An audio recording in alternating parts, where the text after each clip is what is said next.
messing up already. Wrong button. I didn't want to ruin the feeling of this intro with my voice, so I just wasn't talking until I hit the wrong button.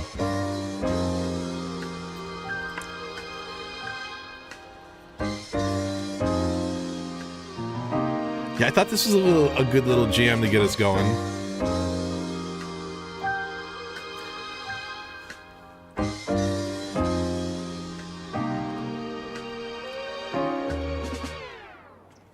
We didn't have to deal with any edge of map fog there, which is, I think, because we're not in remastered, we're actually in OG Cities console, only 9 tiles, so you don't even get anywhere near the edge of the map most of the time. Just game, a little bit of background, something. There we go. A little mood. How's everybody doing? It's been a minute since some cities. Still watch the videos for tips. I appreciate that. I'm glad there's still tips hiding out there and all the nonsense. How rusty are you in the game? I don't know. The only thing I'm a little rusty on is the remastered versus OG placement on like the road tools. So like that took me some getting used to in remastered. But now when you go into road tools, right, you gotta, man, the menu is bloated. So like if you're doing a road, yeah, you hold Y versus right bumper. I actually like the new interface a little bit better. I definitely such horrible flashbacks to this thing, the thinking it was on abandoned and then just deleting a huge chunk of buildings. That's fun. That's a great one. That's a good tool. I kind of ruined it, but did anybody notice which city we're in for the old heads?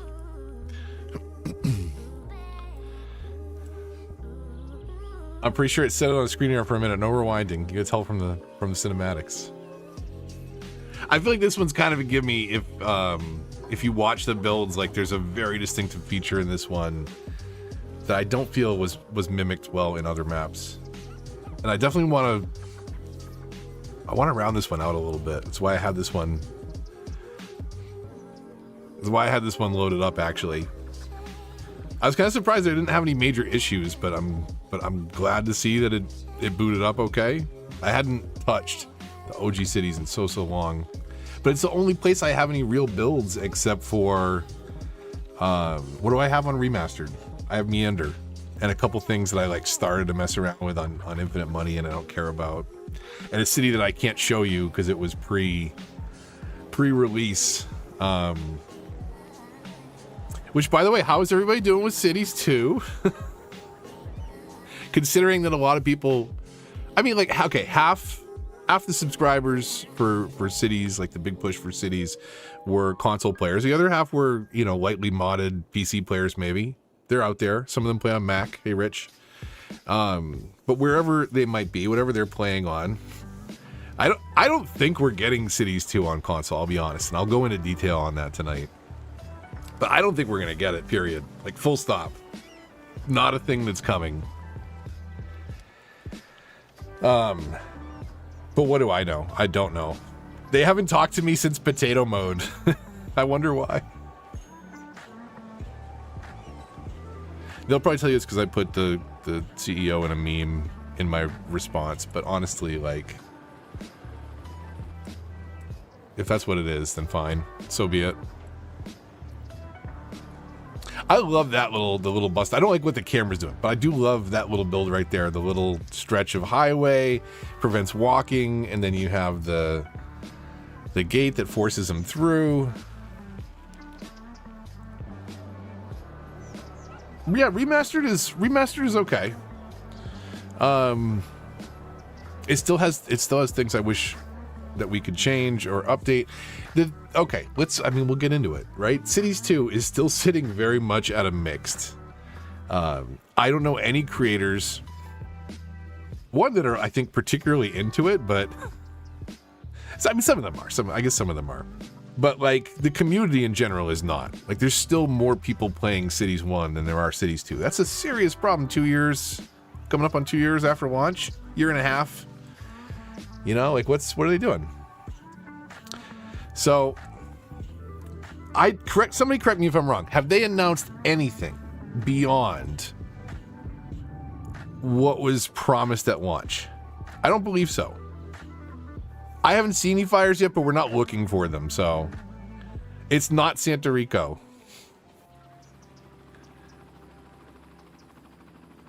That's the distinctive feature right there, in my opinion. That road with the tram tracks down the middle. Pong, unfortunately, there were fires. It is Planstville AC. There were fires at the very beginning when I loaded it up, so 5 already? Yeah, there's probably been more, way more. We'll come across the scorched part of the map, I'm sure, at some point. So Cities 2, yeah. Here's the thing, console players, right? Like, okay, there's plenty of console players that follow me. And let's look at where Cities is right now. A year and a half after launch, it's sitting at mixed reviews. And there's no creators that you watch seriously playing it, not using mods to make the experience better. So thinking of it that way, and considering that console is not getting mods, again, Paradox Mods is not mods on console because it doesn't provide mods, it provides assets. That's Paradox assets. I will not be bamboozled, and you should not be either. That's just some friendly advice. That bus station, yeah, I love that. Love that little build. We'll go back and check that out. So, like, what is the state of the game at that point? Like, we're hoping to get this game like 1-to-1, like, because that was what their intent was, right? Initially, remember, they were building one code base, and if you plug a controller in, it kind of behaves like Cities 1 does a little bit. From a controller perspective, I mean, the game does not, right? But the experience is there. It's built into the game. But, like, think about that. Bring that experience over to consoles. They want to do that this year. That's what they're hoping, right? They keep pushing back this announcement. Oh, it's not going to be by summer, so we'll tell you by summer. And they keep pushing back. They haven't announced anything beyond the initial release, right? The Ultimate Edition content. That's still not delivered on yet. And they haven't announced anything beyond that. Like, I think there's a very good chance that we hear the end of any kind of paid content for this game. Or maybe in like any sort of a DLC and it's purely like content creator driven. I don't know. It's spectacular. It's a spectacular course in marketing. Like, you could study this release and everything around it for eons, and we'll never know. We'll never know what happened. But let's say we get the best port you've ever seen. It's 1-to-1 what the PC version is today. That's not good. Because people need mods, and even then it's mixed. Not this gen anyways? Yeah. Yeah, I don't know what. I think the best that we're going to get is remastered. That's the best builder that we've got, certainly in 2025. I don't think we're getting that zoning has got to change right there. I don't think we're getting anything better in 2025 on console, at least for a builder. Do you even think next gen? Yeah, I don't know.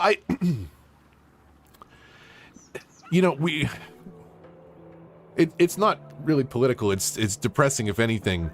But there's been a couple different papers. I believe MIT estimated the world economy is going to collapse sometime in the 2040s. Like, they can only continue to push this bull for so long. Let's sell them a package to sell them a bunch of DLC. You know, that's only.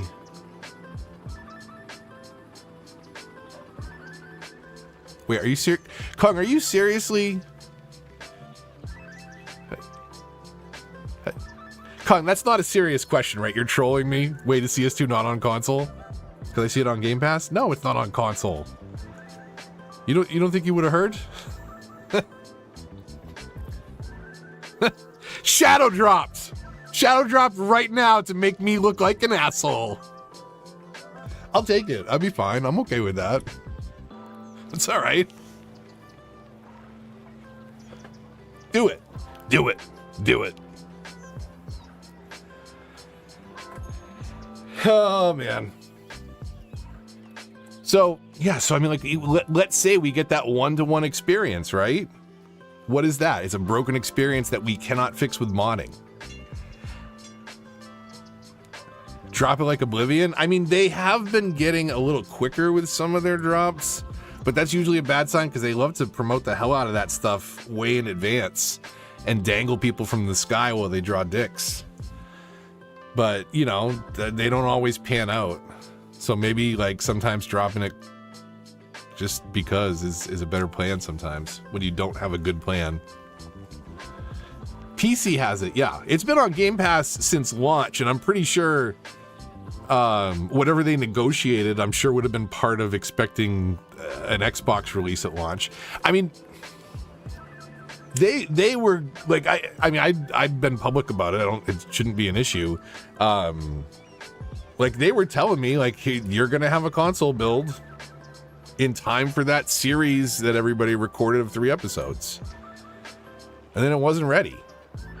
And then I don't think it was ever really, like, people didn't draw attention to it, but, like, it's very clearly there in, like, the bug reports and in other creators' videos. But I would like to point out, when the game released, it did not support AMD video cards. They were pushing content like, oh, check out this game, like, it's coming next week, and none of the creators that had AMD video cards could make content because the game would just crash as soon as you move one person in. Like, people didn't really, like, hold that up on a pedestal, but that's such a colossal example of this game, how atrocious it was at launch. It shouldn't even have been a thing. They should have known to pull the plug on this one. So here we are, a year and a half later, still mixed. What are we at? What are we at? What is it at? Guess in chat. Guess in chat without looking. Don't cheat. I'll know you cheated. What percentage of players would recommend the game? How mixed is this game? I'm gonna check right now. Latest on Steam. I'm gonna guess 54%. 52. I almost said 52. 29%. I think the lowest I saw on release day was like 28 or 29%. But, like, think about that. A year and a half after release, 52% mixed. And that's overall, and recent reviews are mixed as well. So, like, people going in expecting, you know, understanding there's been plenty of criticism and you know, oh, they've got a year and a half, it must be better now. No, still mixed. Which is so disappointing because they could have done so much with it. But they set it up in a way where, you know, it's waiting for the modders to fix it. I don't, it baffles my mind why they didn't build some of the things in that people immediately go to mods for. Better traffic management, better simulation and management of traffic lines, being able to move stuff. Like, you know, it's how did you not see what the community was doing for 10 years and not build that stuff into the game? Come on now. Haven't seen Cities videos in recommended in years. Yeah. Well, let's give you a reason for it to be in your feed. Let's do something. Let's do something fun. So I think because I have all the stuff on the other game that I also have it in this game, but I don't know if did they even update that stuff for the original? Like, I don't even know what I have and don't have in this, because who knows if they're capable enough to update the code that another dev was working on. Like, they kind of cut them out of the loop, right? Maybe there'd be, you know, a console release if they hadn't cut that other dev out. But then again, maybe we're all lucky that there isn't a console release. This is it's a fun little part, but it just doesn't fit. It doesn't fit there. I don't know what that's all about. What I did really want to do with this one, so there's a pretty cohesive beltway around the city for the most part. Because if we go around this way, it's pretty obvious where it like really falls apart thematically. But we've got, you know, kind of a sloppy roundabout on the highway here. We could do something better with this. For sure, we could do something better. So this is spilling off a lot of traffic into here. I want to build off all these zones, but there's a tram that runs all the way through here. Right, so we've got this separated road, beltway, occasional intersections, lots of foot traffic here for the... We got to do something to carry them across so they don't have to... I guess we want them to walk through there.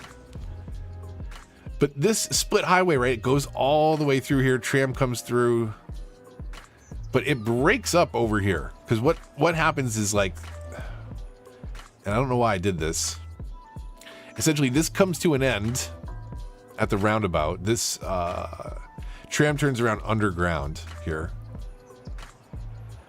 But then this becomes like a trolley car? Is that a trolley car now? Or is that also a tram? Just built in different. Okay. So now we have like a 4-lane road, not a split.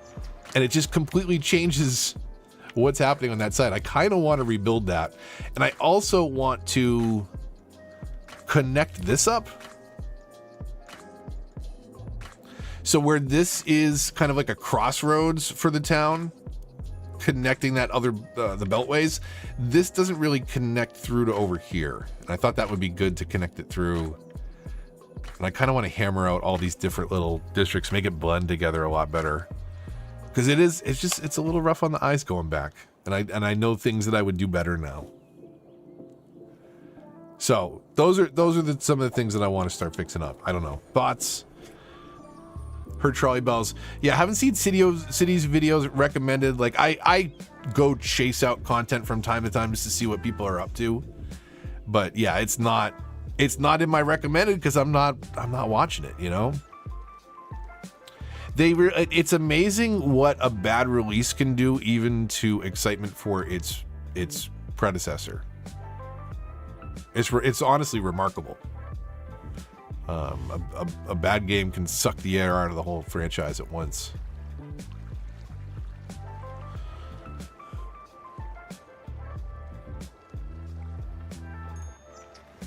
That starter roundabout, yeah, that thing is old school.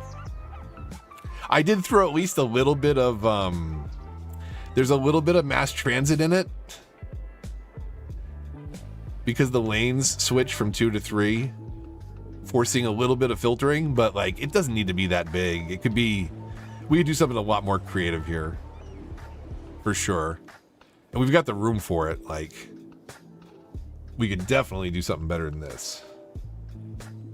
Kanga, what's going on? Did I say hello to everybody? AC, Adia, Decoy, thank you so much. Kung, everybody, welcome back. Is this 1 or 2? This is OG Kanga. This isn't even remastered. This is OG 9-tile city. That's all we got. Owned 9 max. Try and do that, PC snobs. Make it look cool in just 9 tiles. You can't. By the way, you can't. You can't. You can't make it look cool with 9. You can't.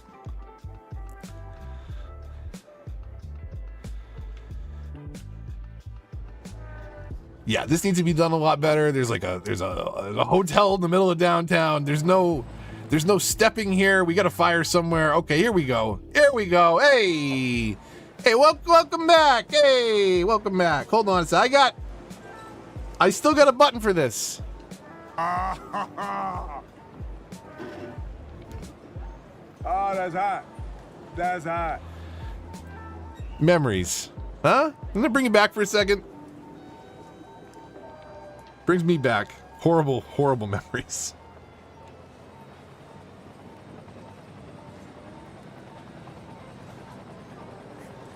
They're gonna put it out. Don't worry, it's fine. We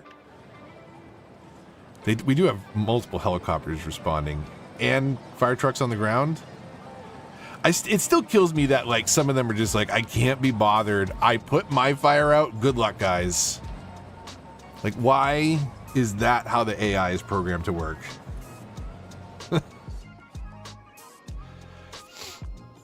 So, I think I might, I want to sketch some ideas and talk about some things with you. But since it is Memorial Day, let's go back. Let's go back. What's the oh man. No. I don't even know if I want to load this. Oh my god, this is so bad. We're not going to be here long. Last time to touch this was 2019, and even then that was like loading up an old save. Had cities pre-installed from Game Pass, then it disappeared. Was it letting you pre-install packages already? I didn't know that it was doing that.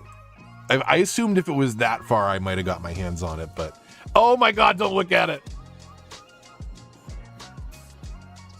If you look at it from the right angle, it can be okay. That's not the right angle. That's not the right angle either. That's maybe an angle, but not. My god, it's so bad. This edge of the map. Oh my goodness. Oh god, this isn't even 2019. This is like 2017. This is like recording on a headset and not knowing that 6-lane roads didn't solve problems and thinking that I would share these concepts with people. Don't ignore that traffic in the background. We're not going to be here long. I can't own up to this. I don't want identifying me with this content. Putting my face next to it or something. That would be terrible. Oh.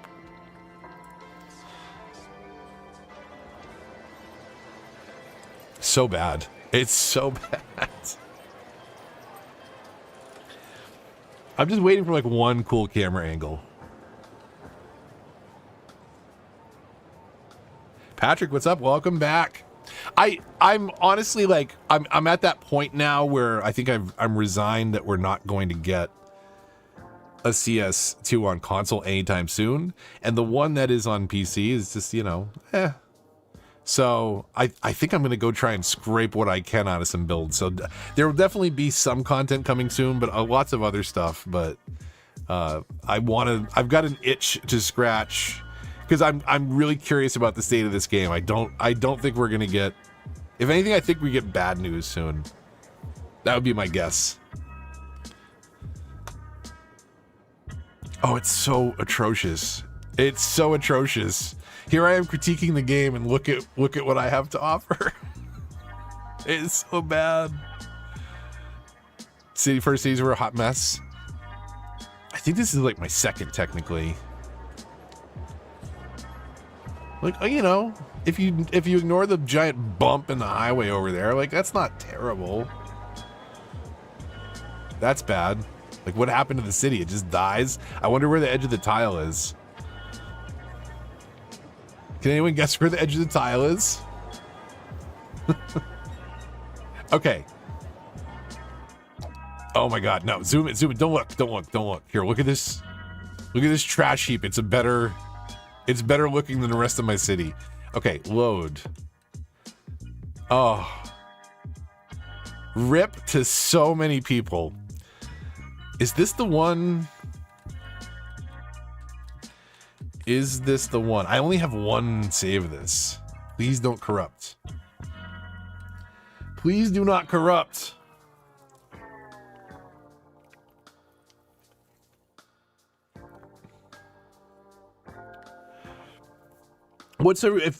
Assuming you've seen multiple builds, do you have a favorite build? Or a favorite nonsense theme? I know that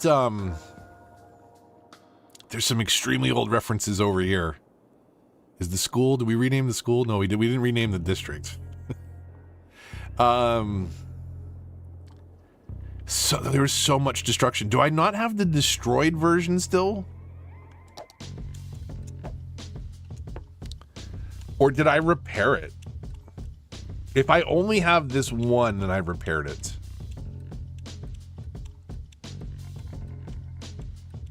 Yeah.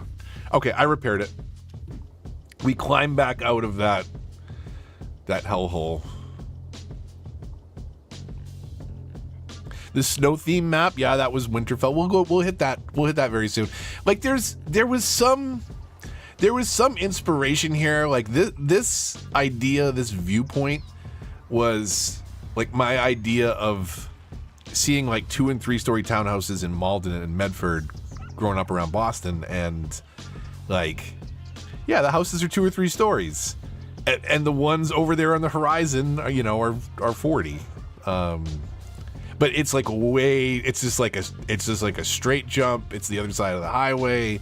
There's no stair stepping, or there's still roundabout nonsense. What's turnarounds? But you know, it was a build. It was an experience.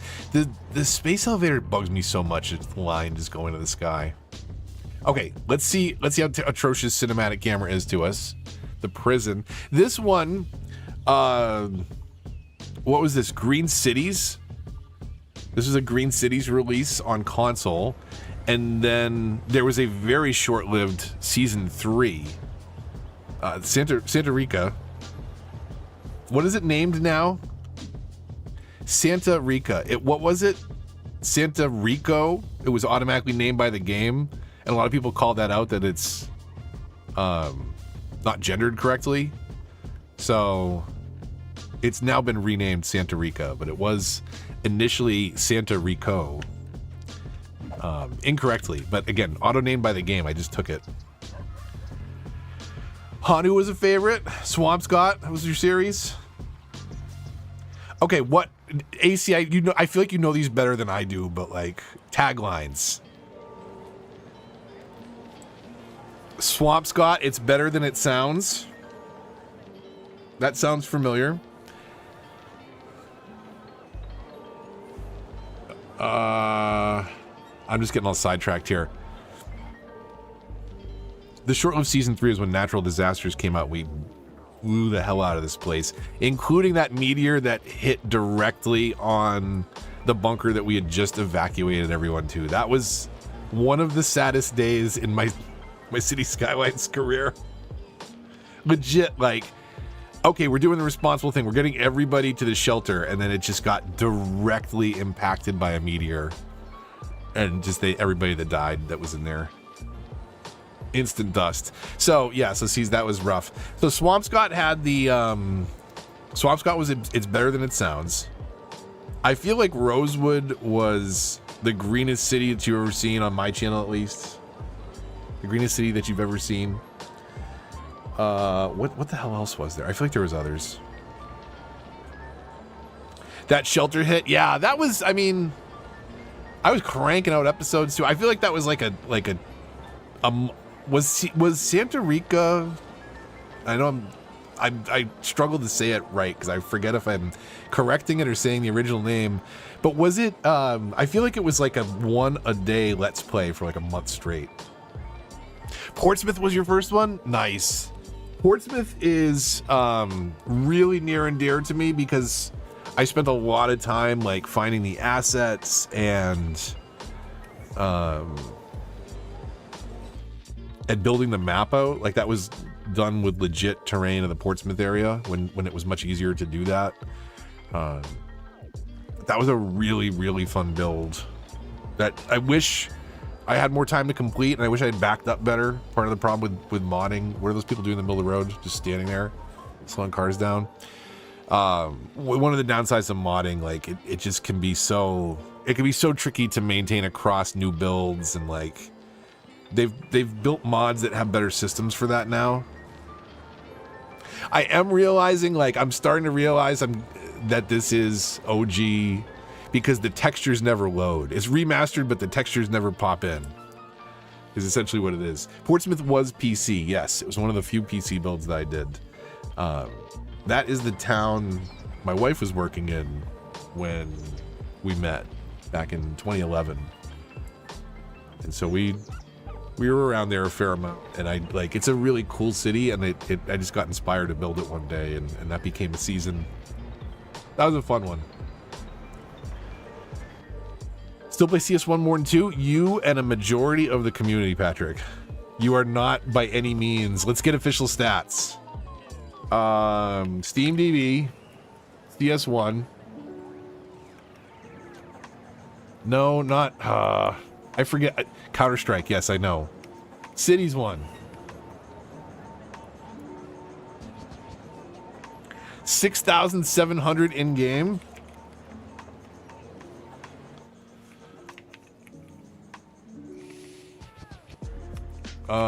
And then what is 2? 5,200. So it's closer than it's been in the past. But it's wild to me that we're talking, you know, a year and a half into release and people are still playing more of the old game.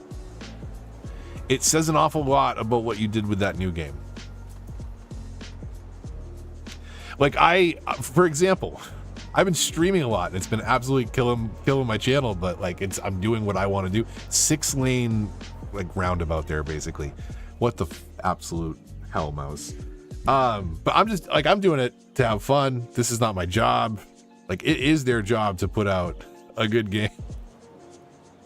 They don't, I feel like not a lot of thought went into it. Not in the right ways. Does 2 have any DLC on PC? Yes. So they've basically got the content that was promised for the Ultimate Edition, I think is still not complete. The Bridges and Piers, right? Didn't that get delayed? CS2, Bridges, and what is it? Bridges and crap?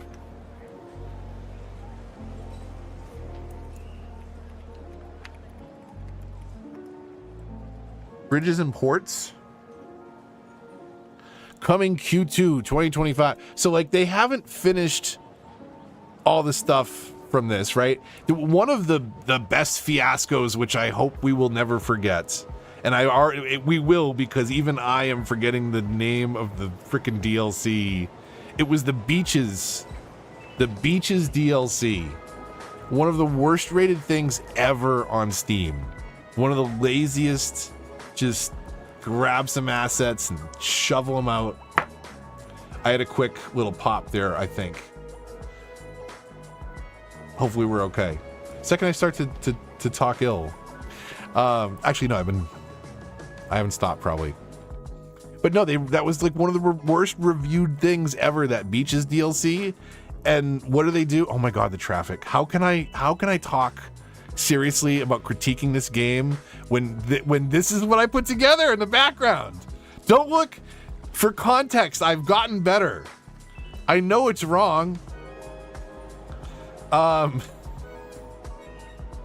You don't have to. It's okay. You don't have to come up with excuses, Patton. We're all guilty here. We're all complicit in one way or another. We've done something that we regret now. For me, it's like a lot of these intersections. 2 unused PC copies, nice. Put them on a shelf. Print out the codes, hang them up. Man, that 6-lane roundabout, we gotta go look at that thing.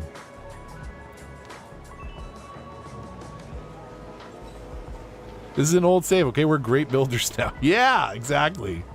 I'm not ashamed to show this stuff. I mean, actually I am, but I don't know.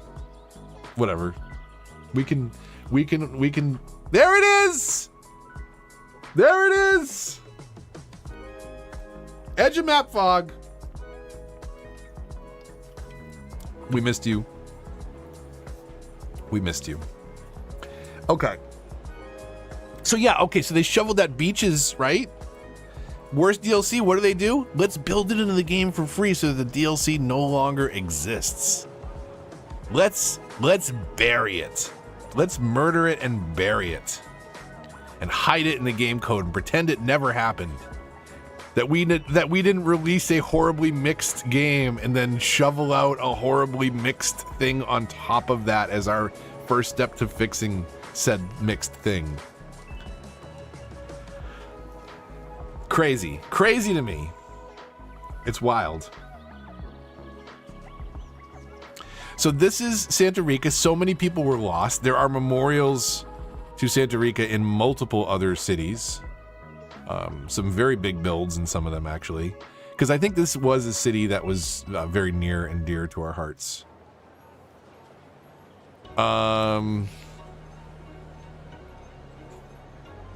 The trailer for that was pretty funny. Go back and check that out. I don't think I'm set up. I mean, I could play it. We're talking about it, or we could just roll. I don't know. If you think I should show the trailer, let me know. If not, we can keep rolling. Not sure how I feel about bridges and ports. Hope it's fun. Not holding my breath though. Yeah. Like, what has really changed the game since it came out? That wasn't a mod created by a third party. Like, the region packs are kind of cool. God damn it, that's awful. I'm so distracted by how horrible some of these parts of the builds are. They're functional, but they don't really look the part. Horrible reviews. Yeah, let's release paid DLC. It doesn't work. Just kidding. It's in the base game. Yeah, that's pretty much it, AC. That's pretty much it. It's a tale as old as time. And by old as time, I mean, like, it's Paradox MO. Look at that build. Just like a neighborhood with a castle punked down. Like, I was just looking for a spot for that and that. Okay, we got to come back and fix some of this stuff. Like, that's what we've learned tonight, if anything, is that I really got to go back and correct some of these mistakes because they're pretty bad. Okay. Where do we go from here? Does anyone remember? Who remembers? Don't look it up on YouTube.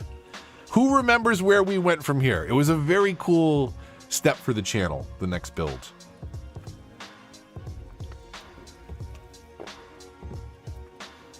What season's next? What DLC's next? Doth anyone remember? Doth anyone else regret ever saying doth? It was Park Life. It was not Rockdale, but close. It was Park Life, but it wasn't a Park Life map because I couldn't talk about Park Life yet. Coming to console.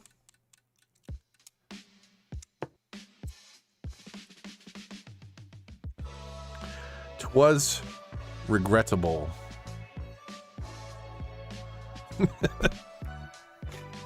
Yeah, I regretted it.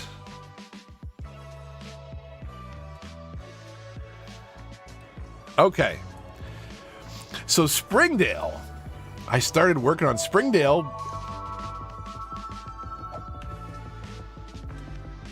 Okay, you know what? For old time's sake, hold on a second. I didn't realize the music was on a per save basis. But we could do Mars. That's okay. So the whole point of this town was Park Life was coming out, and Paradox wanted a video about a large central park.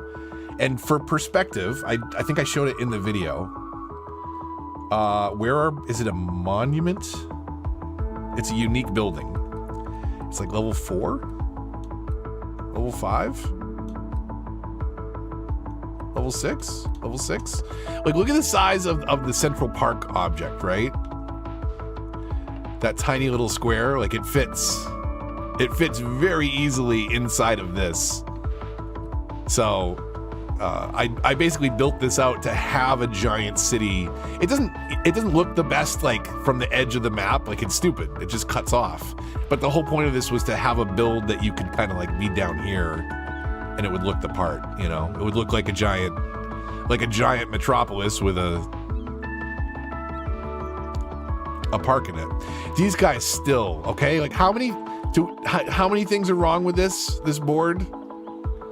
The wrong colors in the bottom right, like, they're making illegal moves. Like, they're just moving back and forth. It's been a stalemate like 85 years ago. Just die already.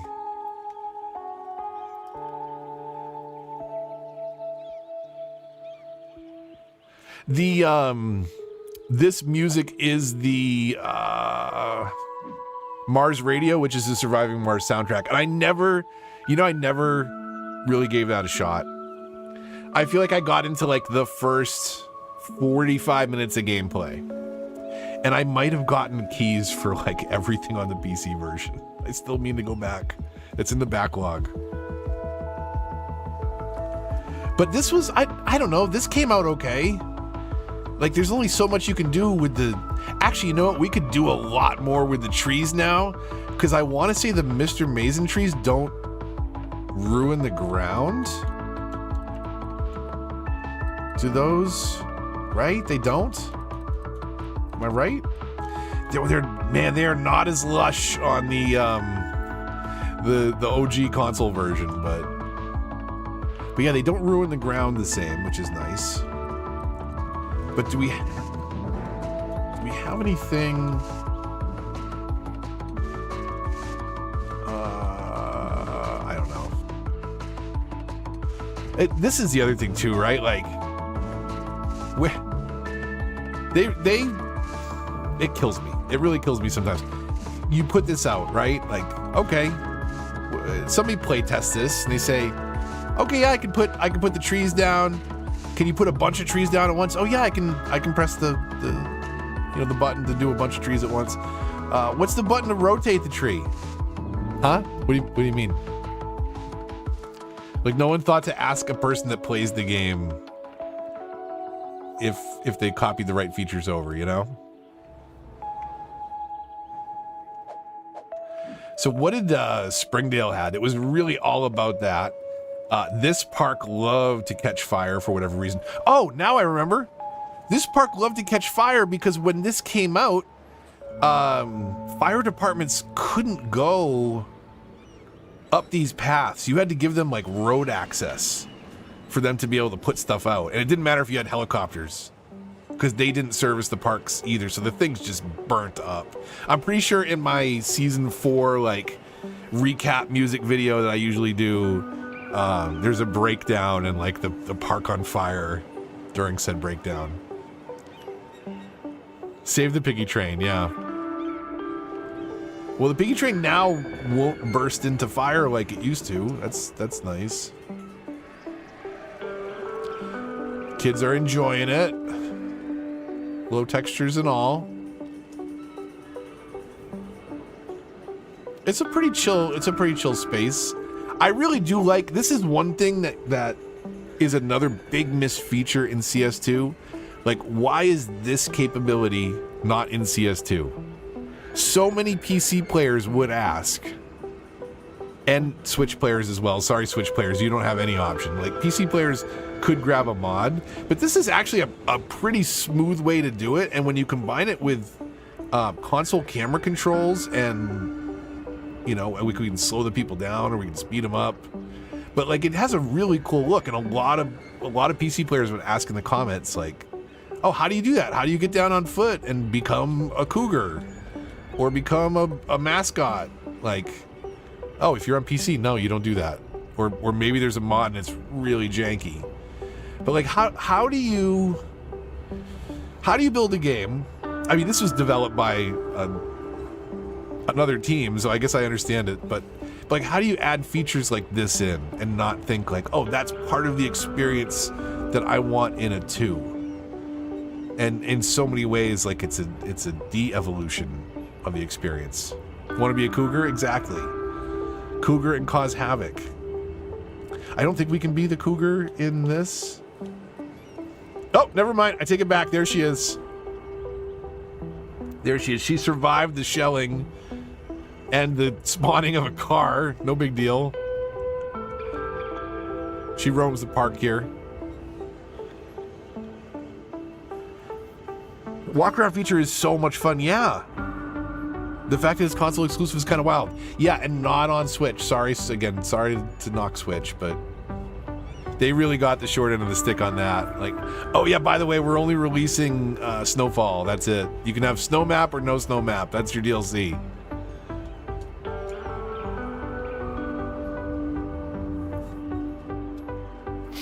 Music is very chill in Mars Radio. I remember just very much enjoying this album on a loop and calmly building and walking through cities. And it's weird when everybody's walking so fast away from the cougar. Like, that shouldn't be happening. Whoa, dude, be careful in traffic. That's so dangerous. Can you imagine how dangerous that would be? The collision, like that bus is just like... Everything is at bumper height at that point. Like, you're just sitting at bumper height.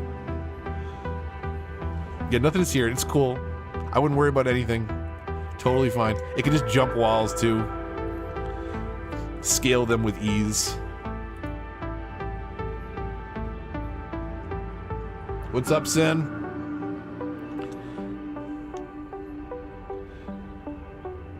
Like, that's, I mean, you know, cities are going to have long, straight roads. That's okay. This one's got some hills. Springdale was, you know, it was a fun one. But again, it suffers from what so many 9-tile builds suffer from, is where the heck do you end them? On a sharp line. So I got to come back in and figure out how to feather these off, because almost none of them are done well.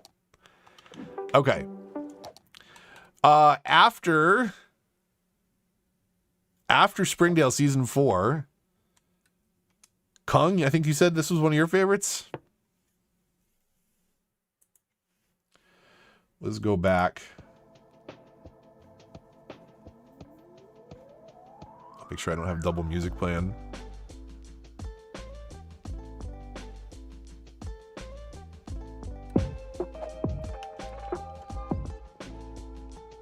Okay, Winterfell.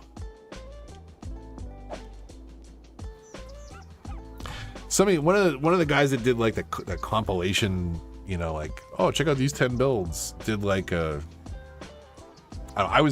this was in one of them, and they were like the oddly named Winterfell. Like, dude, did you not seen Game of Thrones? Like, it was huge at the time. This came out like, when did this come out? Season 3 or 4, like it was huge. Who hadn't heard of Winterfell at the time? I mean, I guess some people. It was just kind of shock to me.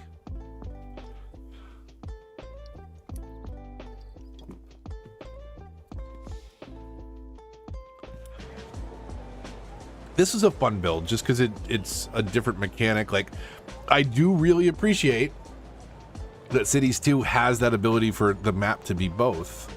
That's a very cool thing. Like, man, was it bad at launch though. Like, grass on lawns at houses didn't have snow, but windshields of moving cars did. Like, such a beta release. Wants to forget Game of Thrones was a thing. I've been watching clips again, and like,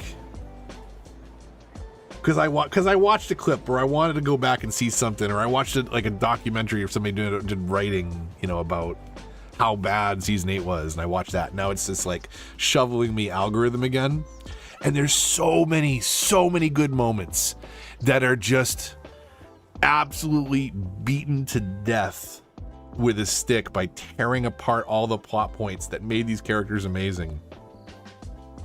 And then absolutely just beelining for the exit season 8 on their way to do a Star Wars show that would get canceled. Good for them, by the way. I'm so happy for that. They suck. They did such a horrible job closing out that show.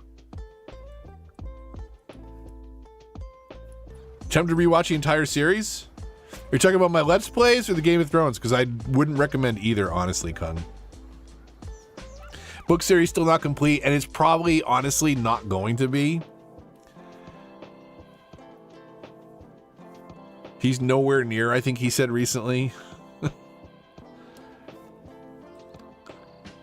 It can't end worse than the TV show did, right? He can at least learn a lesson. I really don't know, like, they like guessed something about the plot line, which is what let them tell the story, but like, I refuse to believe that that's the story that a guy is writing like 8,000 pages for. Like, it, more power to you, like, if that's your thing. Like, I can't stay tuned for that. I'm autistic, and, like, I love reading, like, nonfiction. I can read about cyber intelligence and how computer chips are structured architecturally. Like, give me a nonfiction book, and I will just devour that thing day after day. I can't stay tuned through a lot of fiction, and, like, I can't take like 1,000 pages of like, I just can't. I can't. But like, imagine telling your story over like 40 years and 10,000 pages and all this character development, and then like in the last like half of the book of the ending of the series, you just take a complete dump of a plot line. Like, come on. Was that what he's gonna do with the series? Bran the Broken? Bran's the king, and that's the Riz you wanted to give Bran throughout the series?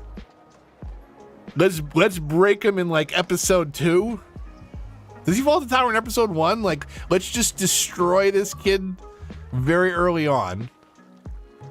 Turn him into like the closest thing to a vegetable so that he can also control the other guy that's the closest thing to a vegetable, and then like let's give him the kingdom.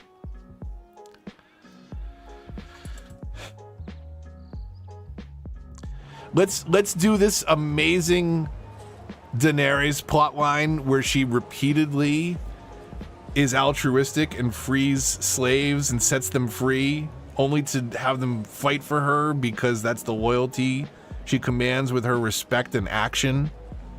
For her to decide to go fucking bananas and burn the last town down when she's finally sitting like 10 feet from the throne. What? Why? Like, John did what he had to do.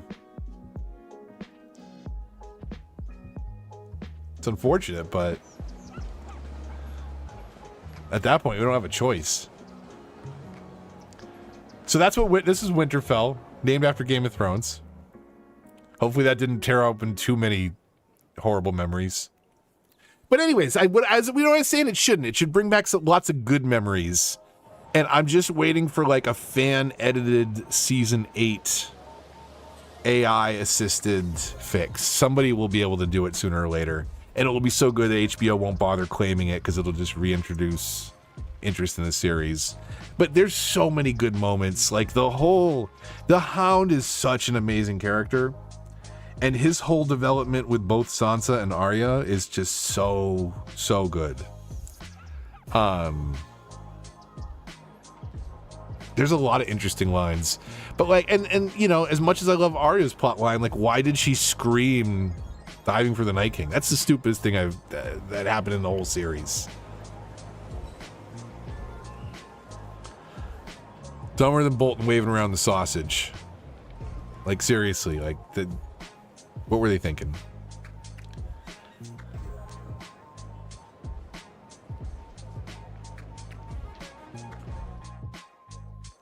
Yeah, he went back to the wall. That's, you know, it's a choice. Or yeah, technically he went north of the wall, which is another choice. Winterfell had some spots, but again, it's the cohesiveness, and I think me at the time, especially not knowing how to deal with 9 tiles. All right, where are we going from here, chat? Who remembers? See, this is season 5. Season 6 would have been Industries, if I remember correctly. This was, I think, going back to Snowfall, because it had come out before. I don't think so. Hanu was technically a live stream city, so it wasn't an official Let's Play season. But that might have been around the time I did a live stream Hanu build. Yeah, this is the OG City Skylines console edition build with the 9 tile limits, Robber. So way back. Is 6th Portsmouth? No, 7 was Portsmouth. I will give you that. I'll give you that right now. Because the only way we can go back to that one is via video. That was a fun one, though. 6 would have been Industries. Here, hold on. Don't look.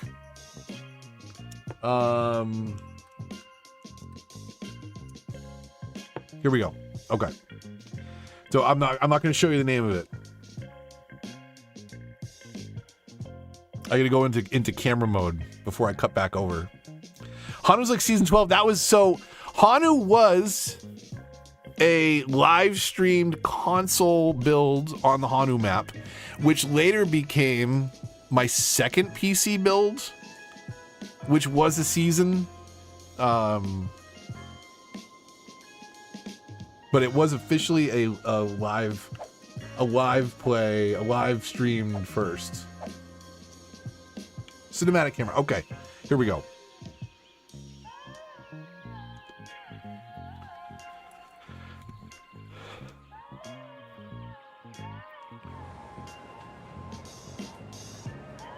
Adia's got it. No, wait, actually, no, you don't. No, you don't. No, you don't. I'm getting all the names I'm getting mixed up. Sorry. No, it is not Greenwood. Greenwood is later. There's a wood in it, though.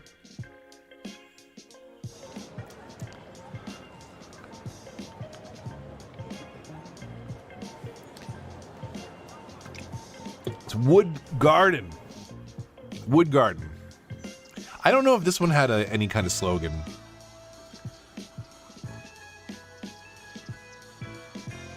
No, Rosewood might be... Rosewood's not for a couple seasons. Hardwood.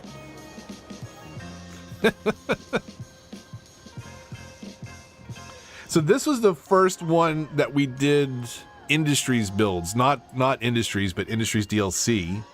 Which, in my opinion, is one of the staples. Like, if you want any kind of gameplay, like, it is a little bit of fun messing around with. I think one of the things that Cities 1 did really well was it gave you all this management, but you could really mess it up one way or the other, and, like, the city would still technically function. But there's definitely ways you can just, like, break certain systems. Man, that traffic is bad.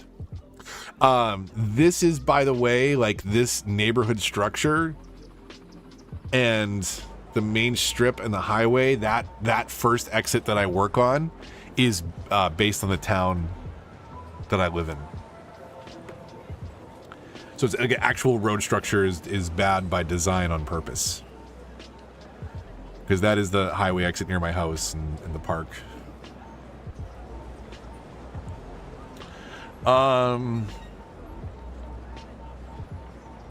Remember saying that's been the playlist titles because I had to go find them often. Sorry that I don't have better playlist management. So yeah, so right, Patrick, right? Wasn't it kind of a sweet spot? Like, there are some games that I think are like way too much management. It becomes not fun for me pretty fast. And I think that's something that CS1 did really well. It was like, it was a city, it didn't know it, but it was a city painter with some management DLCs and things you could do. But you could absolutely destroy it if you knew, like Sin, right? Like, what could you do with a carefully placed park? You could become a billionaire, is what you could do with a carefully placed park. Or, you know, Industries or Campus could actually make a city a lot of money if you knew how to exploit the systems. But also, you could just have that's an exit ramp. Yeesh. See, these are getting less and less easy to excuse because we're moving through years in the timeline here. And they're supposed to look better at this point. But I will contend, this is all console gameplay. We don't have the ability to do any kind of move it or anything like that. That's my excuse. But I've seen what some people do without mods, so. Split a city in half to have parks? I mean, hey, it does make a pretty penny. But yeah, they hit that sweet spot though, where it's fun to play and it doesn't punish you if you don't take it that seriously. And I feel like it's more serious in CS2 as well. Like they lost that fun of the gamesmanship of building a city. There's a sweet spot between too easy and too complex. But it's obviously more accessible if you err on the side of too easy. Because there's two things that happen with too complex. Too complex, you do scare off some of the more casual players that you had. And also, you have to build complex systems to support those complex ideas, and they definitely forgot to do that in CS2. Like, they simulate the teeth, but not the systems. So, priorities, you know? Park life and industries made so much money. The tree logging industry was stupid broken. Yep. And there were spreadsheets. I saw Casino in here earlier. Is Casino still in here? Casino knows the spreadsheet that I'm talking about. Where people were like, oh no, don't even think about it at this point. Like, this is the ratio of buildings for each industry type to maximize return on profit and, you know, not require extra buildings or routes. And it would just it was a money printing machine. For sure.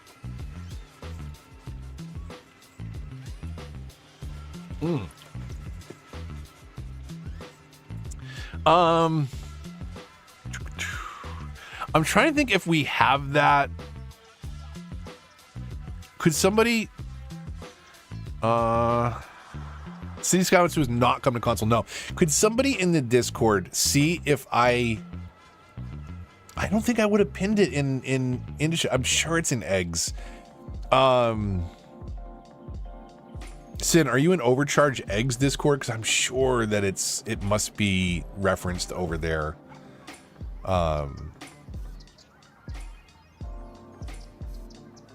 There is basically a spreadsheet of resources. I gotta see if I can find it. I bet it's a Reddit.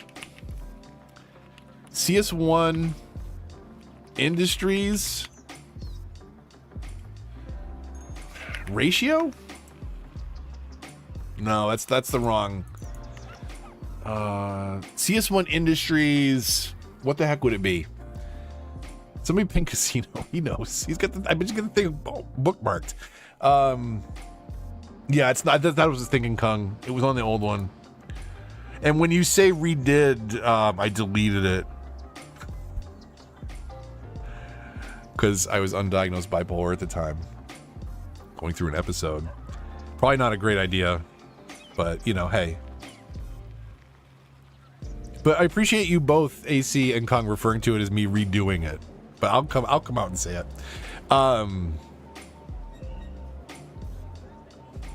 Yeah, there is. I wish I could remember what the wording is. It was on a Reddit, and I think it linked to a Google sheet. And it was like cities, industries, DLC, resources. It's something like that. There's a great, if you do some digging, there is a great Google sheet pinned on a Reddit somewhere. Yeah. Oh wait, did you find it? Adia found it. Yes, that's the one. That is the one, Adia. Pinned. So check that out. It has all of the unique buildings and stuff, and then like exactly what you need for forestry, farming, or oil, the number of buildings, the number of processors, the number of factories, like to get the perfect ratio to produce for your factories, essentially, to make your factories as efficient as possible with as little waste as possible, and obviously less waste in traffic if you don't have lots of things moving around that you don't need. So the great Discord deleting, yeah, we can. That's I like that. That works too. Great find, Adia. That is the one though, for sure. So yeah, if you're still trying to figure out how to balance your industries and want a cheat sheet, that is the cheat sheet. So use that as your starting point. You always have fun with it from there. But campus as well, like kind of similar. You can upgrade your campus by spamming a bunch of cheap buildings, but then at that point, like, it looks cheap. You get like 25 math clubs. Yeah, for sure. Can we go back to your first Let's Play 6 Lane Roosevelt? Did you not see it? Because we did go there, and I don't want to go back if I don't have to. Casino. I was just talking about you, but Adia found it because I said you were the man to go to.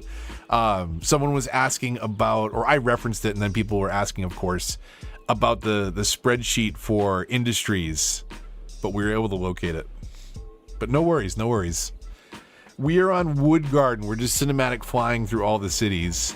And I'm feeling less and less comfortable making excuses about the design of the cities as we get closer in the timeline to today. What was your favorite build, Casino? PC or console, doesn't matter. We've all been talking through it. I think there's like, it's cool. I still want to go back and do a little inspiration from everything kind of build. I drew it out on a giant island build, and I started to build it on remastered. The unfortunate thing is like the tools to build the map are just not there. So like I want to build an island map, and it like you can't do it right without like horribly ugly highways.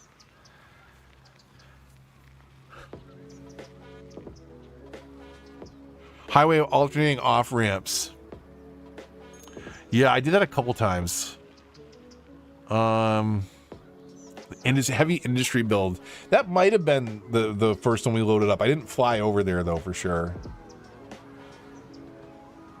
Absolutely, Sin. That's what we used to do around here. When we all loved city building on City Skylines. But so many of us have drifted away from it now, you know? I do get inspiration now going back to these. Like I want to go and fix them and make them better. I don't want to just start over from scratch all the time.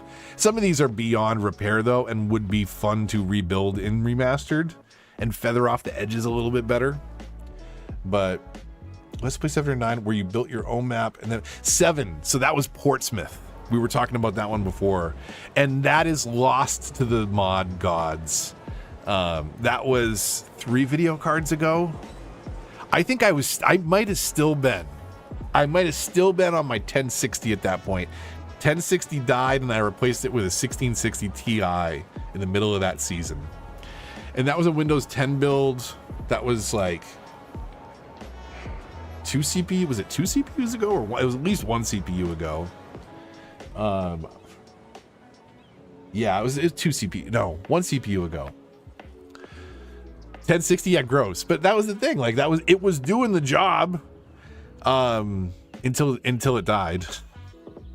Until it died in the middle of that season. But then I only upgraded to a 1660. Like it wasn't even that much of an upgrade.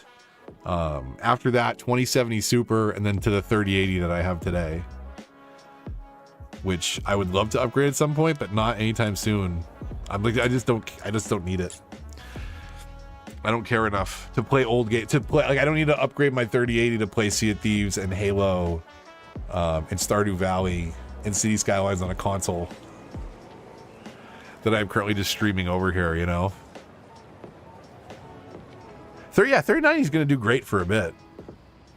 It is funny though to see that like it's creeping up on the recommended. Like, what was it? Like, the Indiana Jones game came out and it was like, you need a 3080 Ti for recommended. I'm like, shit, already?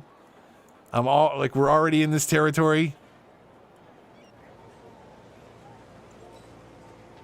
It feels so weird playing with infinite money. I don't know if it bugs me so much. I am not a fan. Like it takes the interest out for me. Like even to the point where like right now, like we're making 40,000, 46,000 a period. I got 20 million in the bank. I would have to really tank my city on purpose to not have money. But I don't want it to be artificially difficult or not fun. Like I'm okay with all these systems that we can take advantage of. I don't want it to be free though. I want there to be some of that build up. I think the infinite money definitely takes a lot of the fun out of the game. I've never gotten serious about an infinite money build. I say that now. Was Hanu or Portsmouth infinite money? I feel like the PC builds might have been, but I can't remember now. New Doom game and Indiana both require RTX. That's unfortunate. In this market especially.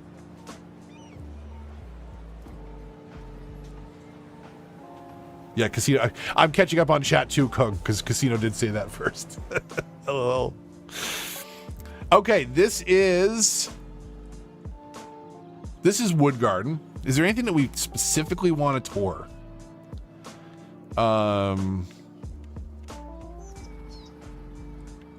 Is this named after? Did we go so far? It's just Meteorite Park. Okay. So we've got the neighborhood, the industrial, this junk over here. Oh, okay. Well, that's nice. That's lovely. Oh, that's hot. That's hot.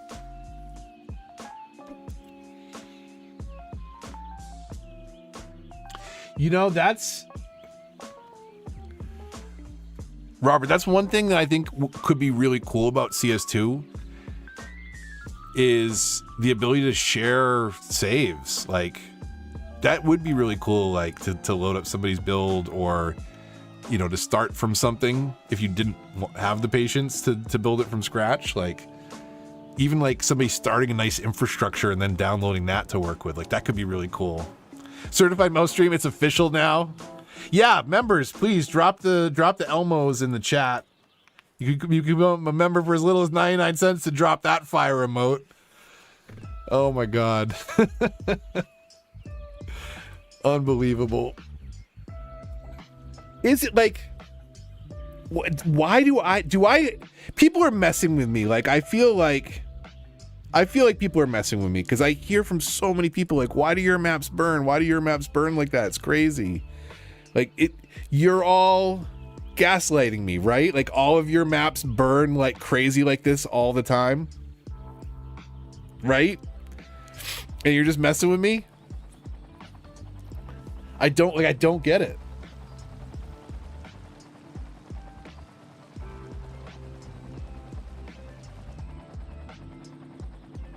Almost never. Stop it. No, this can't be true.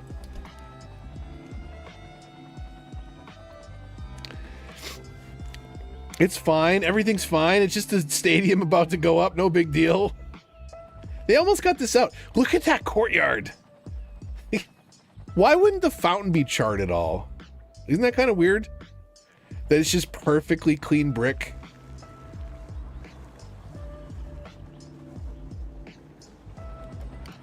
A little scuffed up over here, a little scuffed up over there. Still on fire. The fire rises. No! Oh no! You know, I think the unofficial rule around here is that disasters are commensurate with the dollar value. So what do we got here? Is this the, okay, 10. This is a regular fire. Oh, do we get the stadium when the people are coming? They're coming in for a game. Do we wait for the game to start?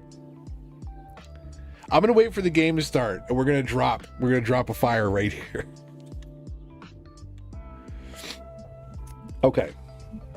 Smoke detectors are important. Yes, they are. But I always do those policies. Such a waste of money. Wait. You refuse to get natural disasters.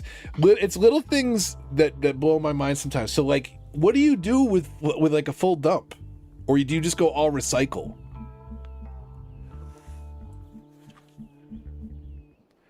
Okay, hold on a second here.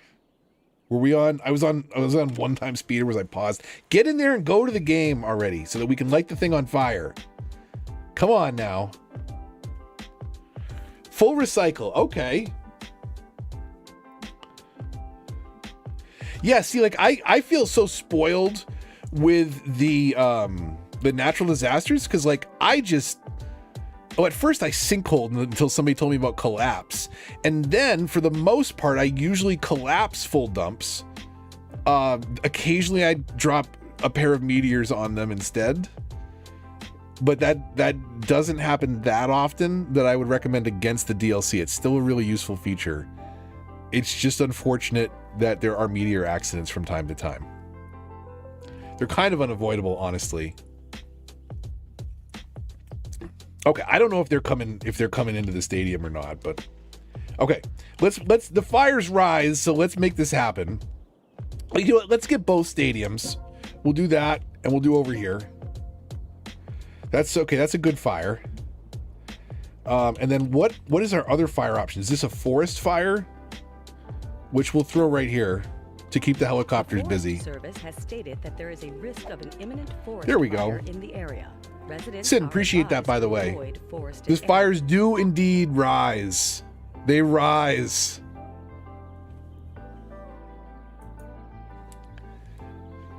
This could get a little toasty over here. This could light because the trees have already caught the school over here, and they may catch the stadium. We'll see. Maybe not. Are they going to handle it? No. Are they really going to handle it? I'm kind of impressed. Okay, sorry. I'm going to catch up on chat. Turn off natural disasters when my game glitched and put down 4 to 5 max level tornadoes? What the actual frick? You know what I was kind of wondering? Does anybody want to see what like a level 1 tornado looks like? I'm kind of curious. Fire! Patrick! Fire! Fire! Fire! Whenever I'm done with a city, I always use natural disasters to level them. Can I ask, like, how many people were SimCity players before? Because, like, that is all that I played SimCity to do. I would build up a city. We talked about having, like, a template city you could download. I would have done that because all I cared about was building up a city to set the aliens loose on it. That was my SimCity playing.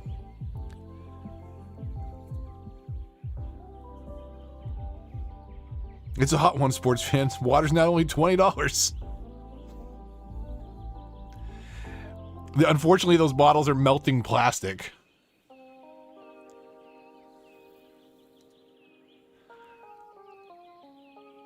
I remember that. You had posted that idea to Xbox.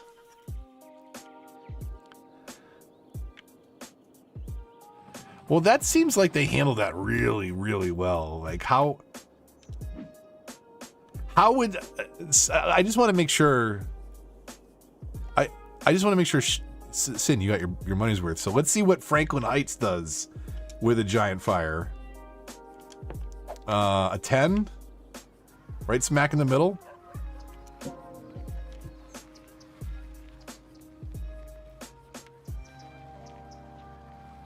Are you serious? Are you serious, game? Did you see that? I started it directly across the street from the fire station, and it was like, no big deal, immediately out. Oh, yeah? What are you going to do if the fire station burns? Oh, yeah, hot shot. What are you going to do? Okay, no, they came from another station. Well, that's kind of disappointing. Honestly, I'm impressed with the response time here. Okay, let's see how good you are at coming down a block. Wise guys.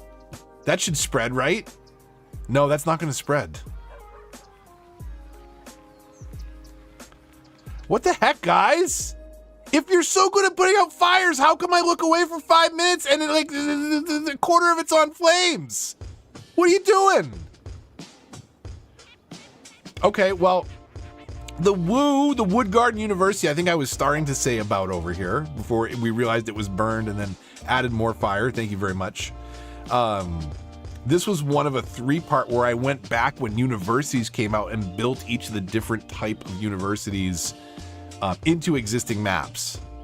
So Springdale got one, Woodgarden got one, and Winterfell got one.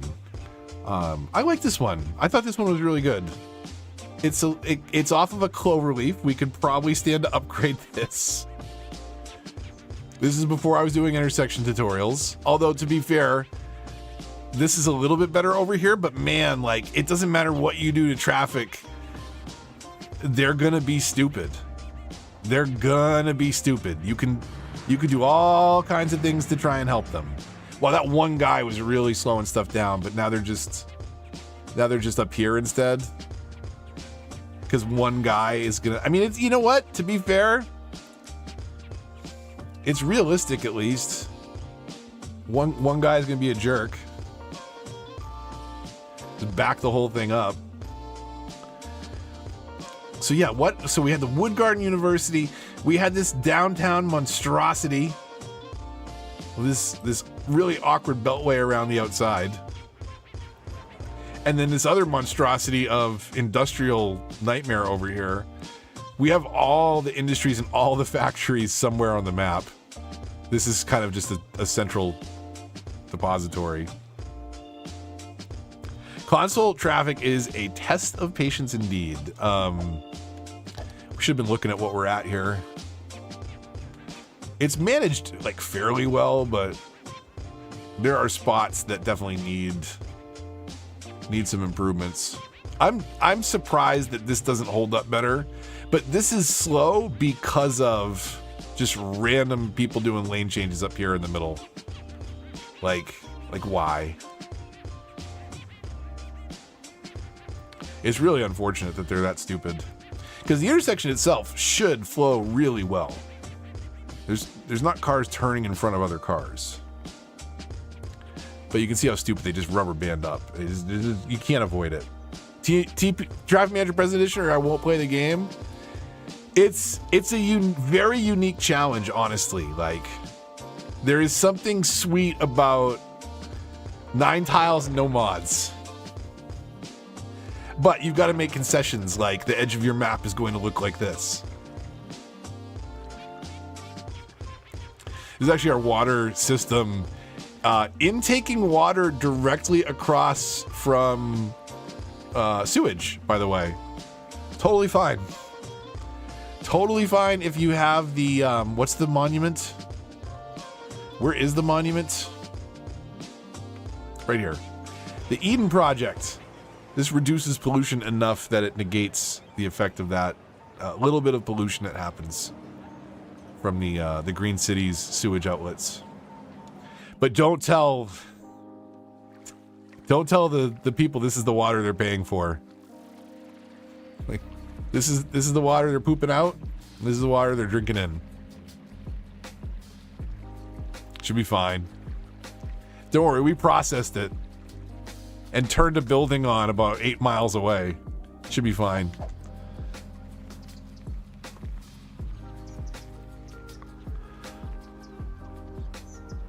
Are we all drinking poop water though? I mean, technically in a way.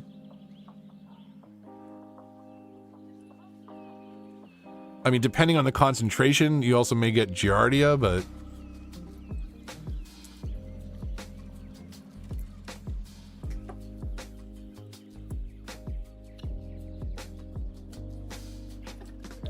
filtered poop water, okay.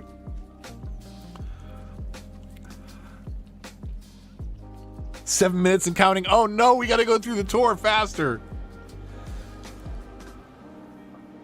We gotta go through the tour faster. Okay, so we're not gonna go do season 7 because season 7 was Portsmouth.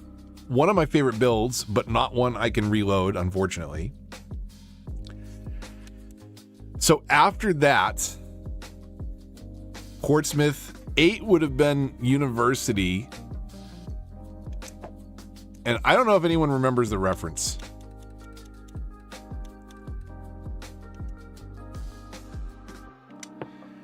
When Campus came out, I built Grand Lakes. Does anyone remember why I'd want to do a Grand Lakes University? This is a deep cut. This is before some of you were born.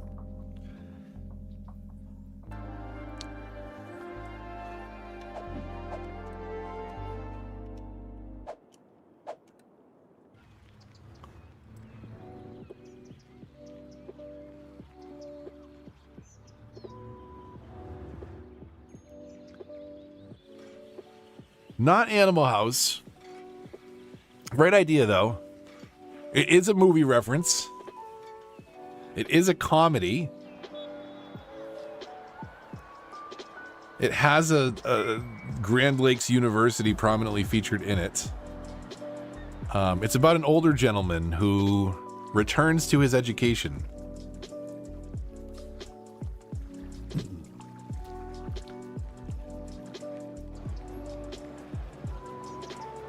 Not Revenge of the Nerds. It might have been the first movie that I saw Robert Downey Jr. in. Yup, Patrick's onto it.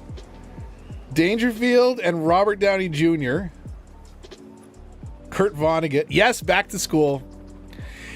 Grand Lakes University is the name of the university that they attend in the Rodney Dangerfield comedy Back to School. I want to say it was like 1986. If I guess on the early side it's 85, I want to say it was like 86 or 87. But that's a really funny Dangerfield movie. I love it. Sam Kinison plays the history teacher. What's her name? I forget who plays the lit teacher. It's really good though. It's a very funny movie. Ripped to an absolute legend indeed. So that is where the name Grand Lakes for season 8 comes from, is the very idea of building out a campus. I thought it would be funny to use as a reference. Sam effing Kinison. Yeah, that scene of Rodney and Kinison shouting at each other in history class, and Kinison like rips the desk. Oh man, that's such a funny scene.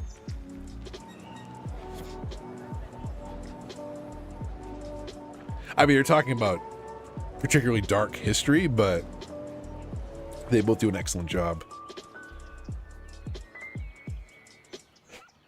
Okay, where are we here? This is let's take a little look around. I feel like Grand Lakes wasn't that fully fleshed out. Like there was some ideas. Oh, here you go. This section, the nightlife, the clubs and stuff, is called the Lutz. Derek Lutz was Robert Downey Jr.'s character in that movie. So this is named after Robert Downey Jr.'s character, Derek Lutz, the Lutz. Yeah, this is a Marin Bay map. It's a great map. It's not maybe used the best. Tyrell Hotels, House Tyrell.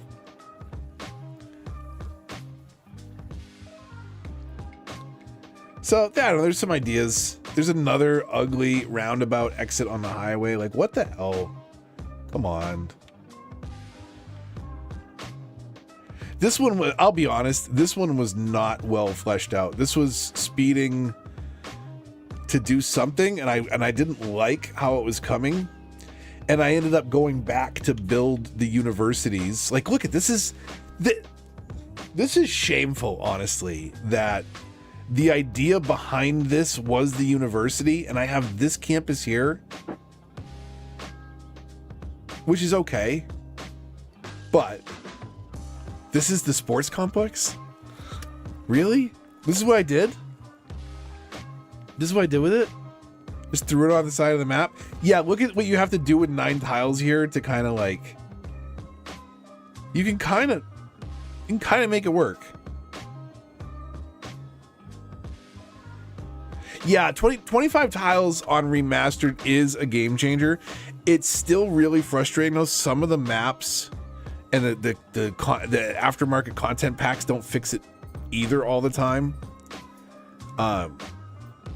Essentially, like, they just don't nail that part of it. Like, they don't get the placement of the tiles. Because just because you have 25 doesn't mean you can buy the right 25. The dog is down here, so I'm going to let her out. Let me run her out. I will be right back. I'm going to give you an old-fashioned be right back, and then I'll throw the scene back on. But let's go to a different city before we do. Hold on, dog. What was after Grand Lakes? Swampscott, probably? We'll call it Swampscott. AC, check me if I'm right. It was it Rosewood or Swampscott next? Dog, come on. Come on. Hold on. Hold on, dog. We're going to go. I got her.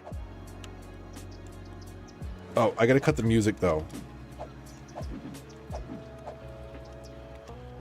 Okay. Be right back.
AC, you're always so quick to retract.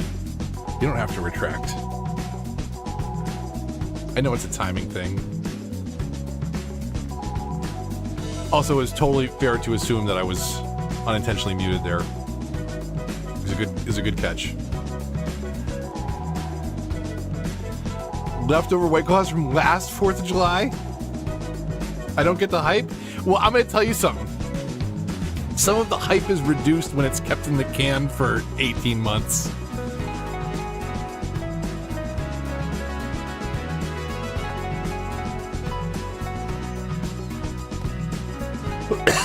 Okay. I hope the talkover works well, because the music's a lot louder in the game. The way I have it set up, holy cow. That's not background music. That's foreground. That is the ground. Swampscott was the name of this one, named after an actual town in Massachusetts. Swampscott. It's better than it sounds, because it sounds pretty terrible, so it has to be better, right? Meet me at Swampscott.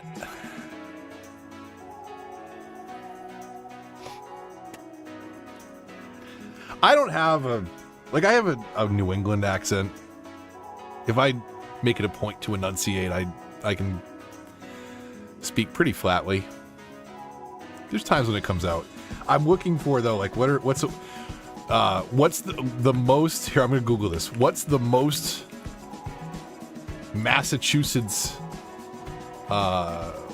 what's the most Massachusetts sentence you can say? And it better not be park the car. What's the most Massachusetts sentence? No, not life sentence. You can say. Come on, be smart, AI. Google. Okay, the sentence that it wants me to say, that it thinks would be funny with local slang and speech patterns, would be, and I'm just going to read this normal. That's wicked frickin' good, you know? You gotta get yourself a packy for dunks on the way home, you gotta? Okay.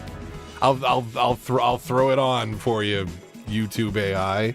And again, this is what it leads in with. A quintessential Massachusetts sentence incorporating local slang and speech patterns would be, that's wicked freaking good, you know? You gotta get yourself a packy for dunks on the way home, you gotta. So, that's what it thinks is particularly Massachusetts. I don't have a Massel accent. Why, thank you. Thank you very much. Say hot dog. It's not about how you say hot dog. It's about what you put on hot dogs. That says a lot about where you were from. There's a lot of people up here that are okay with just ketchup on a hot dog. That's an optional thing on a Fenway Frank.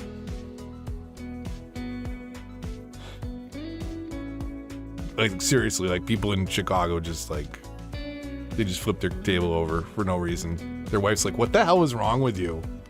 I heard some guy on stream say he puts ketchup on a hot dog. It's just a thing in Massachusetts. You could do that. I actually like really spicy mustard and a good relish on a hot dog. I have a Scotch bonnet mustard relish. Scotch bonnet mustard and then just regular whatever relish. I mean, I guess you can kind of cover it on get like a nice hot pepper relish. That's another way you could go. Maybe mix the two. I don't know. Mustard, Scotch bonnet, and a nice hot pepper relish. I'll try it. Then you don't need the hot peppers. They're in both. You already got the heat. You get the heat from both. Completely plain. Just a hot dog on a bun.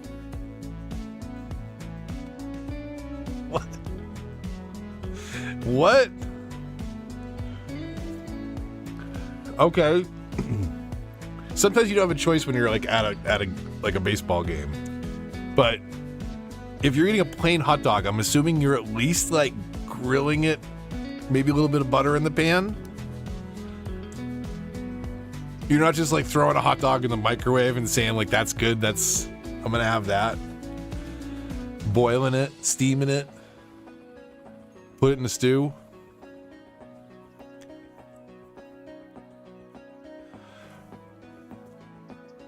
We should do this more often. I'm down to just talk about food and condiments and life while the cities play in the background, and hopefully you ignore some of my blatant mistakes. The burnt marks are flavor enough? Okay. Vegemite? Can you time out mods? Put user in timeout. 10-second timeout. GTFO with that, Kanga. Oh, it deletes your message?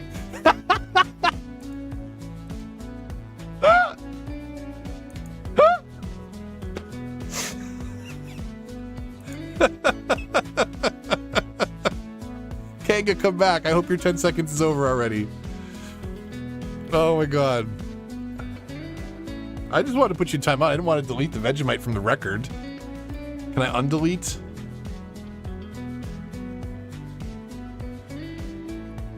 Can I replace pinned message with a deleted message? Vegemite, there we go, I did. We'll have to ask Adia if anybody needs the link again. She's got it in her history.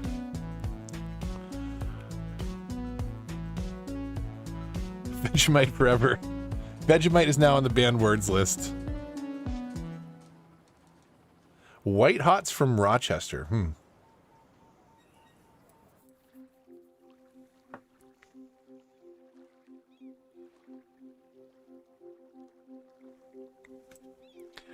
Always handy. Thank you, Adia. Appreciate it. Yeah, I mean, you know, Patrick, I'm sorry I'm catching up on chat. I'm all over the place. But Patrick, my granny boiled hot dogs as well. So I knew of that. Grilled in a little bit of butter is obviously better. Open fire, probably best.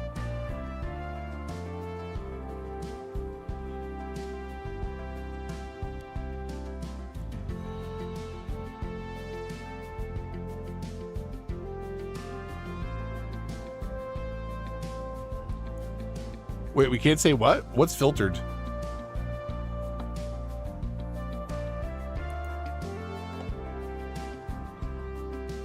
Or are you talking about Vegemite? I was just kidding about the Vegemite.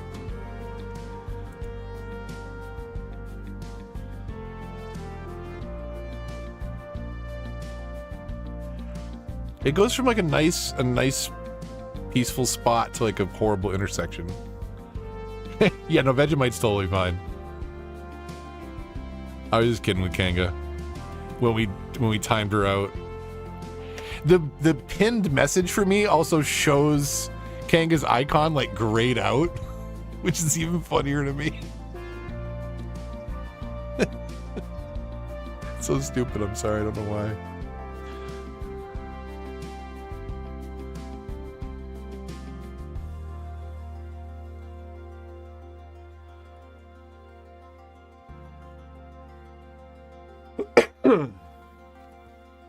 Man, I don't know how people, it's wild like how different regional and cultural tastes are, that is a thing that can catch on when like it's constrained to maybe one tiny slot on a grocery store shelf. Maybe if that.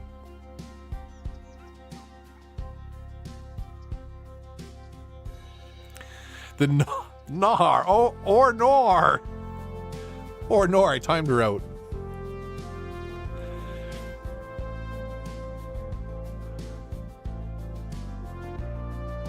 Man. Memories of some of these builds and the nonsense and the stories that went into documenting it all. Wild time. Wild time was especially COVID era building. People were stuck with me, sorry.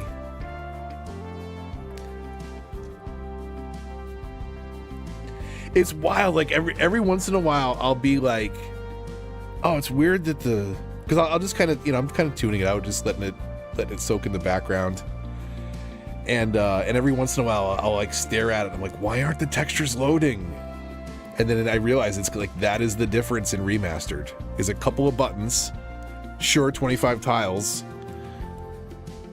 but like higher res textures. That's honestly about it. That's what we got. That's the two that we got.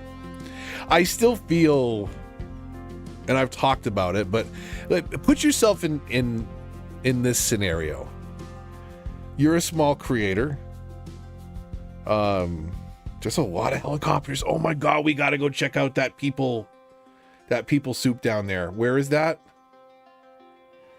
Okay, remind me to go check out the people soup. I just totally lost my train of thought. Oh my God. I was going to say something about, I was probably going to complain about the game or something again. I don't remember. Does it matter at this point? What was I going to complain about? The remastered timing. So imagine you are a small creator and they're like, hey, here's remastered. You know, get an early look at it and get some stuff ready and get excited about it. Like, okay. So I did that. I got excited about remastered, but then immediately like I got a build, and when it went live and I realized like, oh, this is the build. I immediately, like the next day, put a critical video up. But it's wild that like they basically sent this out the door, did like one round of bug fixes really, and then just supported it with DLC.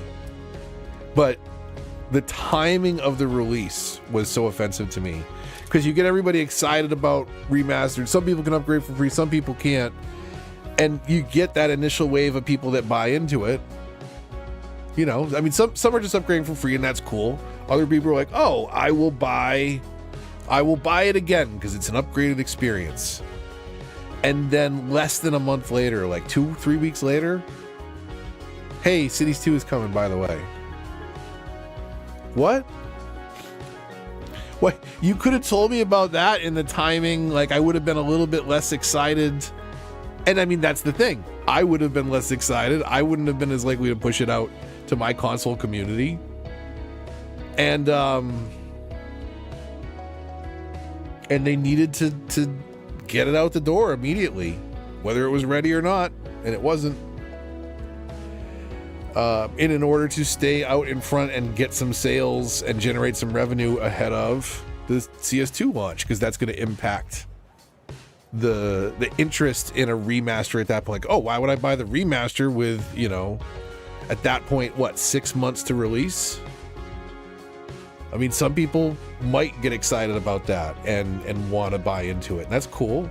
Like, you get some sales that way, but that's not what you should be betting on at that point. That's what, so, you know, they pushed out the door to capitalize on the money for a CS2 console release, meanwhile, that never happened. A year and a half later. Complain away, appreciate it. I do, you know, I know I've complained before. We really do have to go check out that mosh of people, but I appreciate that, you know, so I don't know how many of you are also American. I know AC is not. She's in the communist north of Canada, so she doesn't understand freedom and rights like we have here. But just like we have a right to complain about the country and the government, and that makes you just as much of a American as somebody who doesn't. Like, it is your right to criticize. It's literally the First Amendment. The government can't, you know, say anything about that. And I think it's fair to you know, criticize the game community that you love as well, if it's done with that that same reason, an altruistic goal to get to, of wanting the game to be better, not just complain to complain, or like sending death threats to devs because Rockstar's next game is going to be 6 months late. Like, get out of here, you're maniacs. Yeah, Canada, the land of dictatorship, exactly. We hear about it all the time on the news down here. We know all about the hellhole that is Canada.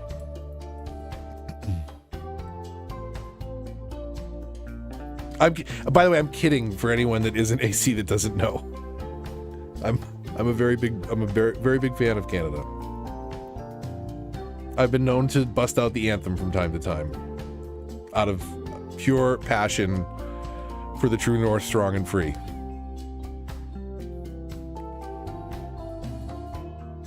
The benefit is that mods will be coming with it. Hopefully optimization. Okay, Sin, okay, I'm glad that you said this because we need to talk about that because no, they're not. I got to get off this. This soundtrack is way too chill to have this particular conversation, but this is good. I'm glad we're getting here. Is K-pop an okay soundtrack to have this conversation too? 90s pop radio. I'm gonna put the hip hop back on because wait, no, did I turn that off? Nope, that's Tiles. Whoa, okay, hold on. Mute. No, mute. Okay, it's off. Come back over here. We'll put some beats on. Am I still on the Be Right Back? Oh my goodness. There I was for a minute. Hello. If you haven't seen me, hello, here I am. I'm down here. I guess I could be over here for a minute. But I am kind of slouching and just like I'm way down here in the corner of the frame. Okay, we got the beats back. We needed the beats for this. Because this is an important conversation to have. If anyone is under I don't want to say a misunderstanding, but I can understand how people have been misled. And I want to unpack this statement, Sin, if you don't mind. And there's absolutely no judgment here. I think this is Paradox marketing team misleading you. So if I can unpack the comment, right? You said Paradox will release it eventually. The benefit is that mods will be coming with it. Hopefully the optimization does too. So what does mods coming with it really mean, right? Paradox mods built into the launcher now. Paradox specifically designed it so that the console friendly, if it was console friendly, they port it. But here's the thing, and they've been so sneaky in how they say this. Yeah, it's not Paradox. It's called Paradox mods, but it's Paradox assets. So it's essentially what they're already doing. It's the regional pack, like it's buildings.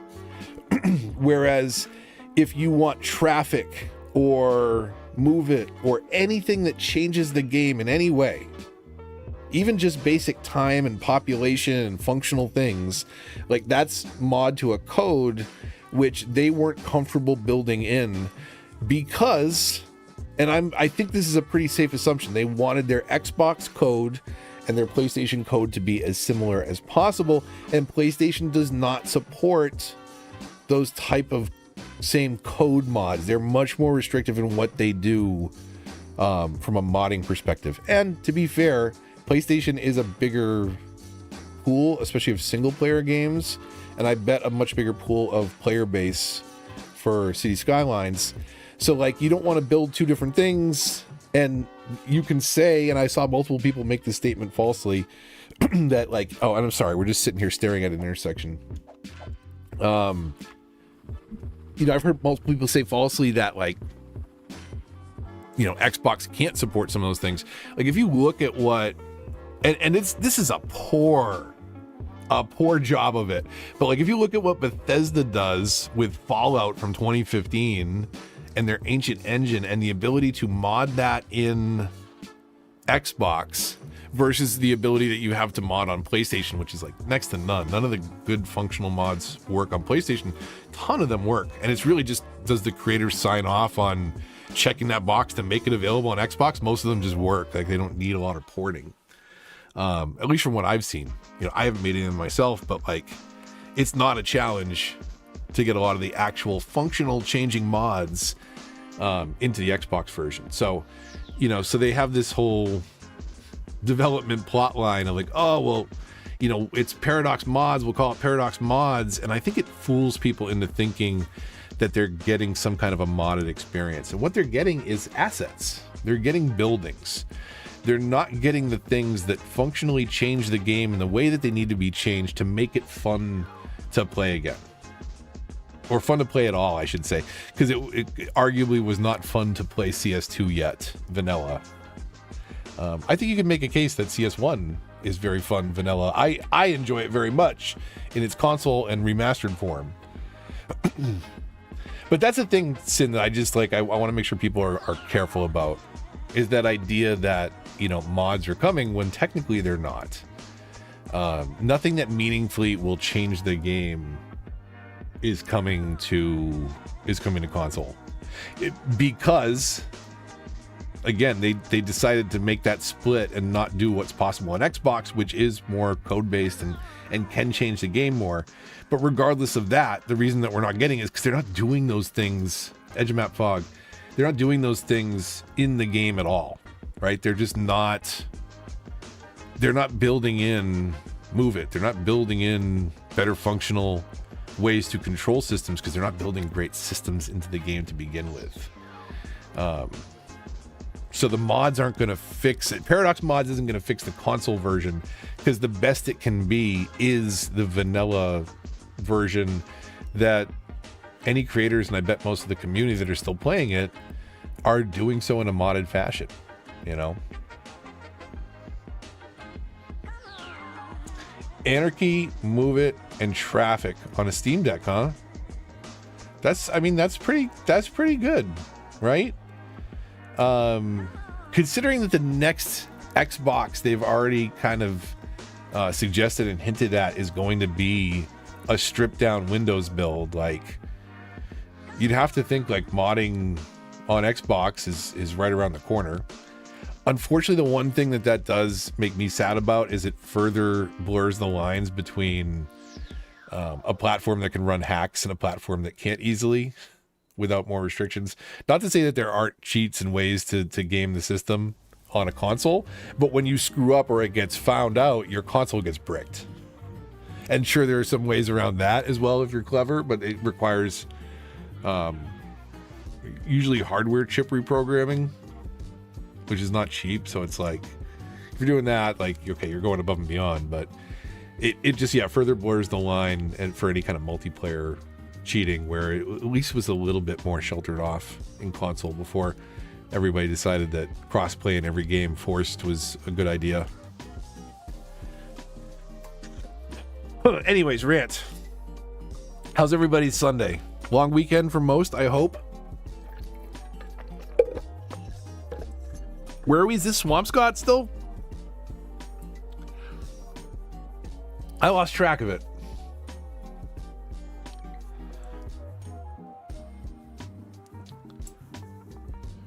Every map needs a little something. Very long weekend, that's the best kind of weekend. Any of the dailies? Absolutely. I think that we should do that soon enough. We got a couple more to flip through real quick though. Works a column for Memorial Monday. Oh no.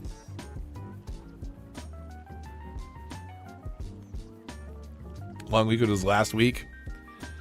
See, that's what I'm saying. They just don't appreciate true freedom in the North. It doesn't have anything to do with the fact that you don't celebrate it as a holiday tomorrow. Why is Vegemite pinned? It's a long story, Paco. It's a long story. You should ask yourself, why is Kanga's name grayed out? Because she was timed out for saying Vegemite when it was pinned. So she was technically unable to comment. Because she said Vegemite in a serious fashion, talking about food. And not prefacing it with "this is a joke." But I love that that's what you came in here and immediately had to know the answer to. So good. Swampscott. Okay, was Swampscott the one? Is this the one that has that sea of people waiting for a helicopter somewhere? Okay, where is that? That's going to be up here? No. I got to find that sea of people at the helicopter. Hold on. I don't even remember my way around the city. Did I never move anybody to these neighborhoods out here? What the heck?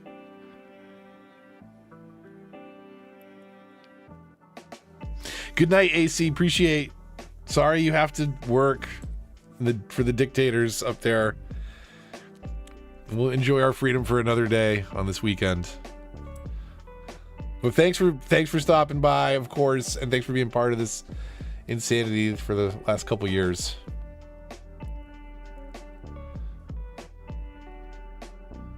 Okay. Where is that sea of people? It's starting to become daylight, so I'll find it soon enough, but I don't remember my way around this map at all. I wonder if daylight would daylight help? Day-night cycle off.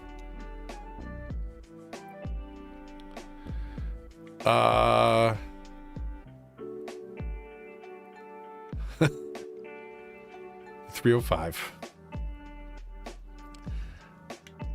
A D square. Okay.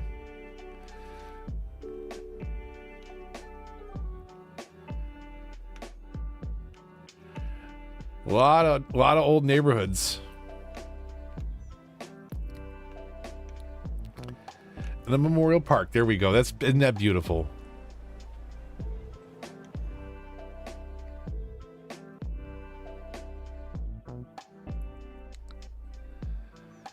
Okay. Where is it? You know what I gotta do? I gotta go to transport routes. The helicopter lines. Where are the helicopter lines? That is a sea of people right there. The helicopter routes are popular, huh?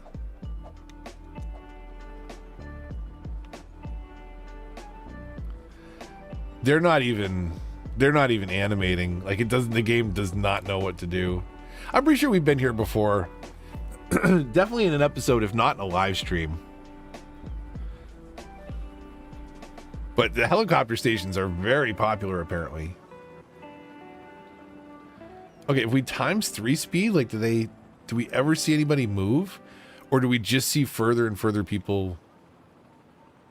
Hopefully it's not like Minecraft where they just reach a capacity and then they start dying.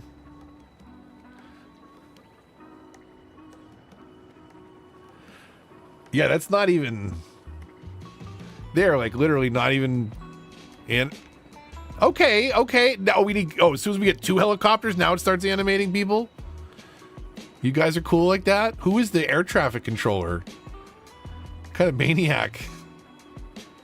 Calling the 2 helicopters at the same time.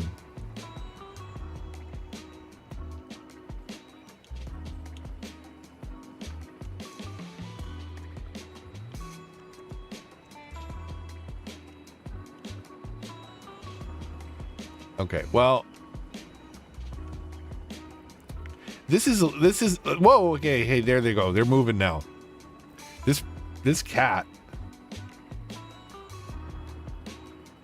just frozen in time. Occasionally some people slide across. They don't move their feet or anything, but this is haunted, honestly. Is this the thumbnail right here? Let me grab a screenshot of this. This could be a good thumbnail.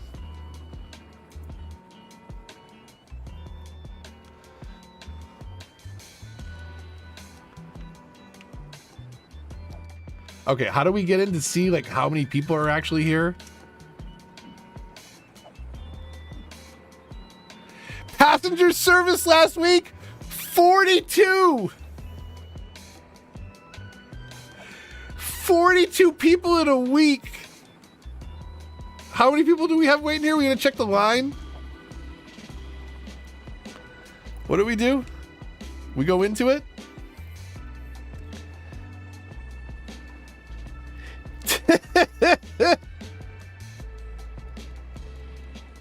Is that this station? So this station has 1,500 people waiting at this station. Passenger service last week, 40. Think about that for a minute. 1,500 people waiting there. 40 of them were serviced last week.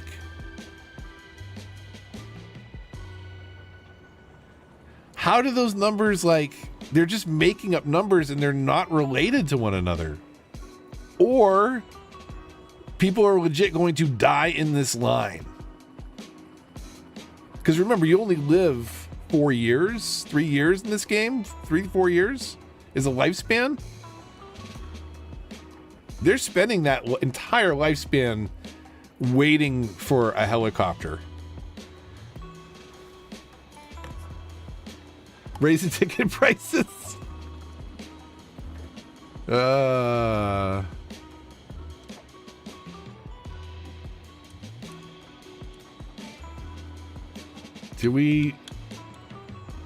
Where do you even do that?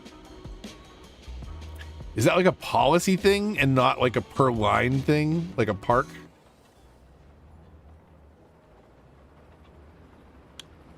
Oh, wait, no, you go. Oh, okay. That's just the budget. Well, I don't think I would wait in that line, honestly.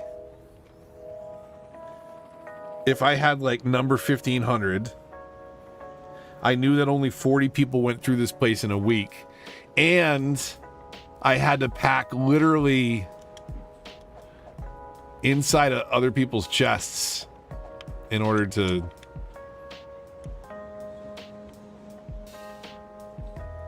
It's terrible. Like, what's it? This guy's got a creepy look. Don't stare me down like that. This is like, we could make a music video out of this.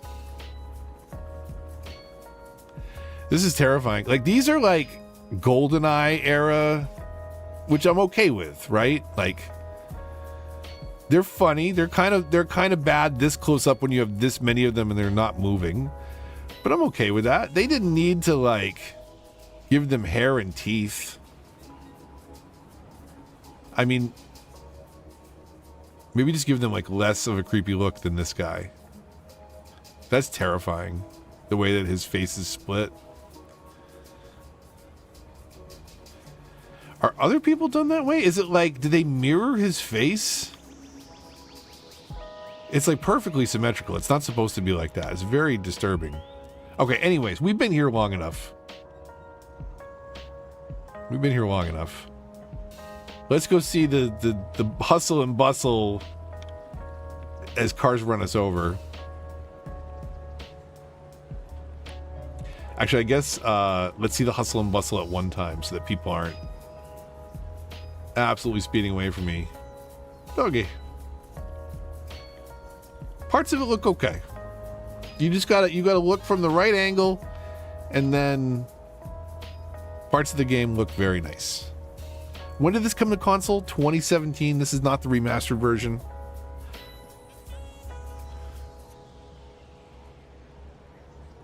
Wait, what? What? Why are you on a bike that big? What happened to you? I've never seen this before. Kang is online. What is up with this? What is up with this? How is that? Like, look at her feet. It doesn't work. Like, what are you sitting on? What are you handlebarring? What did they do? They like, this is not supposed. That's not a kid. It's just an adult that was like too small. Like, that got shrunk down. That was so weird.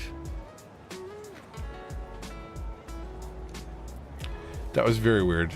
The texture on these buildings up close. Look at that. Look at that. That's console edition.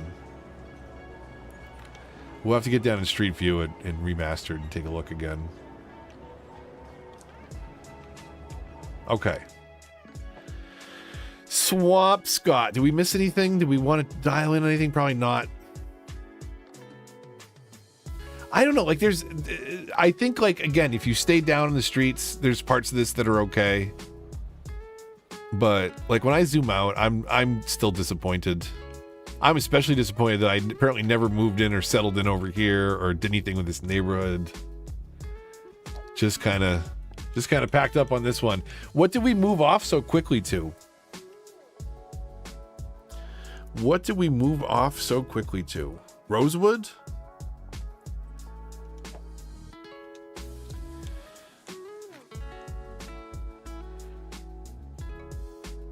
Springwood. This is the one that I think Casino was talking about before. So this one had a bunch of 6-lane roads. We're definitely not going to stay on this one.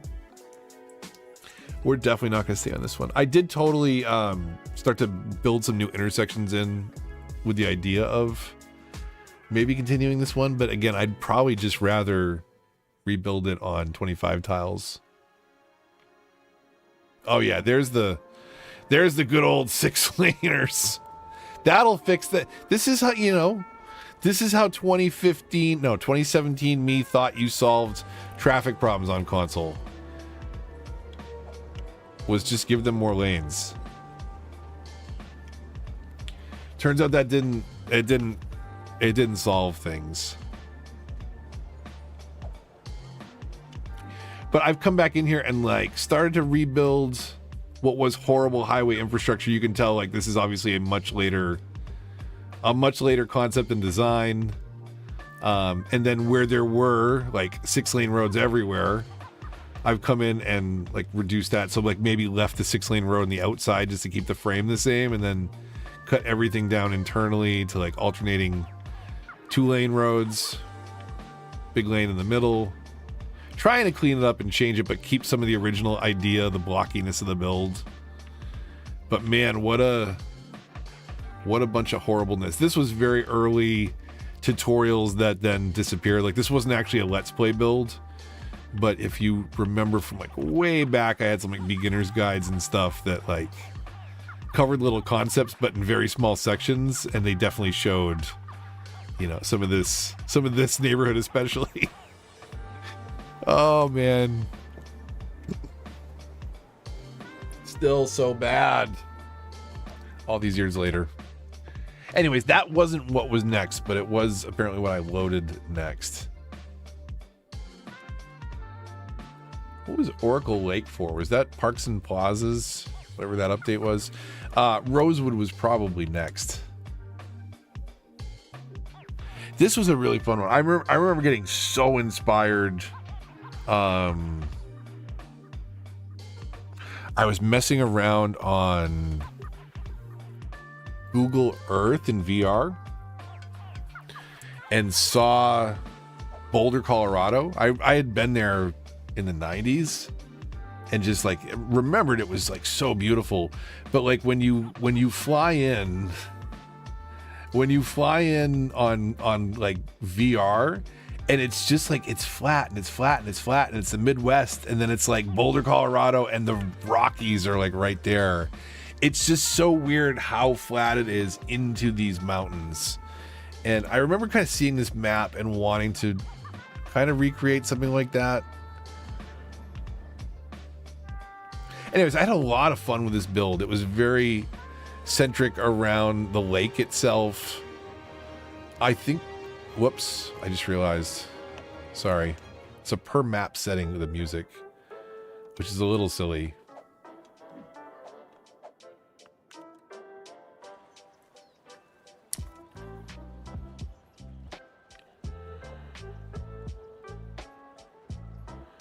Super blocks, yeah, that was so that was also like I think 6-lane roads, explaining that concept. But that was one that popped off for sure. That's funny that was. I think that might be. I might have privated that because it was so particularly ugly. I really liked the concept, but it was like. It wasn't like we didn't have pedestrian walkways and stuff like that, so it wasn't as much about creating the Barcelona style super block for pedestrians as it was creating a super block centered idea around traffic flow around a series of intersections. And it kind of worked. You had to come up with these weird calculations for console because we didn't have mods. So like I was willing to try anything and share if it worked. And that one popped. A lot of people saw that one. That was definitely some channel growth early on.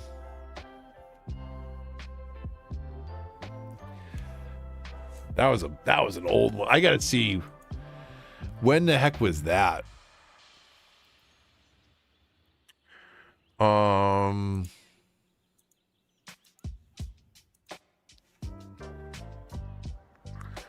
I kind of gotta know. Studio.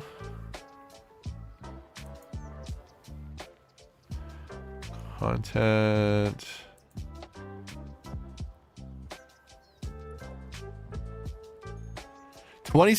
June 2017. Holy cow. That was a long time ago.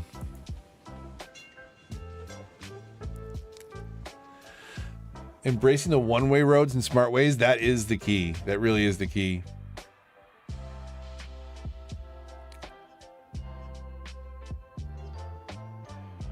Was it around that time I started cheesing it and removing road connections to the freeway for residential, force them into public transit? Yeah, right? It is like... Part of me like wants to just like build it and connect it in ways, but like you have to sometimes, depending on what you want to build, like you have to make these ridiculous considerations, like making a living pod, or putting your bus station on the other side of a 6-foot strip of highway so that they can't walk over it. Like that's a cool view there. If we had a better camera angle, like that's a chill little town. I like this, you know? That's a good view up there.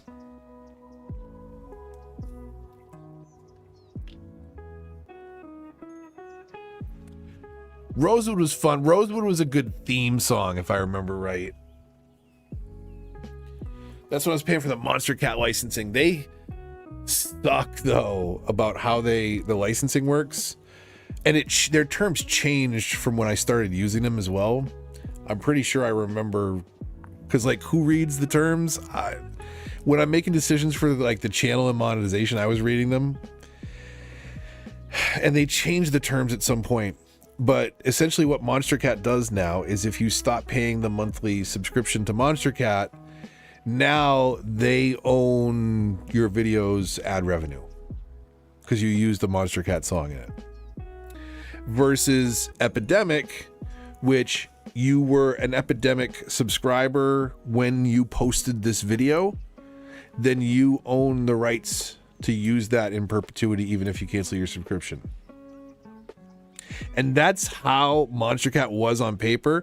And then around the time they were like, they redid their terms, and it was like also like, oh, get Monster Cat and be an automatic partner on Twitch or whatever the like affiliate, like whatever the first upgrade was that, you know, new streamers chase. It would just give it to you to buy in. And it was around that time they changed the terms, incentivizing people to stay connected. But yeah, what a rip off, because I really did enjoy using some of those songs, but I would never recommend that service because of that licensing model, which is such huge roundabouts. Yeah. Console and lack of F's to give.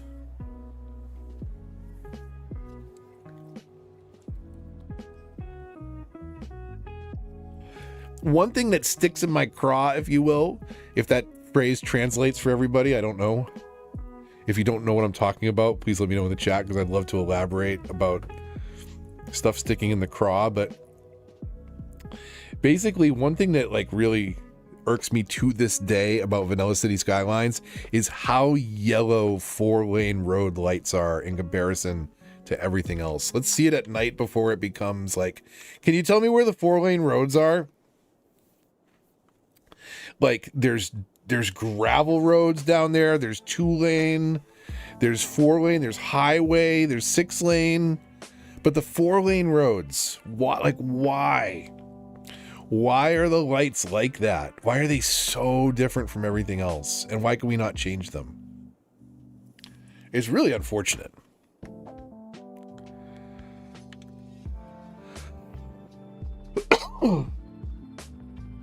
Remember that driving me crazy? A lot of stuff. This is really, Patrick, I'm realizing that, as much as a city builder and as much as I review and live stream, it really is a channel about me complaining, isn't it? I think today I learned that it's really just about complaining about stuff. I'm sorry. Thank you for being here for it.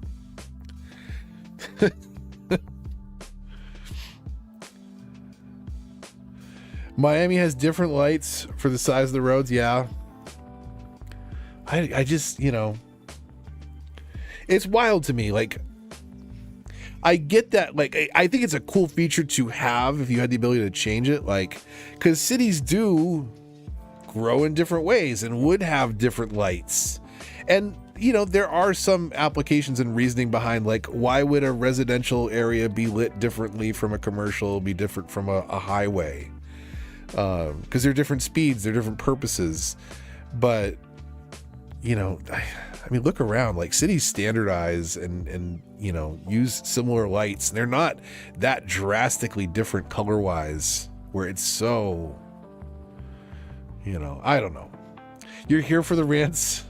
Oh, thank you. Appreciate that. I don't feel particularly entertaining sometimes. Although, to be fair, like there are times like when I go back and I really do want to make a supercut at some point, like there are some like ridiculous shenanigans in outros, and it's like I go back for that again sometimes because I'm like, oh yeah, that was really stupid when like this just turned into a ramble fest. Like sometimes it goes off in funny places. You gotta there's a sea of them though, and you gotta ride the storms out. They can't all be bangers.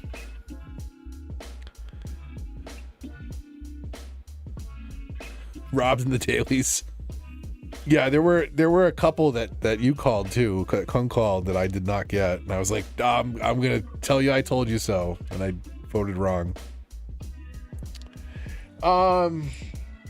There's some really, like, look at that. Like I really like some of these views. That's in bottom left there is really interesting. I used the toll booth as a security gate into like the gated community. Mouse ranting again? No.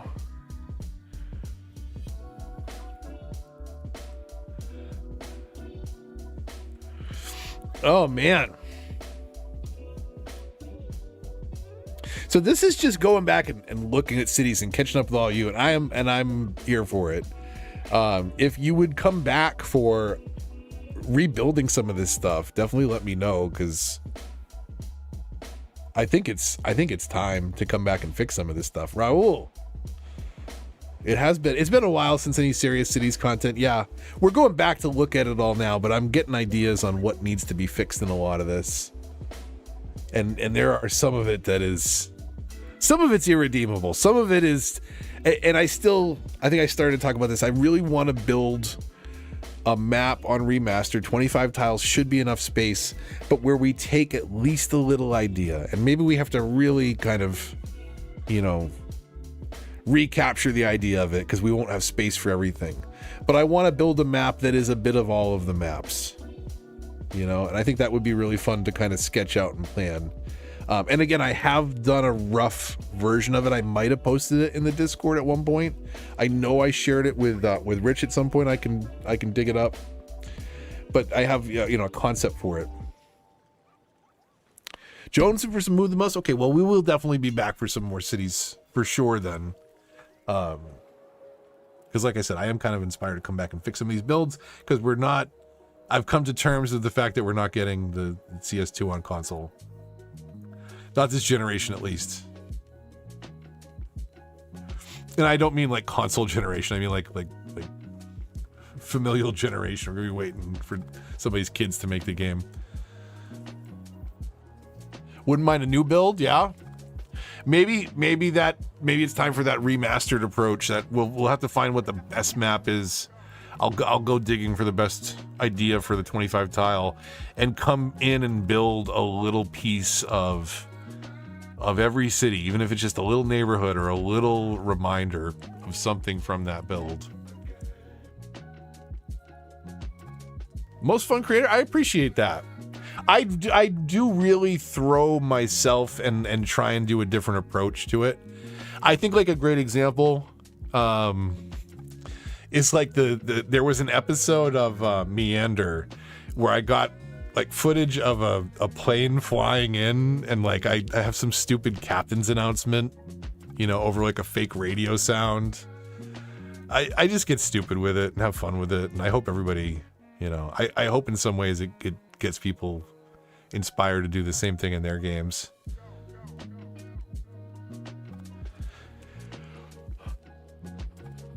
Squirrelville. All right, let's see. Build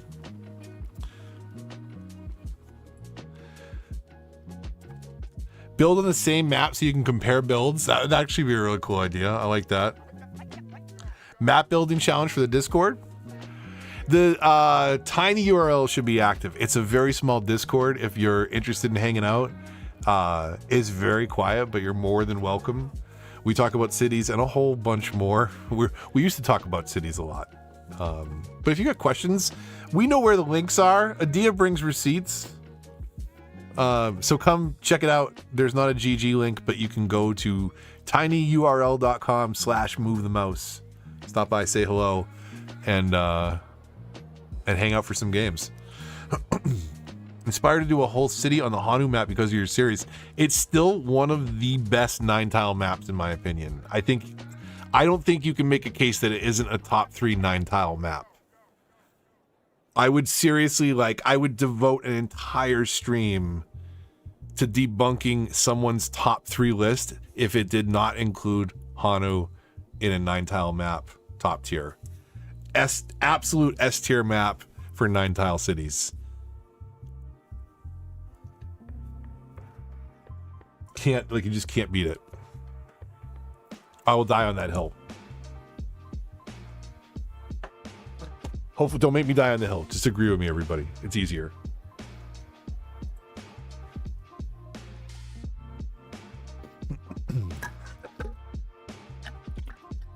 Sorry, I need to hydrate. Hydrate if you haven't hydrated in a while. It's good for you, kids. It's easy to overlook. Kidney health. So many games on backlog. Oh my god, you don't even know, Adia. You don't even know. My Steam library has crossed 500. And I have only played maybe 10% of it. The sales get me every time. I'm not getting stuck in microtransactions in games for the most part. But the microtransactions that they get me on, they do really get me on.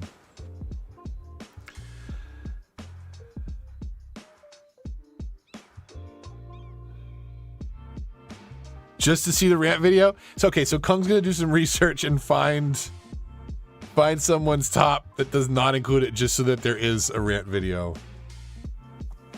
That could be a fun project. That could actually be a really interesting project. Video essays on bad takes.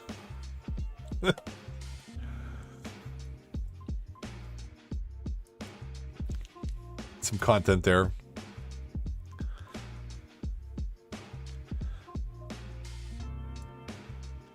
Just gotten into RimWorld. Steam Deck and PS5, yeah. Steam Deck is a nice I really appreciate a good Steam Deck title now because I've actually been streaming a bunch of stuff. For those of you that are here, I really appreciate it. I'm going to be streaming all kinds of random games.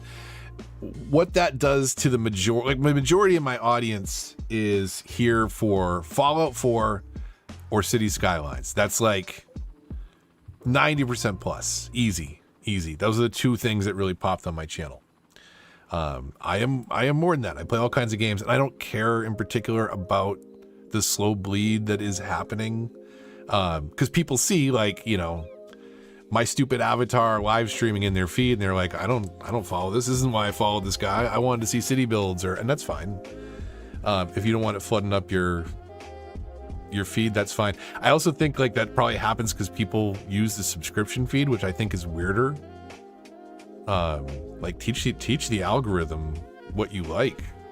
Don't use the subscription feed. That's unmanageable in 2025. Actually, that's a good question. Anybody care to own up to using the subscription feed in 2025?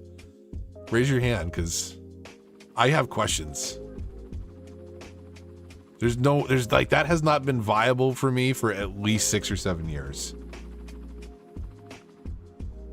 And I wonder how anybody can use that. But whatever. I show up in feeds, and if you're around for the other stuff, I'm catching up on the backlog, and one of the reasons that I've been able to make time for some of the games that I haven't been playing, it's weird, but doing it here on stream, it gives me a reason. AC, who went to bed because she has to work for communist Canadian government tomorrow. They're not communists, and she doesn't work for the government, as far as I know. There's so many non sequiturs today. It really is like that's what this is all about, the non sequiturs. Sorry, I went so sidetracked. Like the creative experience, the community behind this game was great. You know, but like being able to I don't know, like this game in particular, I think hit a real sweet spot for that. Not communist, just dictatorship. Sorry, misdiagnosing foreign governments. If it's on your main page, you look for it. Yeah, it's exactly what I'm saying. Like it's not a thing that you can use anymore.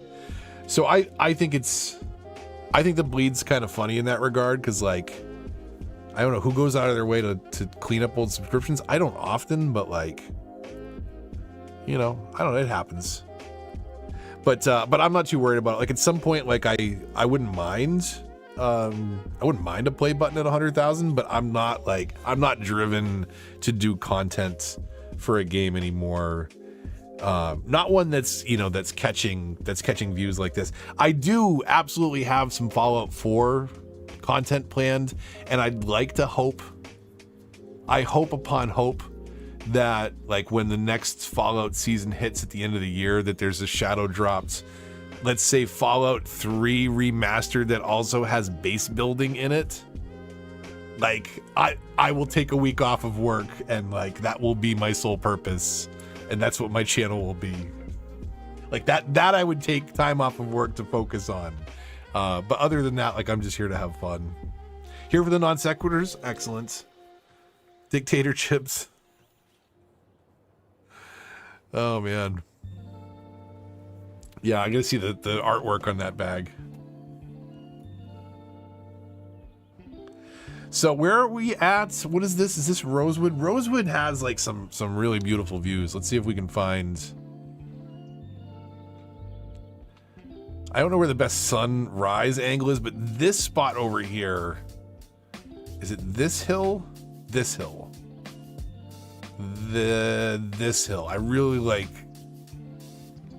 this spot, like kind of right here. I don't know. There was a spot that had the clock tower in it. It was up here.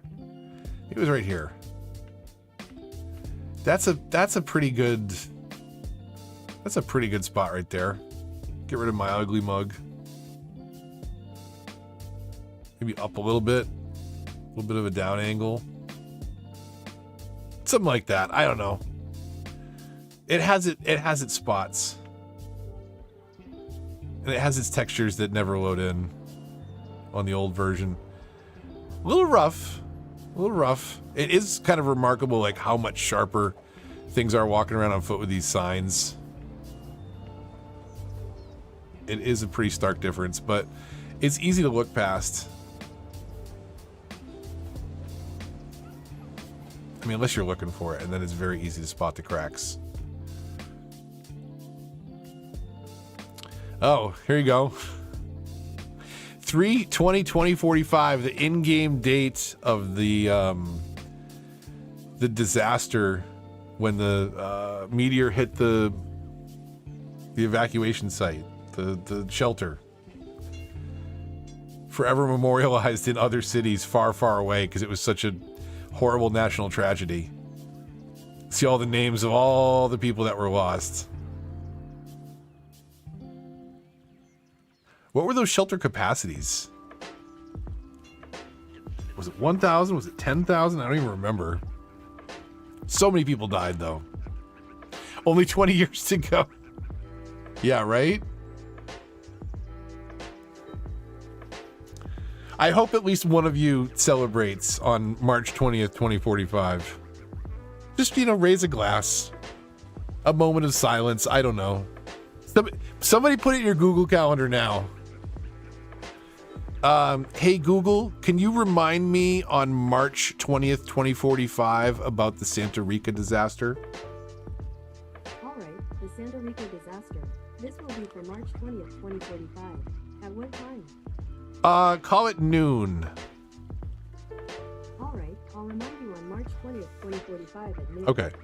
There you go. Google's gonna remind me, or whoever's stolen my account after my untimely death on March 2045.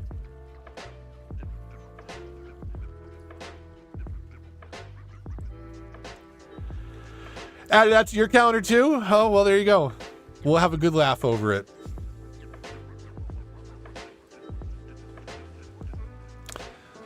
Assuming Google, or I was gonna say the economy, but if Google collapses, the economy, you know,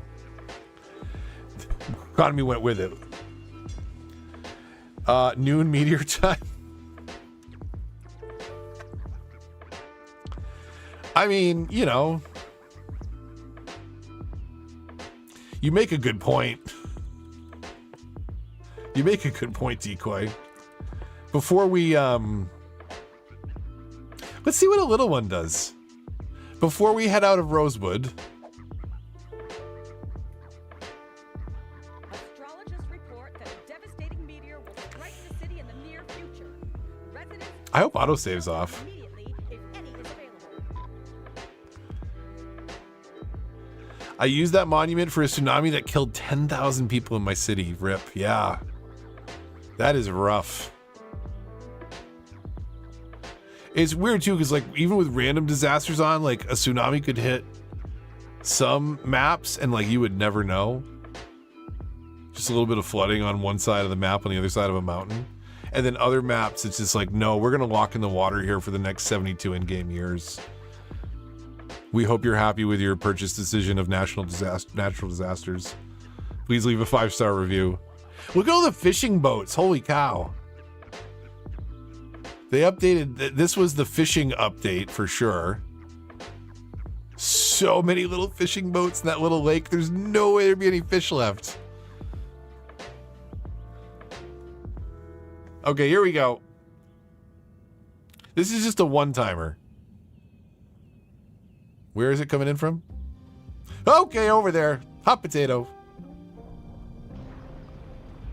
Whew. Oh, there goes some cars. A meteor strike has occurred. Avoid the impact site and head to shelter if any is available. That's not too bad. Look, it didn't even hurt the meteor across the street. Look, it's just one intersection that's out of commission. That's easy. That's easy. Disaster hour almost. Where do we want to blow up? What haven't we loaded into yet? Have we not loaded in anything yet? What came after that? Rosewood? Oh, Greenwood, of course, and Plainville.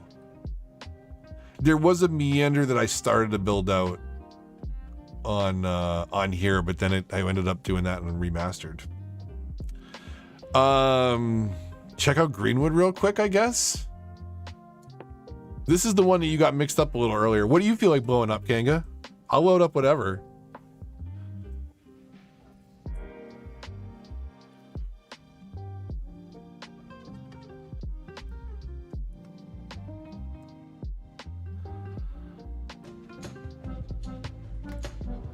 The per world music. You can tell what mood I was in last time I played.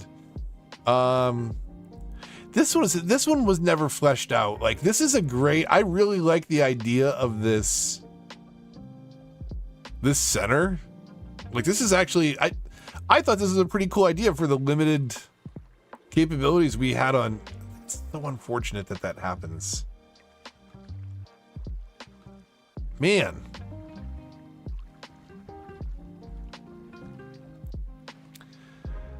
Dealer's choice. I always love tsunamis. Okay. Let me see. What feels most Australian, chat? Like, what's... I don't know. The tornadoes need to be, like, poisonous or something if they're going to be Australian tornadoes. The sinkhole should have teeth. I don't know. It's just like nothing feels dangerous enough for Australia.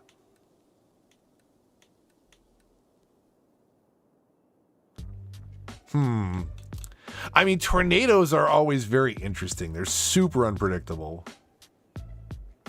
Spider attacks. Yeah, exactly. Well,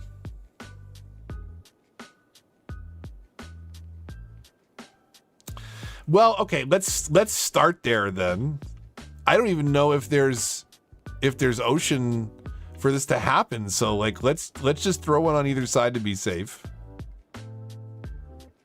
Is that how slow the cooldown is for real on tsunamis? Okay, well maybe we'll let that see what it does. And let's get a good old Auntie M Twister in here. Actually, wait a second. Wait 1 second. Hold on. I do want to talk about this real quick. Cuz this was I really enjoyed. Like this is a little bit of it's a little wonky here to provide this function of turnarounds and the boat dock. But like I did see, I say that I really like it, and then I see this void. And I say, you know what? Forget it. Who cares about the city? Just throw a tornado in the center of it. But that is really unfortunate that it happens, because like it's a good idea. I mean, it's very like, I mean, it is me letting my autism flag fly, essentially. Like, how could I like break out the graph paper and set this up in a way? And like, it just got dorkier and dorkier. In the divisions and the separation, you've got the offices in the middle to create the separation of sound. There's one-way streets, and it's all walkways and carefully thought out. And then you put all this work into it, and then there's just a floating void there. Cause console version. So are we on 3 times speed? It's I don't know if for sure the tornado will hit.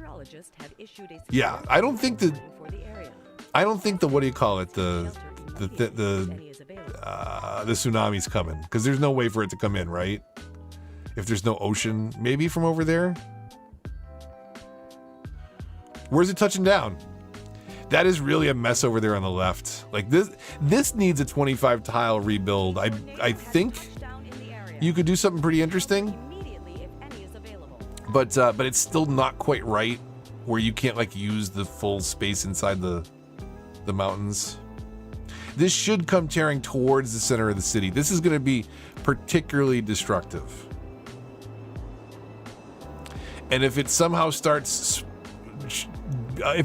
maybe we'll get a Sharknado, and then that would be more appropriate for Australia to pull the dangerous animals out of the ocean to disperse across the landscape.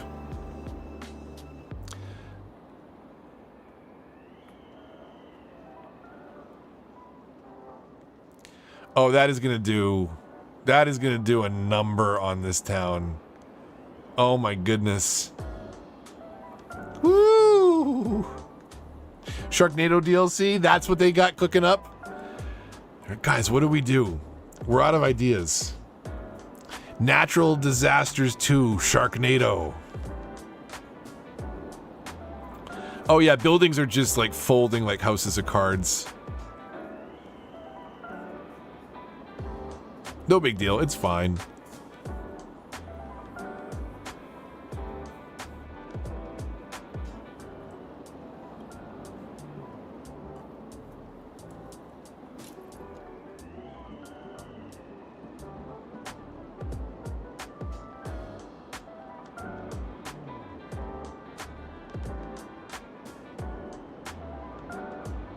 It just missed the what do you call it? The Eden Project. We lucked out, I think. Damage is not too bad. Not too bad. How do the tornadoes look from the ground? Horrifying.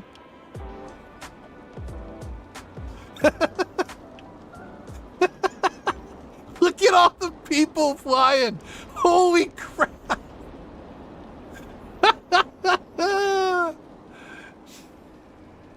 Oh my God. Can you imagine?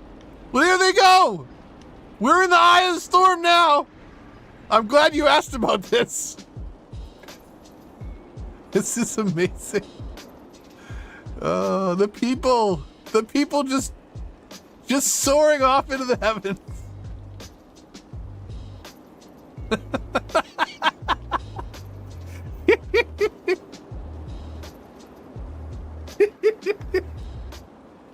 Oh my God.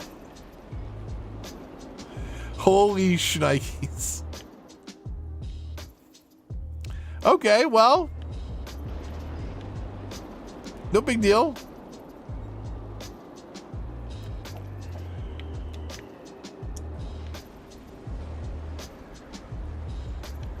There they go. There they go. That old guy with the cane, is he going to make it? Nope, nope, nope. There he goes. Kid, go on the bike. Come back, kid. No, no, no. No, kid, come back. You don't want to go that way. Is the tornado stopping? Is the tornado going that way? Are we good? Has it stopped? Definitely hasn't stopped. Never mind. No, that's that guy. It stopped. Okay, well. Do we have the cougar in this map? No. Oh, here they come back down. They're coming back down. Watch yourself.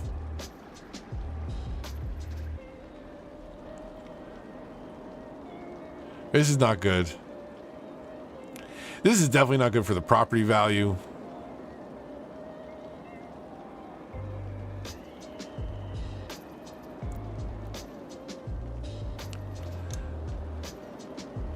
Working on Germany right now. How have you been enjoying the region packs? Are they big enough to devote a full map to? You've been devoting like a full save to each? Because I'd like to find a way. I like them having a serious conversation about the complexity of City Skylines 2 resource packs while I'm following a tornado around the city, watching it rain people in cars. Thanks, Kanga, by the way. This is a good idea. The combination of the tornado and whoever recommended a walk. Patrick, thank you for recommending walking around and looking out on the ground. Because that was hilarious. I mean, in real life, the devastation would be horrific. Horrific. But in a cartoon game, when the people get sucked away and don't change the position they were picked up from the ground in, like they were just sitting on a bicycle and they maintain that position, that's funny. It's still going. Yeah, it's still going. It literally tore through the entire island. Holy cannoli. And it's going to destroy the Beltway too. Where it touched down over here, right on the edge. Oh, it got the little bit of amusement park. You want to have fun? Not in my city, Tornado says.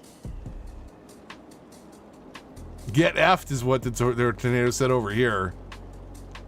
Just all the way through here. And it did a little shuffle. It went that way and then back this way. It's like, nah, I'll come back over here. Okay, still going.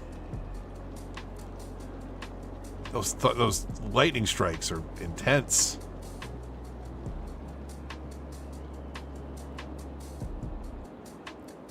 A lot of disconnected ideas. I need to come in and finish these off.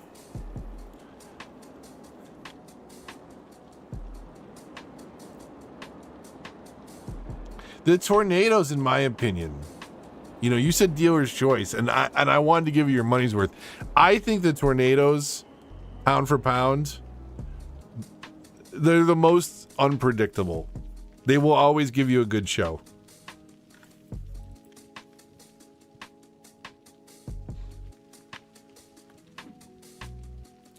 There's a few problems. Nothing the back button can't fix by hiding everything and going into cinematic mode.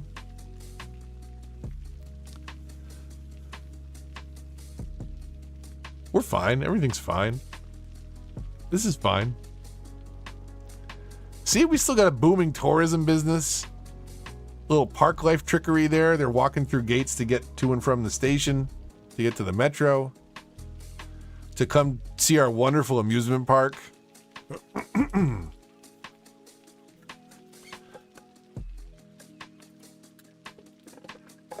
Well, I think we found some broken highway. They're not going anywhere for a while. Ouch. Good amount of assets for a 10-hour city. Okay.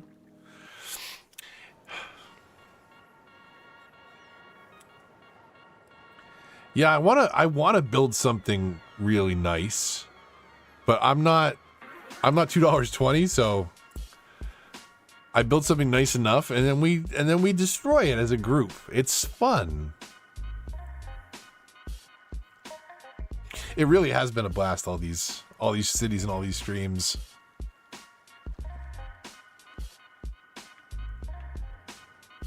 This one really was. I should switch. If we're okay here? I really would like to maybe remaster this one. This was a really fun idea of this central island kind of. It was based on an image of an artist rendering of a futuristic, eco-friendly city. I'm going to reload so I can talk about this, because it is something that I really wanted to explore in a future build.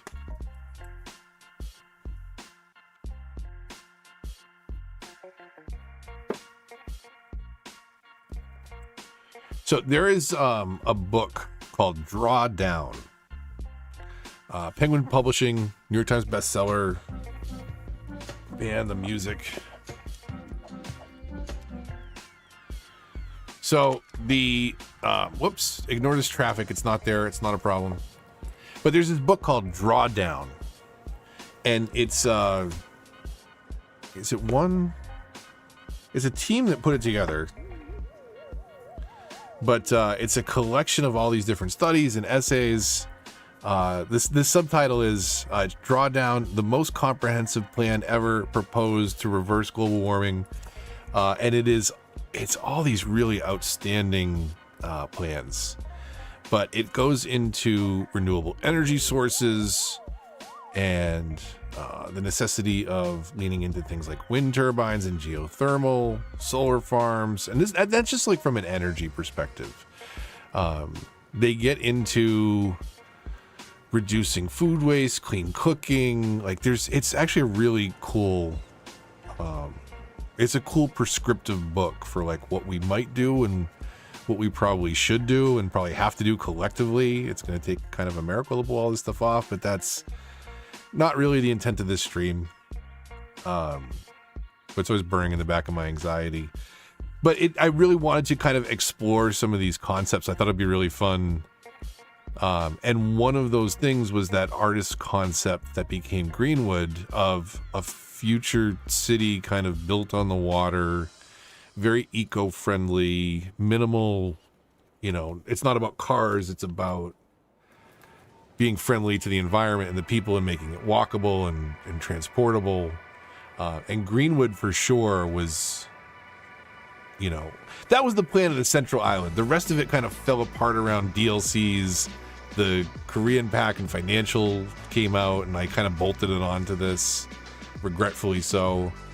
Because it was a good idea. It was a fun idea to start, and I think I just kind of destroyed the idea of it, trying to build up too much too fast. I should have kept scraping away at the waterway and built like another floating futuristic hub and done some different things with that. I think would be a fun way to explore for a second build. So I think this is definitely one I would explore and remaster and rethink and redo in a couple interesting ways. It's the yin and yang, the build and destroy. I love it. Some people get particularly concerned, and sometimes we have saved some of them because they're fun to. Sometimes they're fun to dig out. Sometimes they're particularly bad.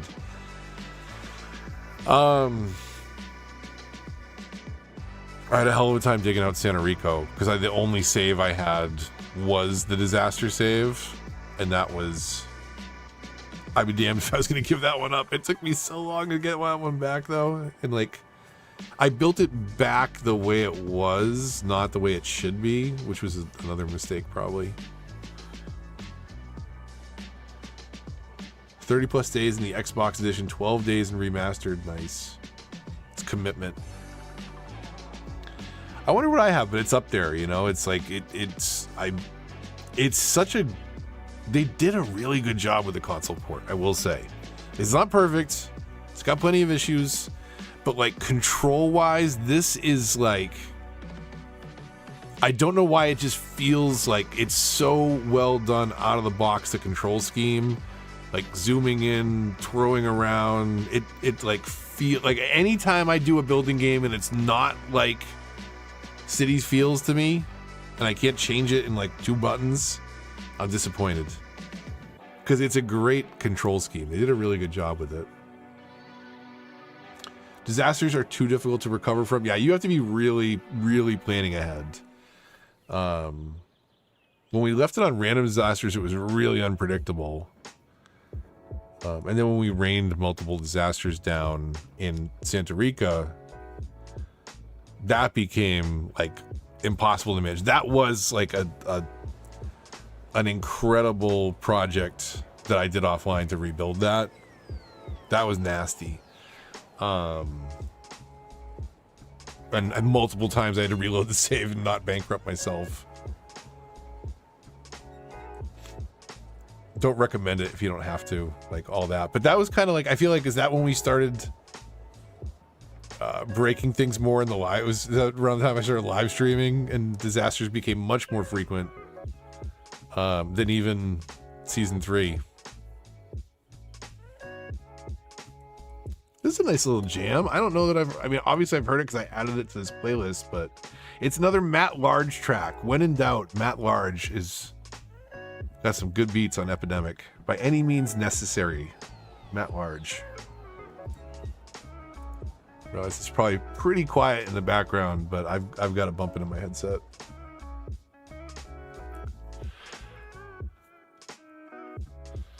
Thanks for getting me into the game. Oh, thanks for being here, Pete. I'm glad that it helped in any way.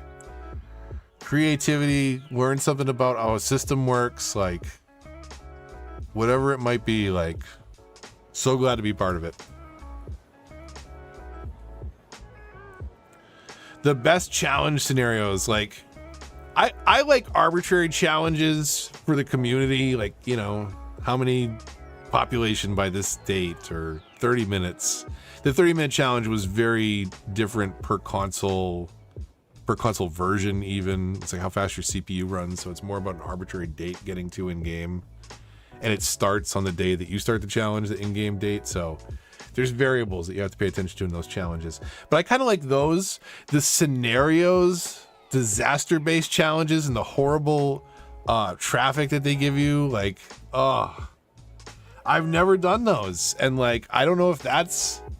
I do know that's content some people want to see, and I don't think I can do it. I don't think I can do the natural disaster challenges and that stuff. But it might be a fun. It might be a fun stream, but I don't think I can handle it. Why is that building like rainbow top like that? What is going on there? That's not just me, right? That's that glass reflecting in a really weird way.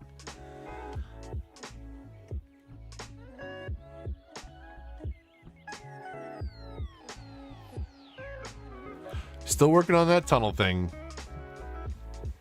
Years to perfect. And I'm looking at all these cities and like there's cool spots, and then there's just so much ugly stuff that I would love move it or something to do. Like, you know, this is all boxy, but this is like very clean and meticulous, and there's a rhyme and a reason. Everything kind of fits. Although I'm surprised I don't have trees filled in here, honestly. That's a little weird.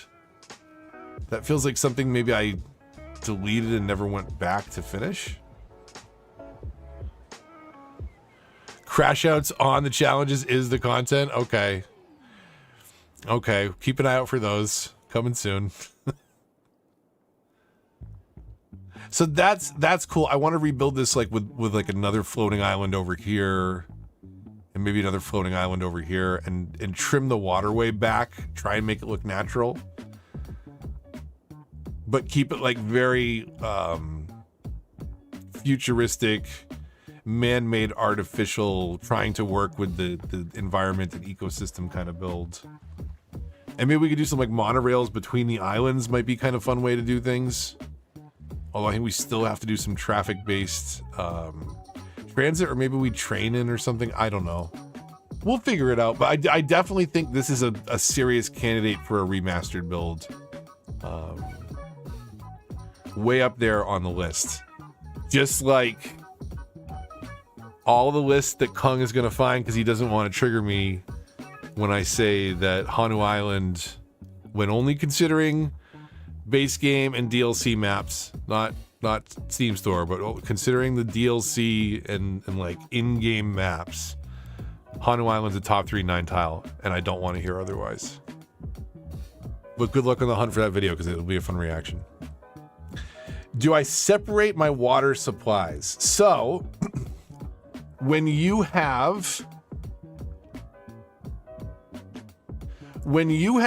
this unlocked, the Eden project, you technically don't need to separate your water supplies. So if you just care about like game logic, chat, what map were we in that had, was it Woodgarden? I'm gonna load up Woodgarden real quick. So, do you separate your water supplies? You could. And if you're going for realism, you absolutely should. And before you have this endgame stuff unlocked, absolutely you have to. But if you want to like bury your water system or like hide it off in the edge of the map, endgame, you can do that with the Eden project. Because the Eden project pulls out, it raises land value and reduces pollution. It basically like removes it except for, how do I get in a pollution view? Man, I am rusty. That's garbage. Pollution is a purple one. So like the only pollution we have is like at the polluting building itself. And then you'll notice like it's an immediate drop off to 0 pollution. So like you don't even have to worry about pollution. The worst polluting factories, you know, barely pollute across the street. So they don't have this horrible effect on the map once you have, again, the Eden Project monument, kind of an endgame thing. But once you do that, you can have your water intake immediately across from your sewage. So the sewage is on the left, the water intake is on the right. This is the Green Cities sewage, so it reduces it down to like, I think 85% right off the bat. But the additional benefit of the reduced pollution from the Eden project means you literally can dump it into a canal and pick it up on the other side, and it's totally fine. They'll never complain. So yes, you should separate it. But once you unlock Eden project, if you want to put that in your map and hide your water system like this, that's an option for endgame. Or a particularly short beginning game. You can do this at the beginning of the game, but your city won't last long. Huge water pumps, exactly. Which seems, you know, like I don't feel that a lot. That's the thing too. Like I have 63,000 people in this town, and like it doesn't scale well. Like the number of things that you need. Like I shouldn't, like we're kind of gaming the system in a lot of ways with the dumps and the recycling. But like you shouldn't need 14 dumps, you know, because you added another 20,000 people. Some of it is pretty ridiculous, the scaling of some of the objects. Okay, so we looked at Greenwood. Plainville, I think, was what we were loaded into when we started, but we may as well take another quick spot and then maybe pop on over to Meander. Because I think that will have been all the cities. that I can load up. The two that I can't are Hanu. Do I have a Hanu saved on here? I might have a Hanu partially built on remastered that I just did offline. But that last would have been a PC build, I think, Hanu. This could go through some fun remodels, and I really do, like, I so love this kind of road network and separation. I really want to flesh this out through the whole map, where we have this trolley through the middle, and it really reduces traffic. You get these quiet, no parking grass lanes. Like, I want to work on this some more and build in some of the pedestrian from parks and plazas, because that wasn't really a major consideration in Plainville. Sorry, geez, it took me a minute.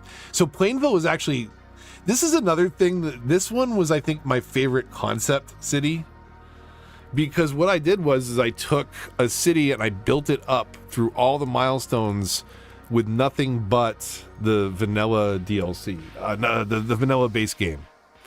And then I think, like, episode by episode in the Let's Play, I would add a new DLC.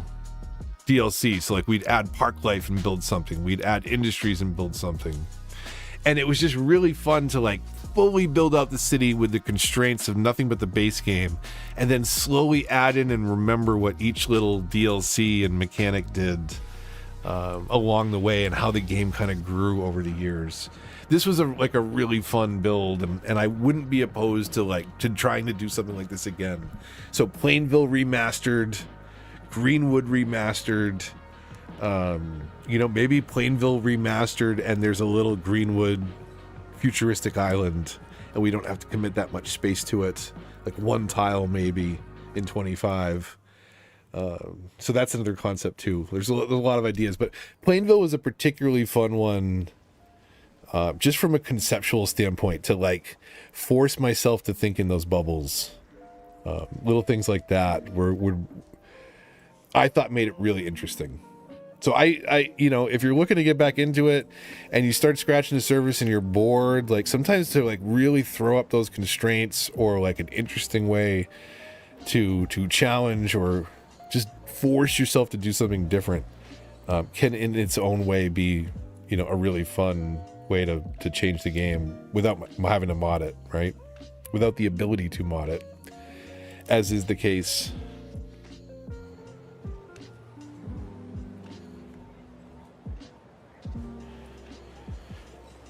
Chill track for a chill little city.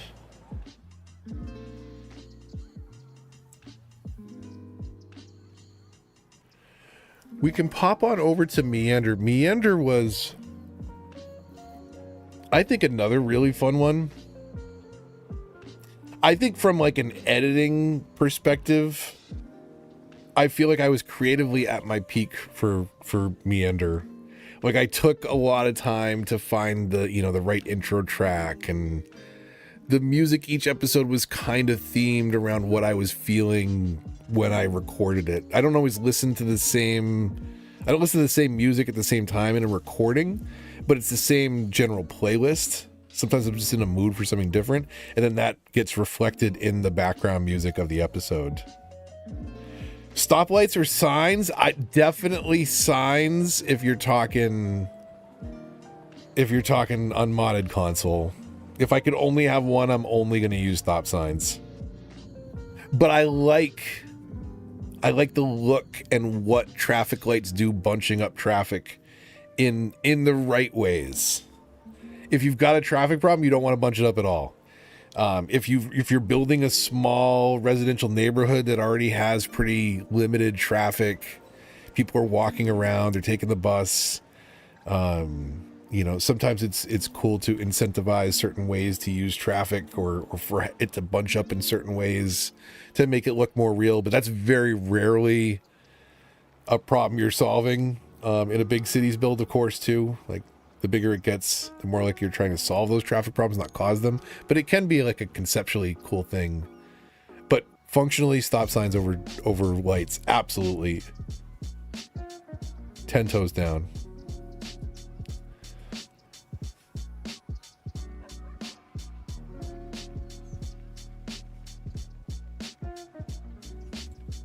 So I'm glad you learned a lot. Appreciate that.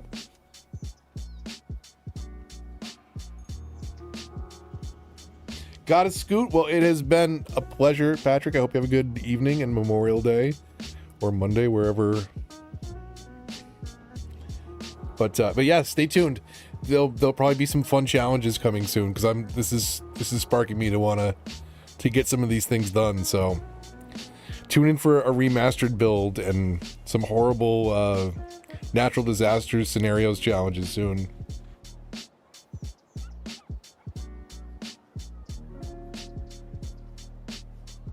Oh man, I just realized it is 12:10. That is crazy. Time flies. Look, it was an hour ago. Kong was like, "We're gonna do some games." I'm like, yeah, sure. Any minute now.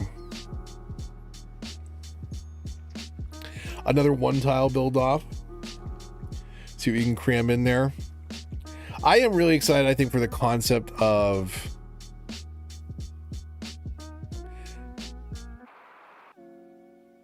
I kind of am torn.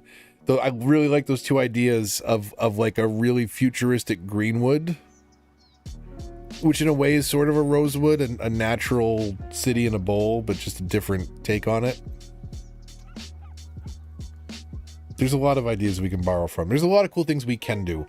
Can I finalize and finish them all in one concept?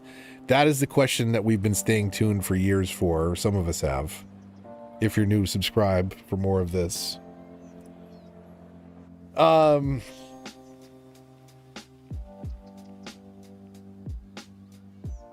Respecting topography. I know, you're giving yourself away now. Phil, we feel your influence. Don't tell him what I do with my water pipes. Do you want to see? Let's see what Rosewood looked like. Oh, it's gonna be bad. It's gonna be bad. That's pretty rough. They have nothing to do with the road network at all.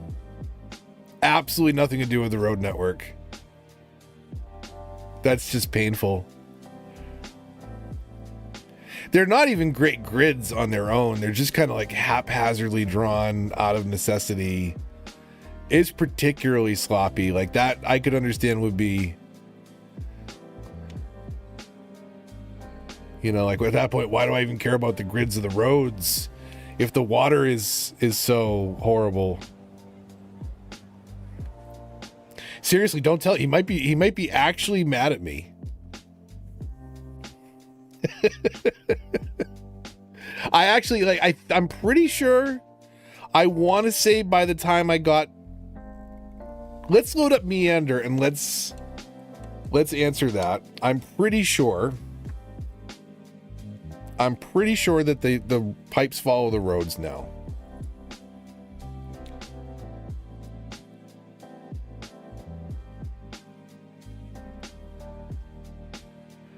Okay. Oh, look where I was too. I was feeling nostalgic, so I had Mars Radio on, and I was at the memorial site for the meteor. Okay, how do I do this? Hide. Okay. So this is Meander. I was saying, like, I feel like creatively this was my best Let's Play. Like I've done some decent tutorials and like focus things around campuses or various DLCs, sure.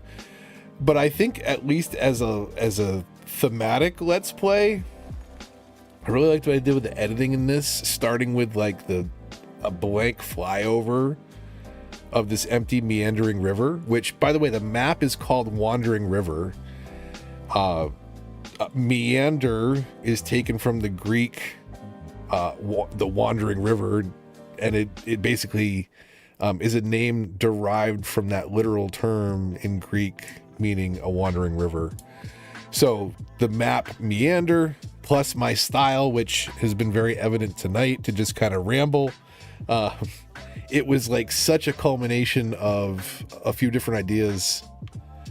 And like, come on, I mean, I know it's just some trees, but like, can we just have 5 minutes of peace without something catching fire?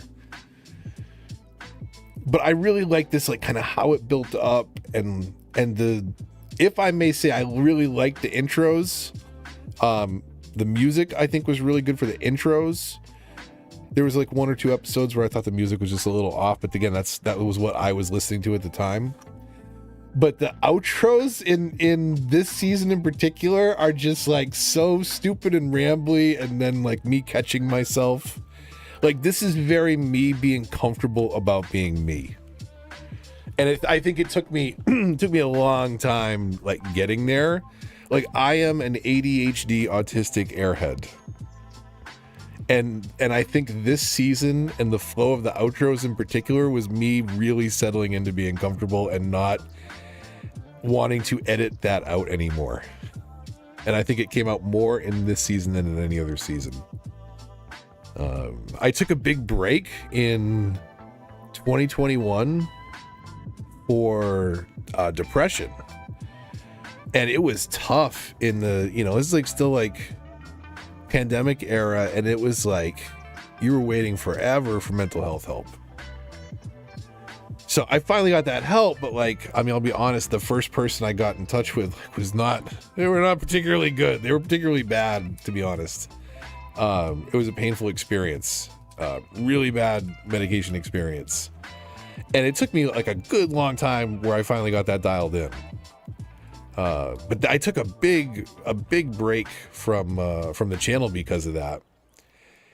And at the other side of it, like, when I finally got back around to making content, I just like, I wasn't chasing anything. I wasn't chasing any idea. I was sharing things that, I was really passionate about, but it was a lot more streaming and a lot more focused, a lot less focused. But then occasionally there will be a 25-minute video essay on my, 25, 30 year experience with Bethesda games and why I'm at the same time excited and scared about Starfield. So there'll be like, a let's play about Fabledom, some Cities content, and then, something like that. And it's just like, it's been really fun, just chasing that creatively too, just doing whatever. But this brings back a lot of nostalgia and definitely some things that I want to go back and explore. And I've been documenting it mostly via live streaming. So stay tuned for those. I am likely to go live a lot of nights at 9, but there's no consistent schedule. And I will create content when I can, or hopefully make the VODs worth watching. But I will definitely be tearing apart some of these cities that we've been looking at tonight and trying to make them better. So hello, Scar. Hello there. Ironically, cities have drastically helped my depression. It helps me think about something other than my internal misery. Focus on the misery and the havoc that you can wreak on the Sims. No, there is something that is really like, I'm glad that, you find a therapeutic nature in this game. And I find it ironic that I thought about the therapeutic nature of this game and then it cut to that traffic. And it's just like, at the same time, is this game good for my mental health? Sometimes it isn't. Sometimes it isn't. That cut was just great timing. But I totally get, like, I'm like, if you watch the channel, like, I'm big into all kinds of games. I love like a competitive first person shooter. I love Halo Infinite. I love Battlefront. Like, I love like competitive situations. There's some games that I'm into, some games I'm not. But like, I really, really love competitive first person shooting, which has not necessarily come across in a Cities content creator, right? But like, this Cities is like a totally different mental space for me that I also appreciate in gaming. I love it so much because it's solving a completely different challenge for my brain at that time. Sometimes it's my ADHD that needs to be focused on 85 different sensory at the same time, and first person shooters are great for that.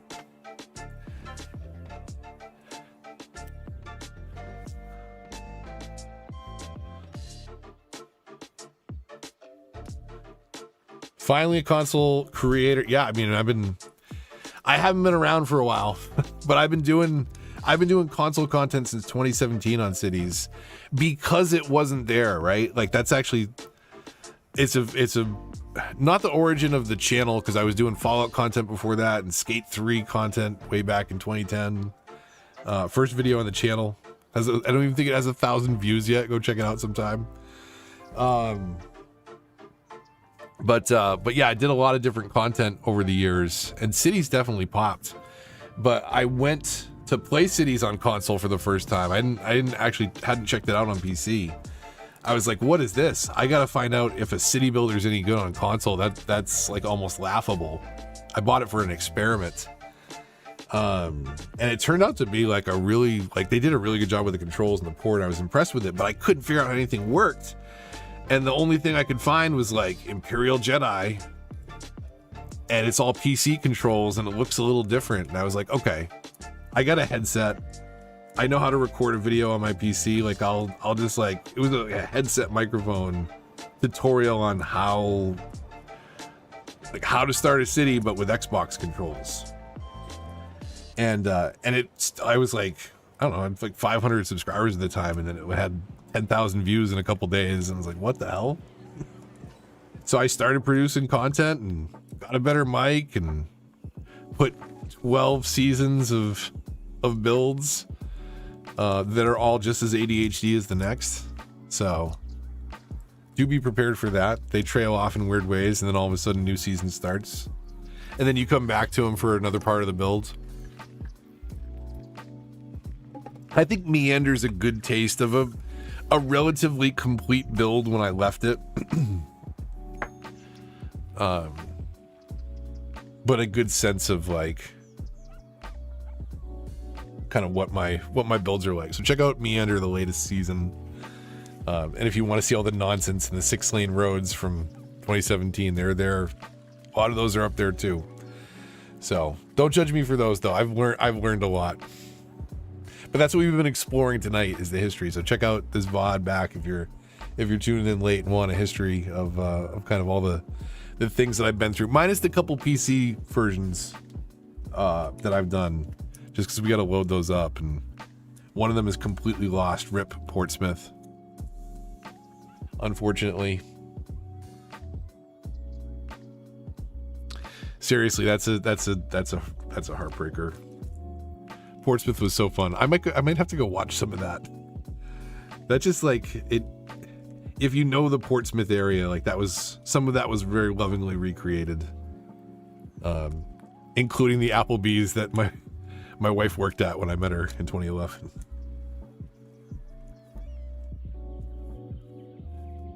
Edge of map fog. That's a thing around here.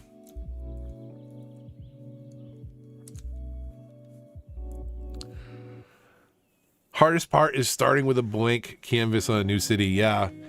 You kind of have to like, one thing I think, like, because I don't play with the unlimited money on, so I tend to gravel road or even just go into the same map in a unlocked creative mode and just like draw out some districts, paint out some districts, and like imagine that idea of my city.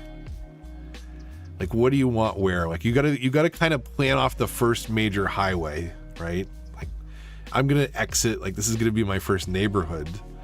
But then how do you want all that to flow together?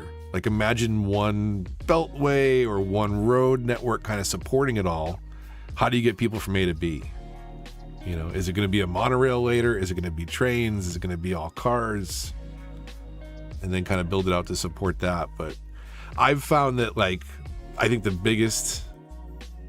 best tool for me is just loading it in to the same map, everything unlocked, and only use the district painting tool. Like, don't even bother with roads. Use the district paint tool to kind of paint out, literally like finger paint your plan.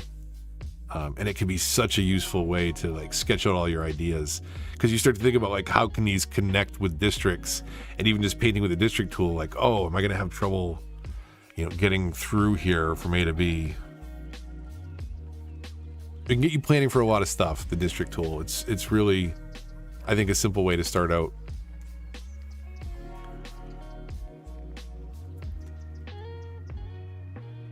Without their precious mods, yeah, that would actually be that would be I you know, like, I know as far as content creators, like they're the game's drying up from a viability perspective if you're trying to make a living off of it, but if you're having fun with it, it's as good as ever in that regard. But it would be kind of funny to see somebody's take who's been playing it on PC to play it on console for the first time. To challenge, I would like to see like the live real-time reaction, like you have to get to from 0 to top milestone. Like, you can't give up. You have to play. You have to go through all the shenanigans.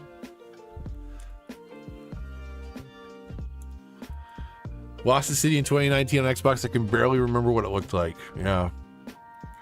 I spent hundreds of hours in a lot of these and edited footage around some of them, and like even tonight, like I was like, I could not orient myself in some of these maps. I had no idea. Hey, there we go. College is on fire. No big deal. Everything's fine. Everything's fine. Where was that? Over here. One more time, just because.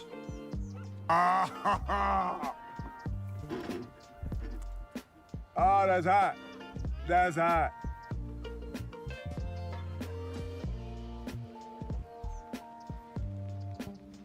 That's so often that happens around here.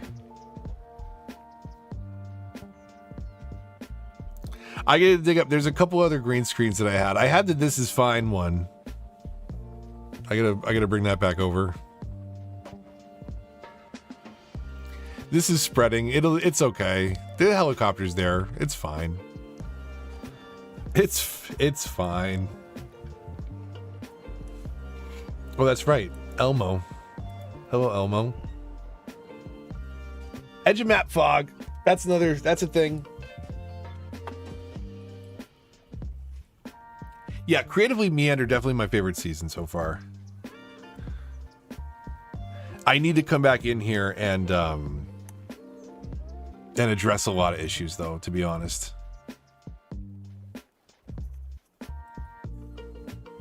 It needs to be shrunk down. Like, I got to stop worrying about, like, we've unlocked everything from a population perspective, and now I got to go back and, like, just make it look. I want it to balance the look a little bit better. That's the thing I always get bad. Like, I have a functional city, but like, it doesn't have to like be a huge moneymaker. It just has to be able to support itself, and maybe we squeeze that out in like an industrial area off on the side of the map. But I want to make it just look a little bit more the part. Like I aesthetically appreciate this neighborhood, but those buildings in the middle, they're too much. I gotta have lower. And here, there's 4 lanes. There's 4 lanes. Use the lanes. Don't like do what we do here.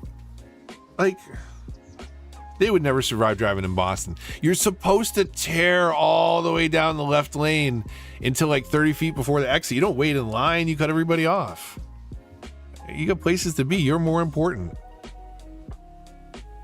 Which causes the traffic jam in the first place. But like, you know, you still use the other lanes. You cause the jams all over the place. It's just drive time. Went from console to PC. Tried console after playing PC for 3 years. Didn't last. I get it. I do like, I love going back and forth. I don't know what it is. I mean, I've talked about it a little bit tonight. It's kind of like, what can you do with that limited palette? It's nice also not to have to worry about the mods and the fact that I can load up a city from 2017 that I haven't touched since then, and it still works the same, albeit in the horrible state that I left it in. What's the highest population you have? Mine's 25 tile, 350 population on remastered. Mine, I think, is Springdale, and it hit like 240 on a 9 tile.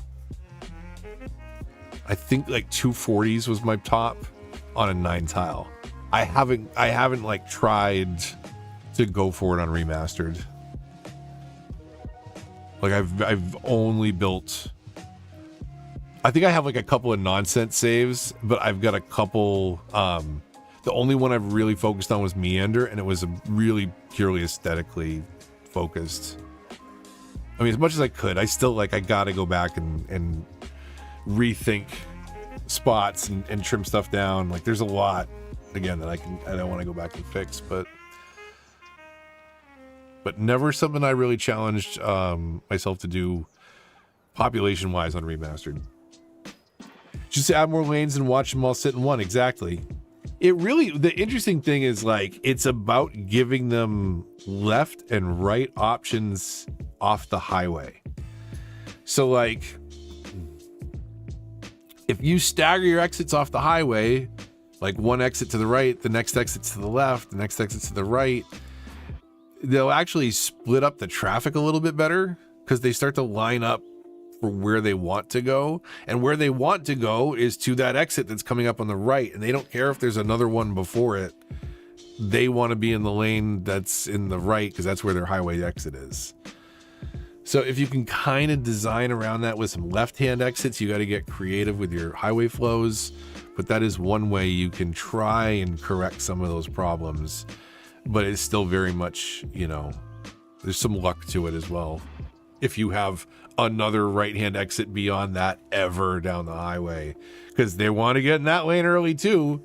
Nothing like getting in the lane that you want for your exit 17 miles in advance. Additional signs like no left, no right, yield. Yeah. So they technically, I think they have that in 2 now. Although honestly, I explored it so little because it was so disappointing to me. But I want to say that those were in at launch even. I'm pretty sure. But yeah, they're desperately needed. Is CS2 on console an afterthought currently? So I kind of gave my theory on this very early on in the stream, but I'm happy to reiterate. Yeah, it's an afterthought. I think it was an afterthought very early on, to be honest, because they thought they could take it on having never done a console game before. They worked with Tantalus, I think it's pronounced. I should know, but I mean, they did an exceptional job at porting this over. Like, the controls, I think, are a model for what a city builder should do on a console. It's very intuitive in how it's controlled. I love it. One of the things I really love about it.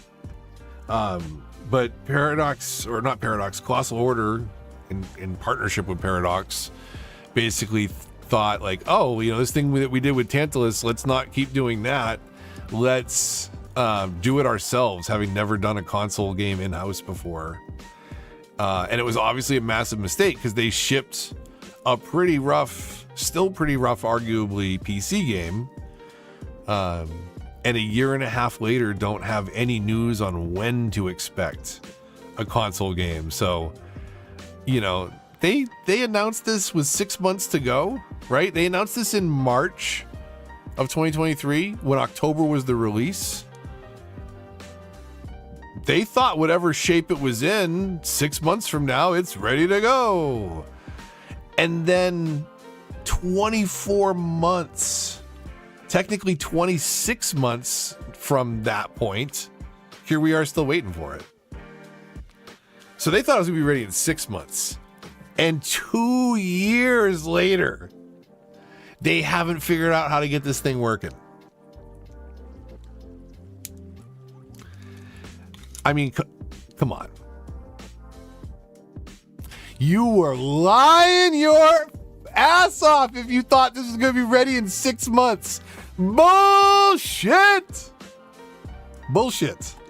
Okay, sorry. Now that we get that out of the way, 6 months, ready in 6 months. Get out of here. You're out. You're done. Literally, it's been 26, right? Because think, in March, they were like, it's coming in October. It is now May, almost June. Like, you're talking 2 years, more than 2 years. How far off were they? So is it an afterthought? It was an afterthought way before release date. Because they never took it seriously, thinking they could develop it in-house with no experience and we'll just hire some, I'm sure they hired people. But like, you're just going to start developing games in-house with no external support?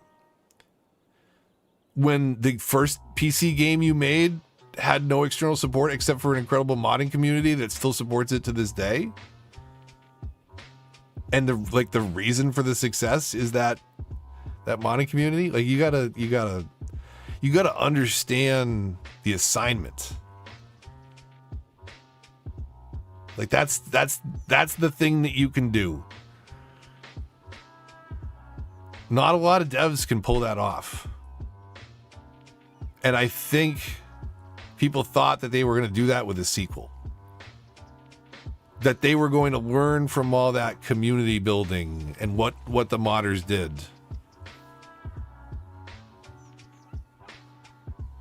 But they certainly didn't bake it into the game in any meaningful way that it could be built upon for the console community. Always been an afterthought. If you've enjoyed my rants at all this evening, if you're new to the channel, we were still under embargo, if you were, but we could talk about like our wish lists for what we wanted in CS2. And this was like when the original trailer dropped in March of 2023, and we were all kind of allowed to respond, but we couldn't talk about anything that we knew about at the time at the release specifically. But it was okay to talk, hypothetically about wish lists, about features that could be naturally derived. And one of those big things for me at that time, still a ways out, hadn't had my hands on any kind of console build. But one of the big things for me was like that separation of what's possible in the PC versus what's possible in the console. And here you are hitting this reset switch for the game.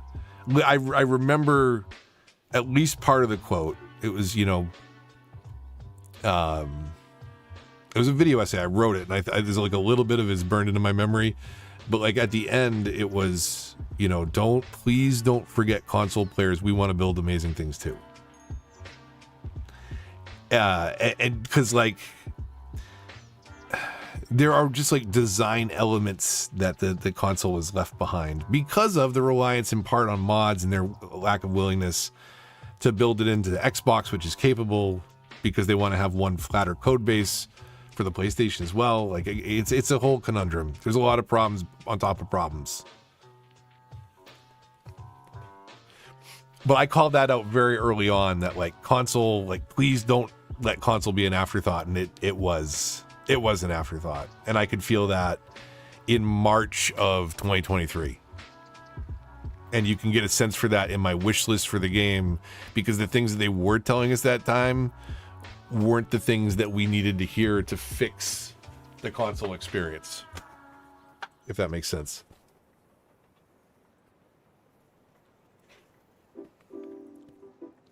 Hang on a second.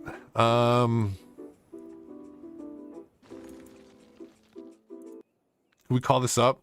Hang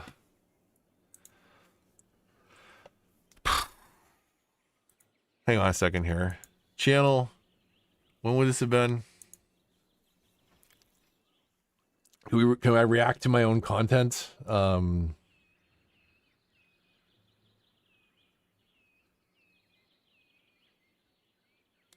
New features wish list.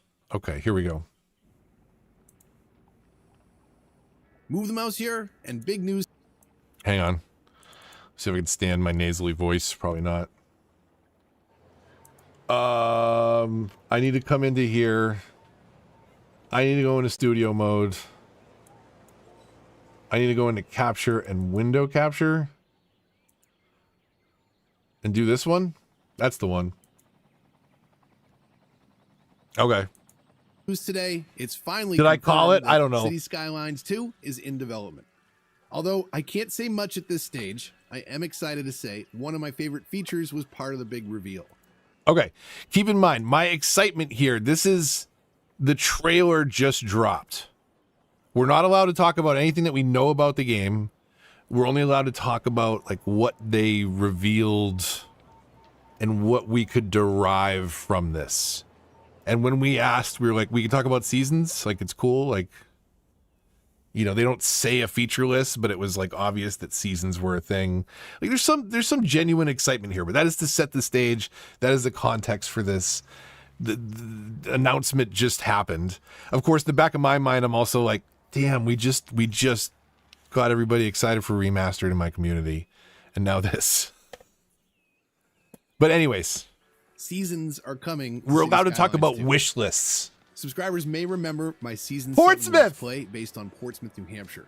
Fall Look at in that. New England is Look at one that of the build. most beautiful things you will ever see. The absolutely stunning trees you see here are from Mr. Mason on the Steam Workshop. Okay, New I would. England is Okay, please, like, this is me advocating for the community so hard. If you know your city's lore and all the stuff that happened around release, color changing trees were not going to make the release window. It wasn't a thing they were planning on doing, and people erupted and they were like, what do you mean? And they built it in quick. They got it in like the week of release. Like, I was shocked and like, oh, there's hope for this game because they'll definitely, you know, be able to turn all this stuff around. But this was me like, oh, this is awesome. You're doing seasons. So, of course, part of that is color changing trees. Because Seasons look are what coming I to did Skylines 2. as like my first PC Subscribers may build. remember Like, this is the first thing I did on PC was I modded my experience. This is my Portsmouth build based on Portsmouth, New Hampshire. And I said, like, fall in New my England. season Like, 7 Let's Play these are based on Mr. Mason Portsmouth, New trees. Hampshire. God bless them. Fall in New England Amazing is one trees. of the most beautiful things you will ever see. That's what I was expecting seasons to be. And meanwhile, like, that was never going to be the plan. People erupted and we got some different colored trees. But like, Absolutely stunning trees you see here are from Mr. Mason on the you told us seasons. That's the first thing on the list. Is trees. They change colors. They have no leaves, and then the leaves come back, and then they turn green, and then they turn all kinds of colors, and then they fall, and then the snow comes. That's how seasons work. You got us all excited for seasons. Steam Workshop, and until now, And they missed the only way to they achieve something like failed the this was on assignment. PC. With the addition of Seasons and City Skylines 2, this wonderful world of color will be coming to a city near No, you, it won't. regardless of your platform. Stop getting It got me excited, thinking Mouse. of all the possibilities. This is What if Unreal I could build Engine. my own sequel. What would I build into the base game? What would I put into the What have game, the right? What do unmodded I and know? What console the hell do community I been know? asking for all these years. So today, I'd like to present to you my wish list of features for the sequel to my favorite city build. Here's me ranting. I want to be Some clear of about a these few should things. still be in the I game. have played a very early version of the game and provided feedback as part of its development.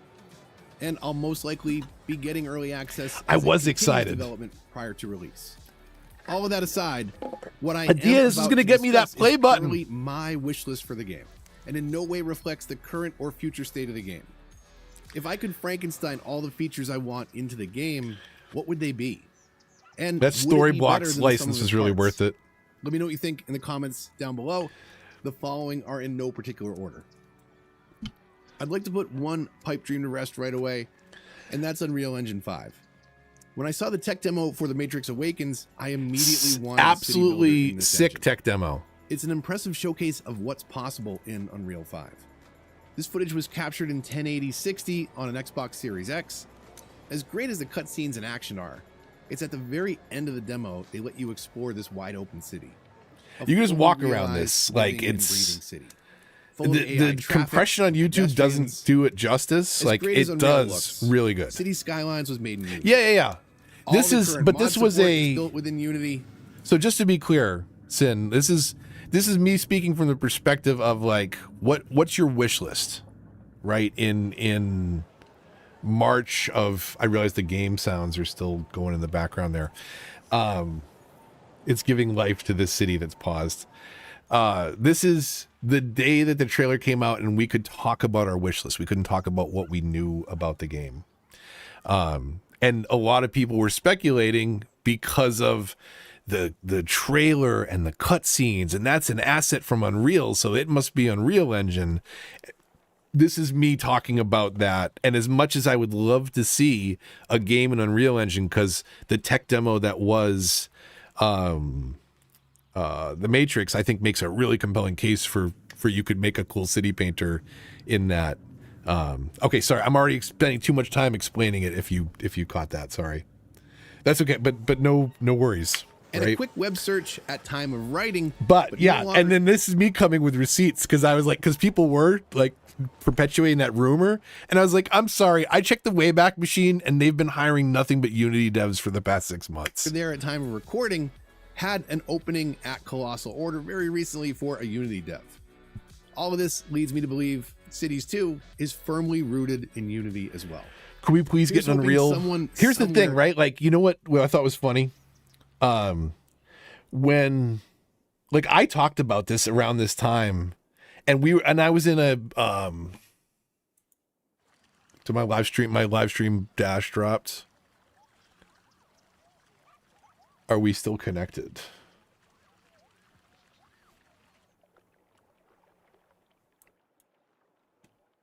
I think we are. Let me know. Give me a thumbs up, chat, if we're good. Yes, still here? Okay. Yeah, I don't my dashboard basically dropped, which is weird.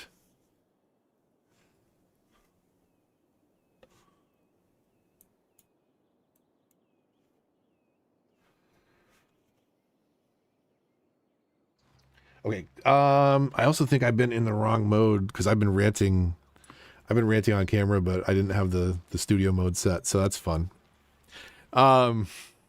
Okay, sorry. We're connected, we're good. I had a little bit of a connection pop.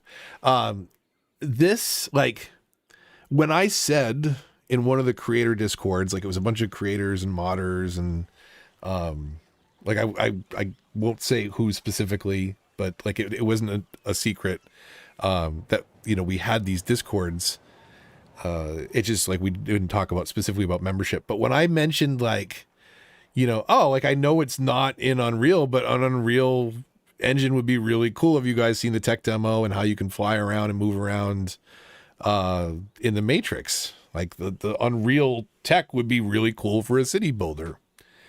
And all the modders were like, oh, but it's not, you can't mod it as easy. Unity's really good for modding. And I was like, guys, I don't give a shit about the modding if it works. Like, it doesn't need to be, like, sure, you can mod games and make them different and better, and that's still a sweet science. And Unreal has a plenty bright modding community behind it, as someone who learned modding and map creation because of Unreal. You know, like, you don't, you know, have to build the basis of a good game on the modding community. Like, you got to have good foundation first. If your success is purely based on the modability, I think you're already off on the wrong foot. Not that shouldn't be a flexibility that you should consider, but, like, I don't know that they understand Unity enough to improve it enough to make it not the cause of a lot of problems that people are looking to solve. Like, I think some people with high-end rigs were expecting, you know, I think we're expecting something that looks a little more like this does. Working on an Unreal base, you know, honestly, because it can look amazing in the right hands, and the AI system's already in the engine. I think you can do something like this. Well. You know what I mean? It doesn't have to be as Unity for now. they can do some amazing things with I've seen Unreal Engine. Like, it's comments built to do a requesting lot of mods that on console, simulation. Only for a and- PC player to and the jump down visuals their are throats obviously and top proclaim, notch. never get a PC. Okay, sorry. I can't tell you the number of times. This is another one, right? Like, I am here for the console community. This is something that I was on them about so early on. If you're going to solve problems in the game with mods, you got to find a way to support those functions in consoles too. Otherwise, you're not solving the problems in console. You're solving the problems in platforms that you can mod. I've seen comments And you should charge requesting mods different on rates console for the value of the only game for a because you're PC treating player it to jump differently down at their that point. throats and proclaim, never get a PC, peasant. Modding within the PlayStation ecosystem is difficult due to how Sony handles add-on content, but it's certainly possible on Xbox. I'm very nasally in this Bethesda could add mod recording. support on Xbox. Sometimes when I get a little nervous when I'm talking and it comes out of my nose. Anyone can. I wouldn't expect it to be as feature complete as PC equivalents, but a way to officially offer content through the game rather than through the Steam Workshop would allow for a modified experience on any platform, if even a more limited and curated experience. Providing an extensible framework for modding and specifically its distribution would really help boost the game in the long run.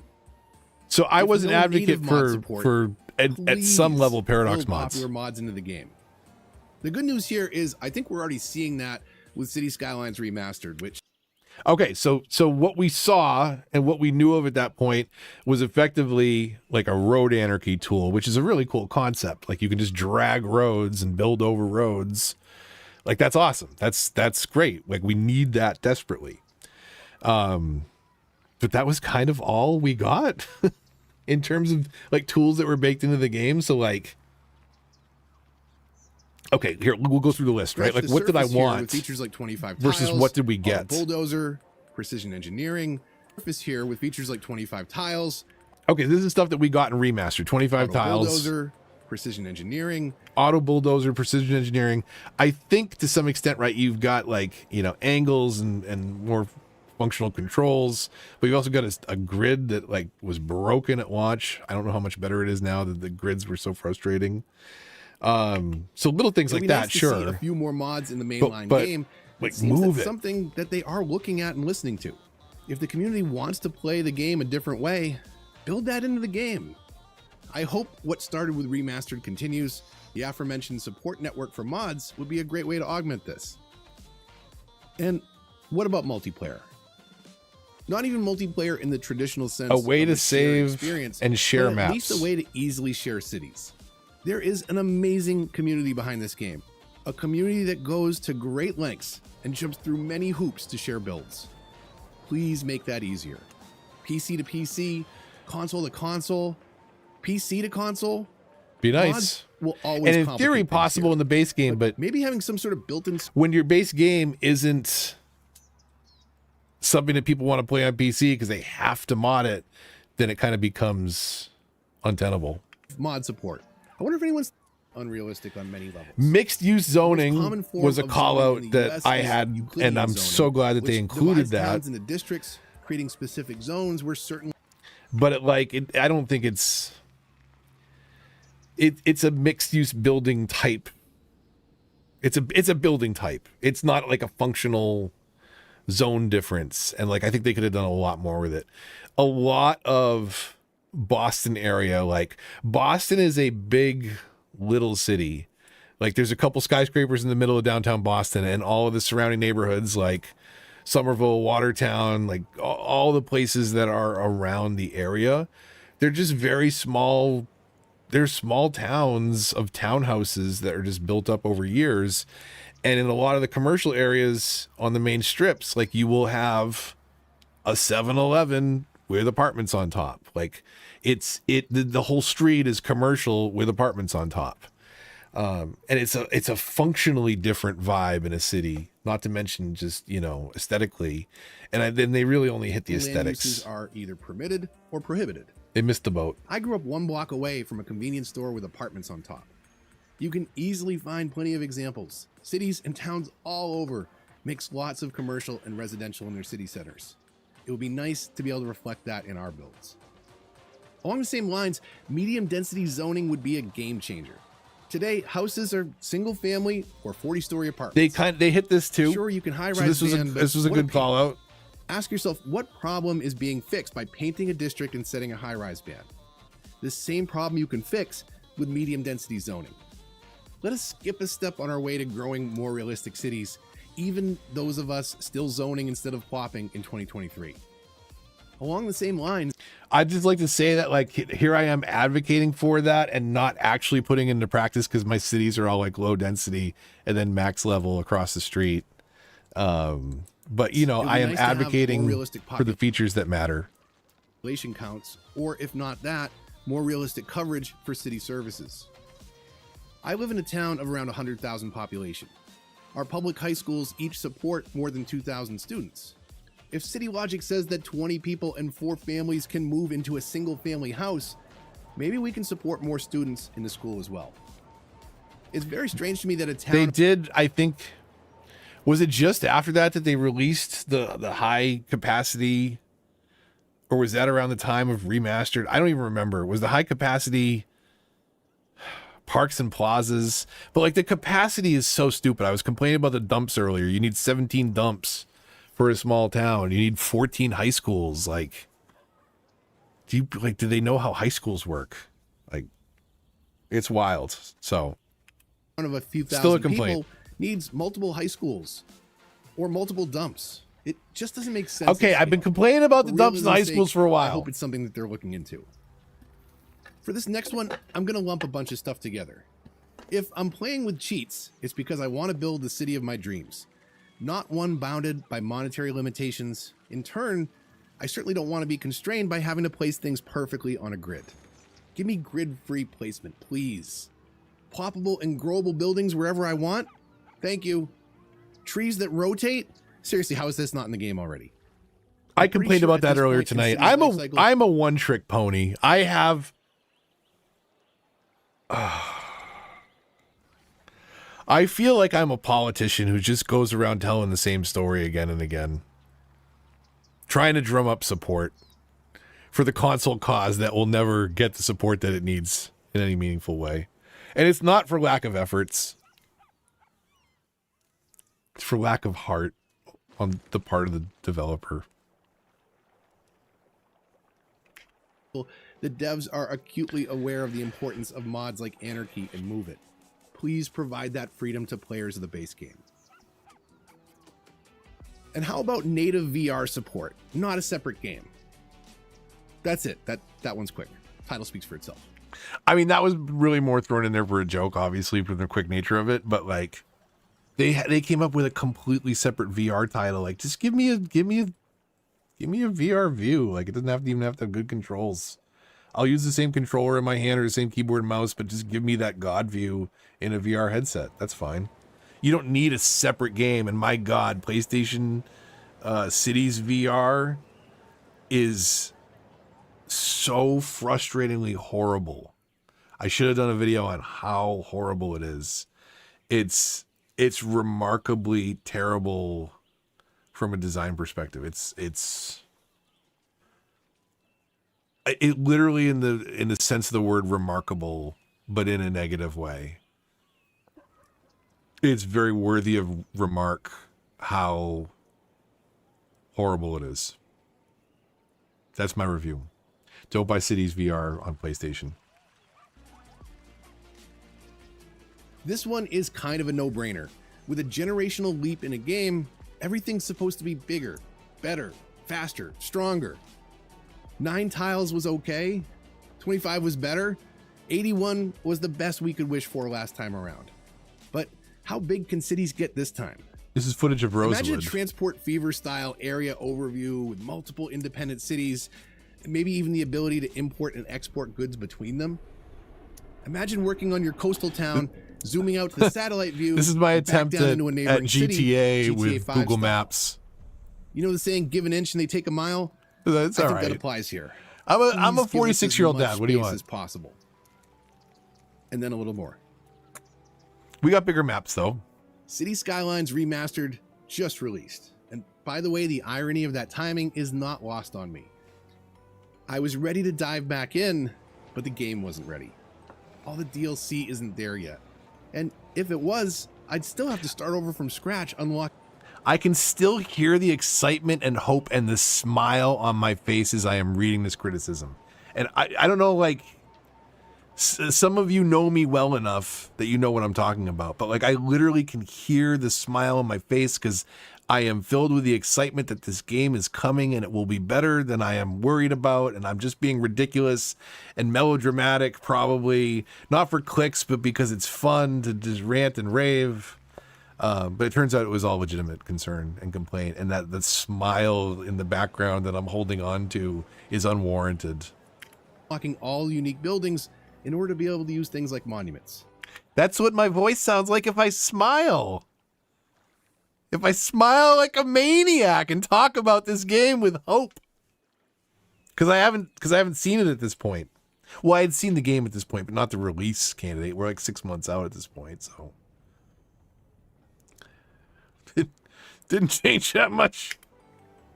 And looking at the challenges to unlock some of those buildings broke my will to play the game. The challenges are so stupid. I know you can unlock things with unlimited money turned on, but even that is still a grind. One that I've realized I don't care to do again. Make unlocking buildings fun. It seems ridiculous to say that out loud. It's a game. We should encourage good building, not bad building. Meanwhile, after having said this in the video, I did end up going back and unlocking all those to see if like I could get achievements and stuff too. So sometimes I lie. To be having fun, not destroying our cities to unlock a park.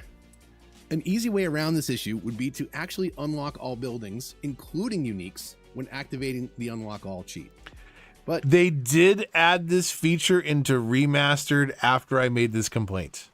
That is a feature now. You can actually unlock all buildings and uniques and monuments as part of that command now. It's a separate tick box, but so like I don't know if other people were complaining about it, but I'll take credit. It doesn't unlock all in reality. That's why there's a mod for that on PC. When playing your game is a chore that modders develop workarounds for, you're doing it wrong. Please make the unlock process fun.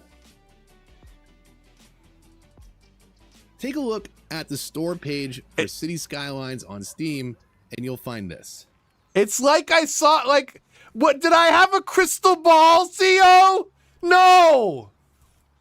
Was it a time machine? No. It's called...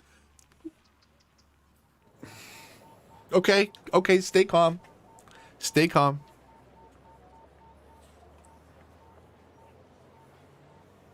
It's just, paying attention to the community and the game and... Quote, extensive local traffic simulation. Here, yeah. You'll find this. Hold on. Oh, yeah. Quote, it's fun. Ready? Keep in mind, right?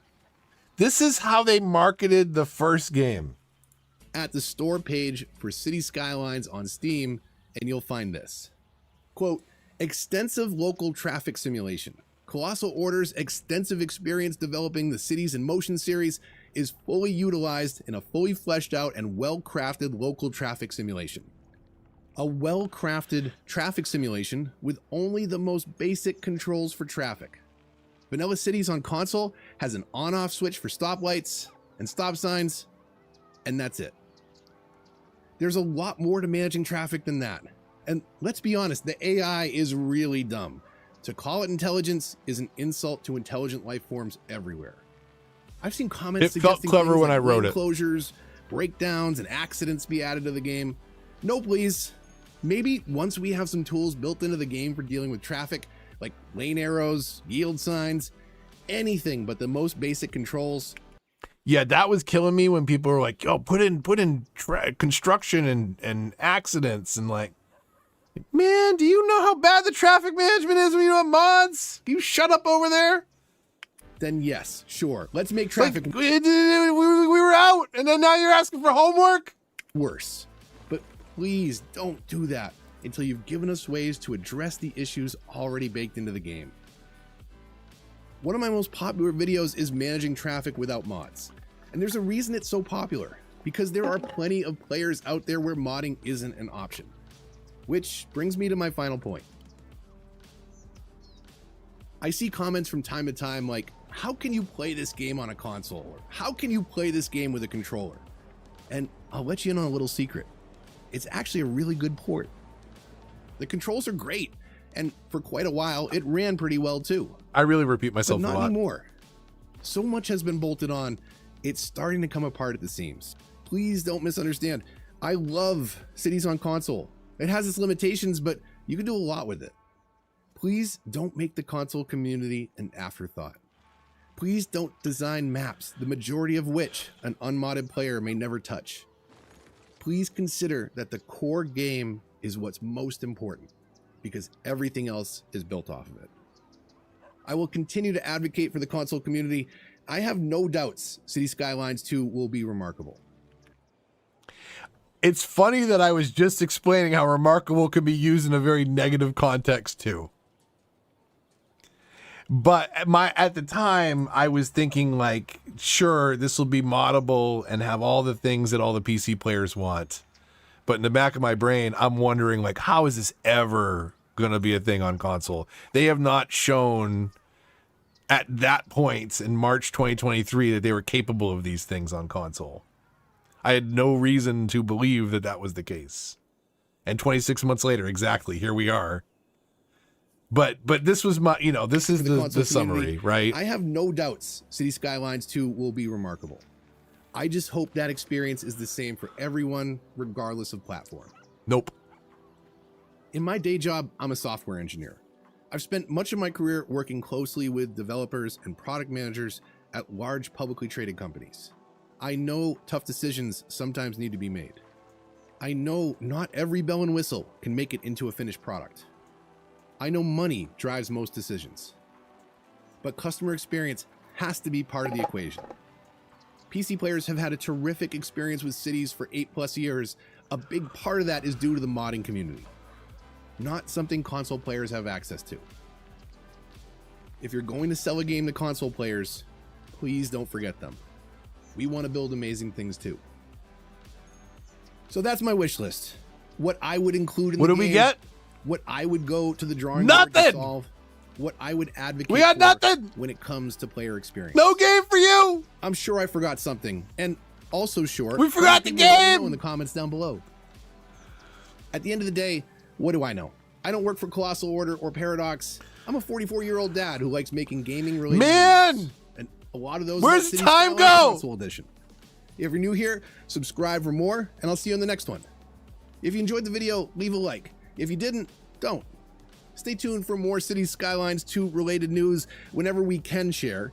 But until the next time, this is Move the Mouse, signing off. Here, instead of a video outro, you get a cheesy be right back screen. Here, put your thinking caps on, quick. Quick. Like this.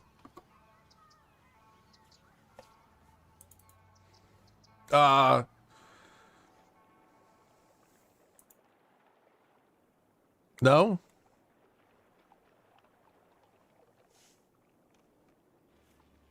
No, I didn't have the program on.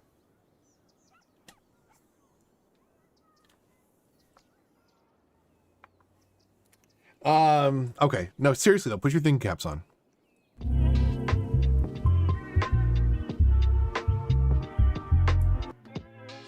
No, wait, no. No, that wasn't it. No.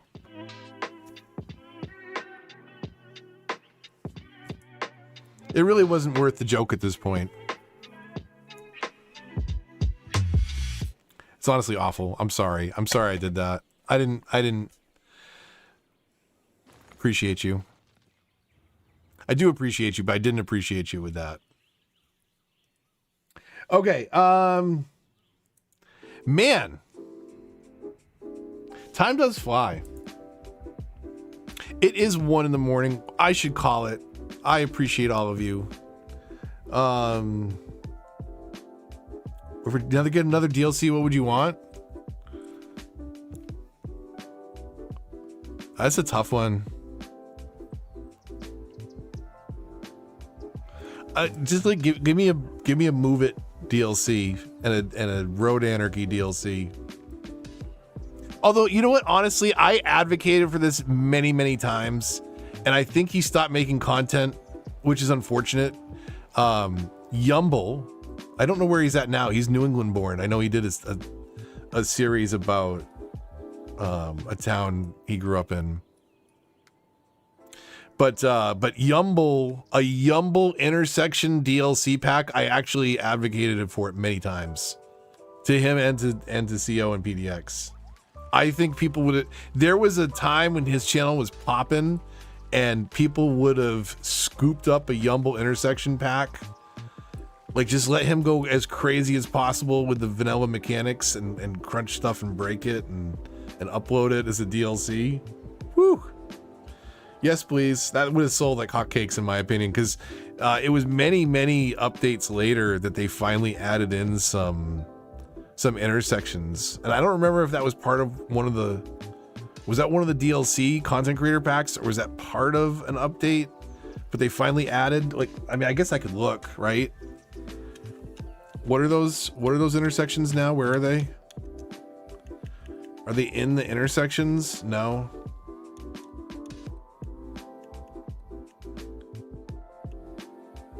Where are those intersections? Weren't there new intersections that got added in? What am I in? I'm in Meander.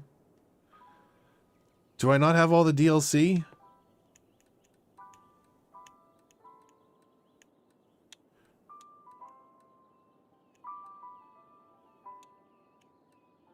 Am I imagining things? Weren't there new? Oh, they are. They're here in the, what is this? The content creator tab? What a weird way to group them up.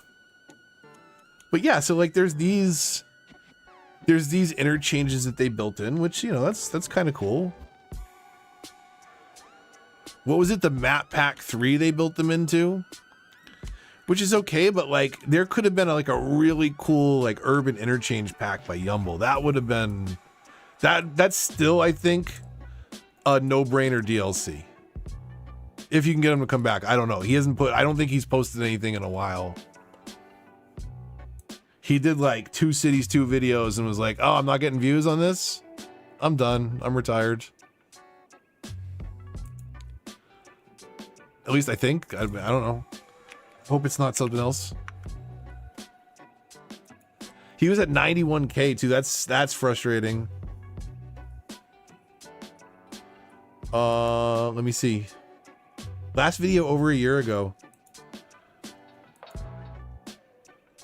Underground champion of intersections. Really cool stuff. Really good builder. I think they had a really unique twist on Cities content. It's a shame. Still would be a good DLC to this day. Anyways.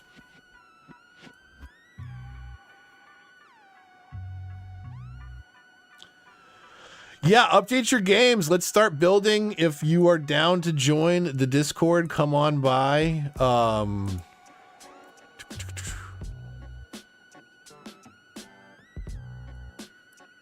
I just realized Kanga posted Vegemite in the Discord. It's so unappealing. It honestly looks like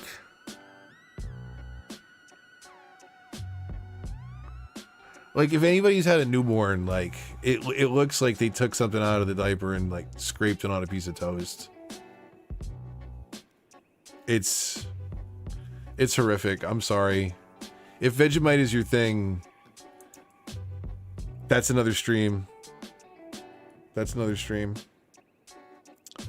We're not going to solve it here, that's for sure. Never got most Achievos from Master. You got to go back and do that. You got to let's new build inspiration. Achivo City. How many can you get in just one build? I actually did a video on that, seeing like what I could do in an hour or something like that. I don't remember, but Decoy, she has not a case, but she has sent Vegemite to the house. And it was as regretful as you could imagine.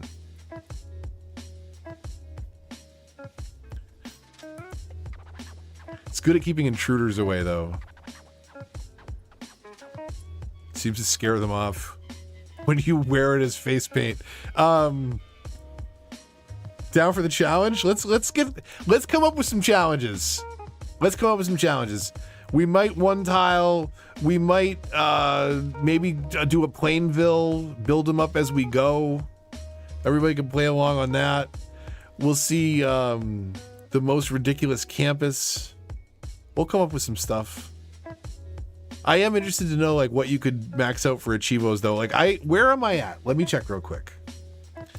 Hold on a second. Let me see here.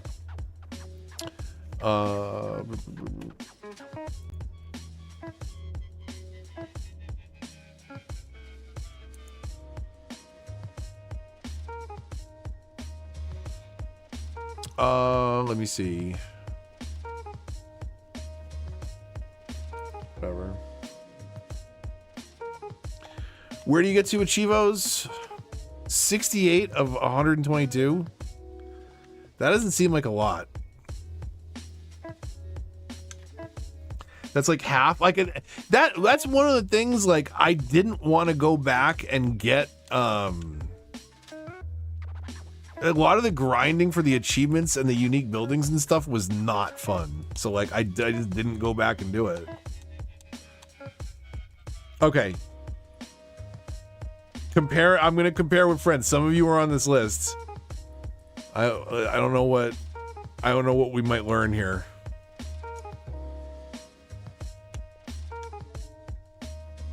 Wait, can we not just compare against across? Is that okay if we do that? Like, would I have to choose? Oh, stats? Is it stats compare with friends? 10 days playtime? No, you used to be able to just like look at it across your friends? Is it only rank? It only ranks playtime? Decoy second with 22 hours. I have 10 days? No. No. How is that No. No. 10 days? To be fair, a lot of it was spent trying to record footage like this.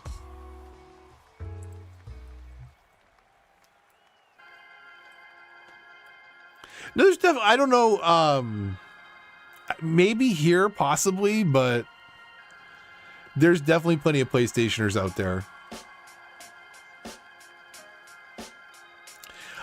You could have spent that on one park for all I knew, Adia. I'm actually surprised. I'm shocked it's that low.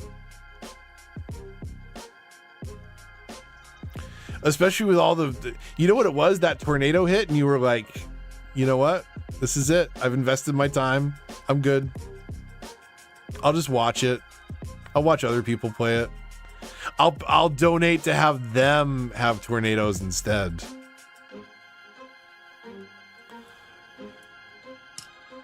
Oh, for remaster versus original. That's a really good call out, Adia. Before I throw you under the bus, huh?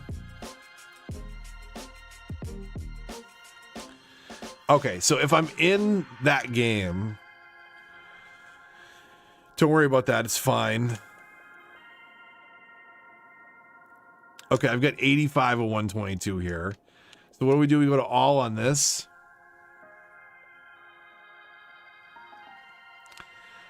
Okay.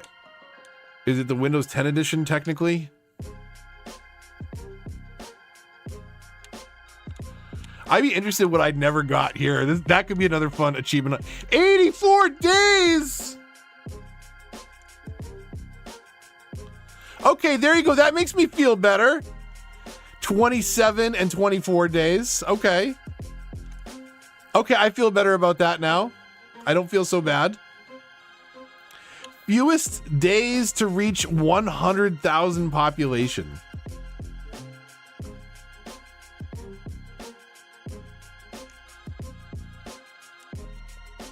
Total days passed 292,000 days. Oh wow, okay. A deal with 246,000. You're watching cinematic mode too? Because that's what a lot of my time is. Okay, it can't even load the cache. It's so confused about the cache. Well, that's great. That's great.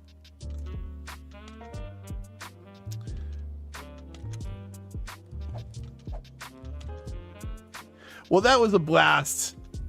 That is really crazy, but it was a part-time job for a couple years, so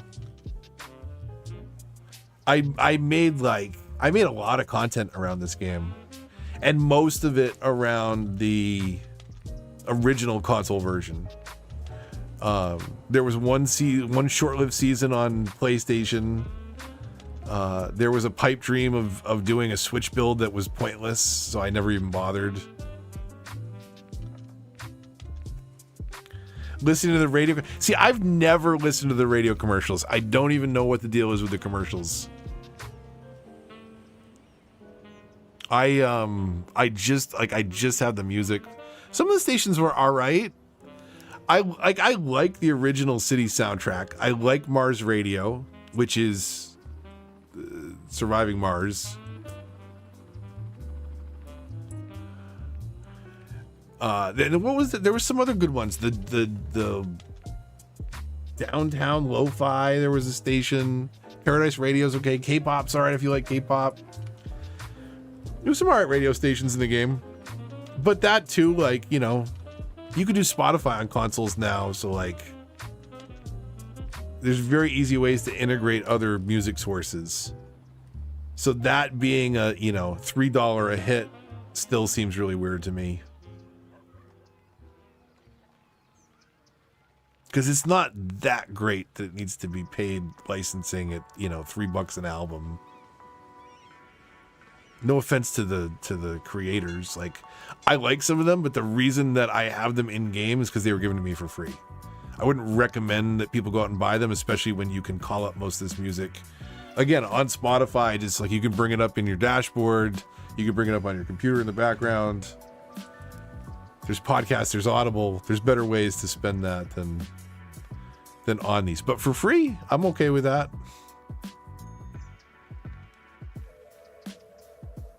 I'll have to check out some of these commercials. Yeah, I don't know. I'm out of the loop. All right, well, I don't know. Thank you so much for being here, everybody.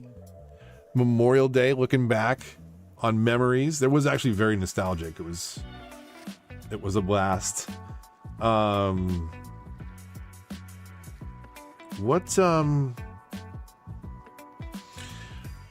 What do we do next, though? I don't know. If you haven't joined and you're thinking about it, tinyurl.com/move the mouse for the Discord.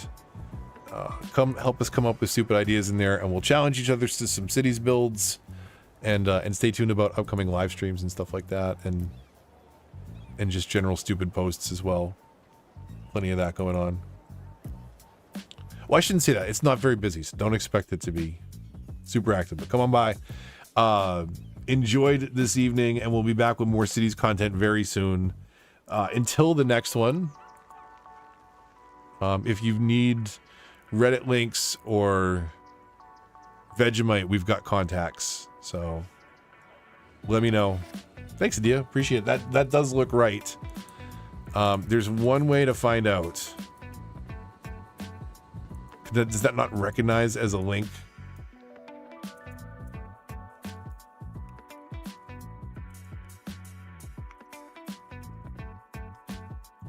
That is still active. Yes. Perfect. Thank you. That is correct. All right. At least it worked for me just now. I copied and pasted. That one seems to work as well. That redirects to my Discord. To the rules. If it's not, leave a comment about it on a recent VOD, and we'll figure it out. I'll post the link underneath the description or something. Okay, I'm just thinking, like, there's a lot of ideas. I think there's a Plainville remastered coming, because that was by far creatively one of my favorites. But there'll be more remastered, something to do with Greenwood. We'll figure it out. I will see you on the next one. Until then, move the mouse, reminding you to subscribe, and stay tuned for more nonsense and shenanigans. I will see you on the next one. Bye.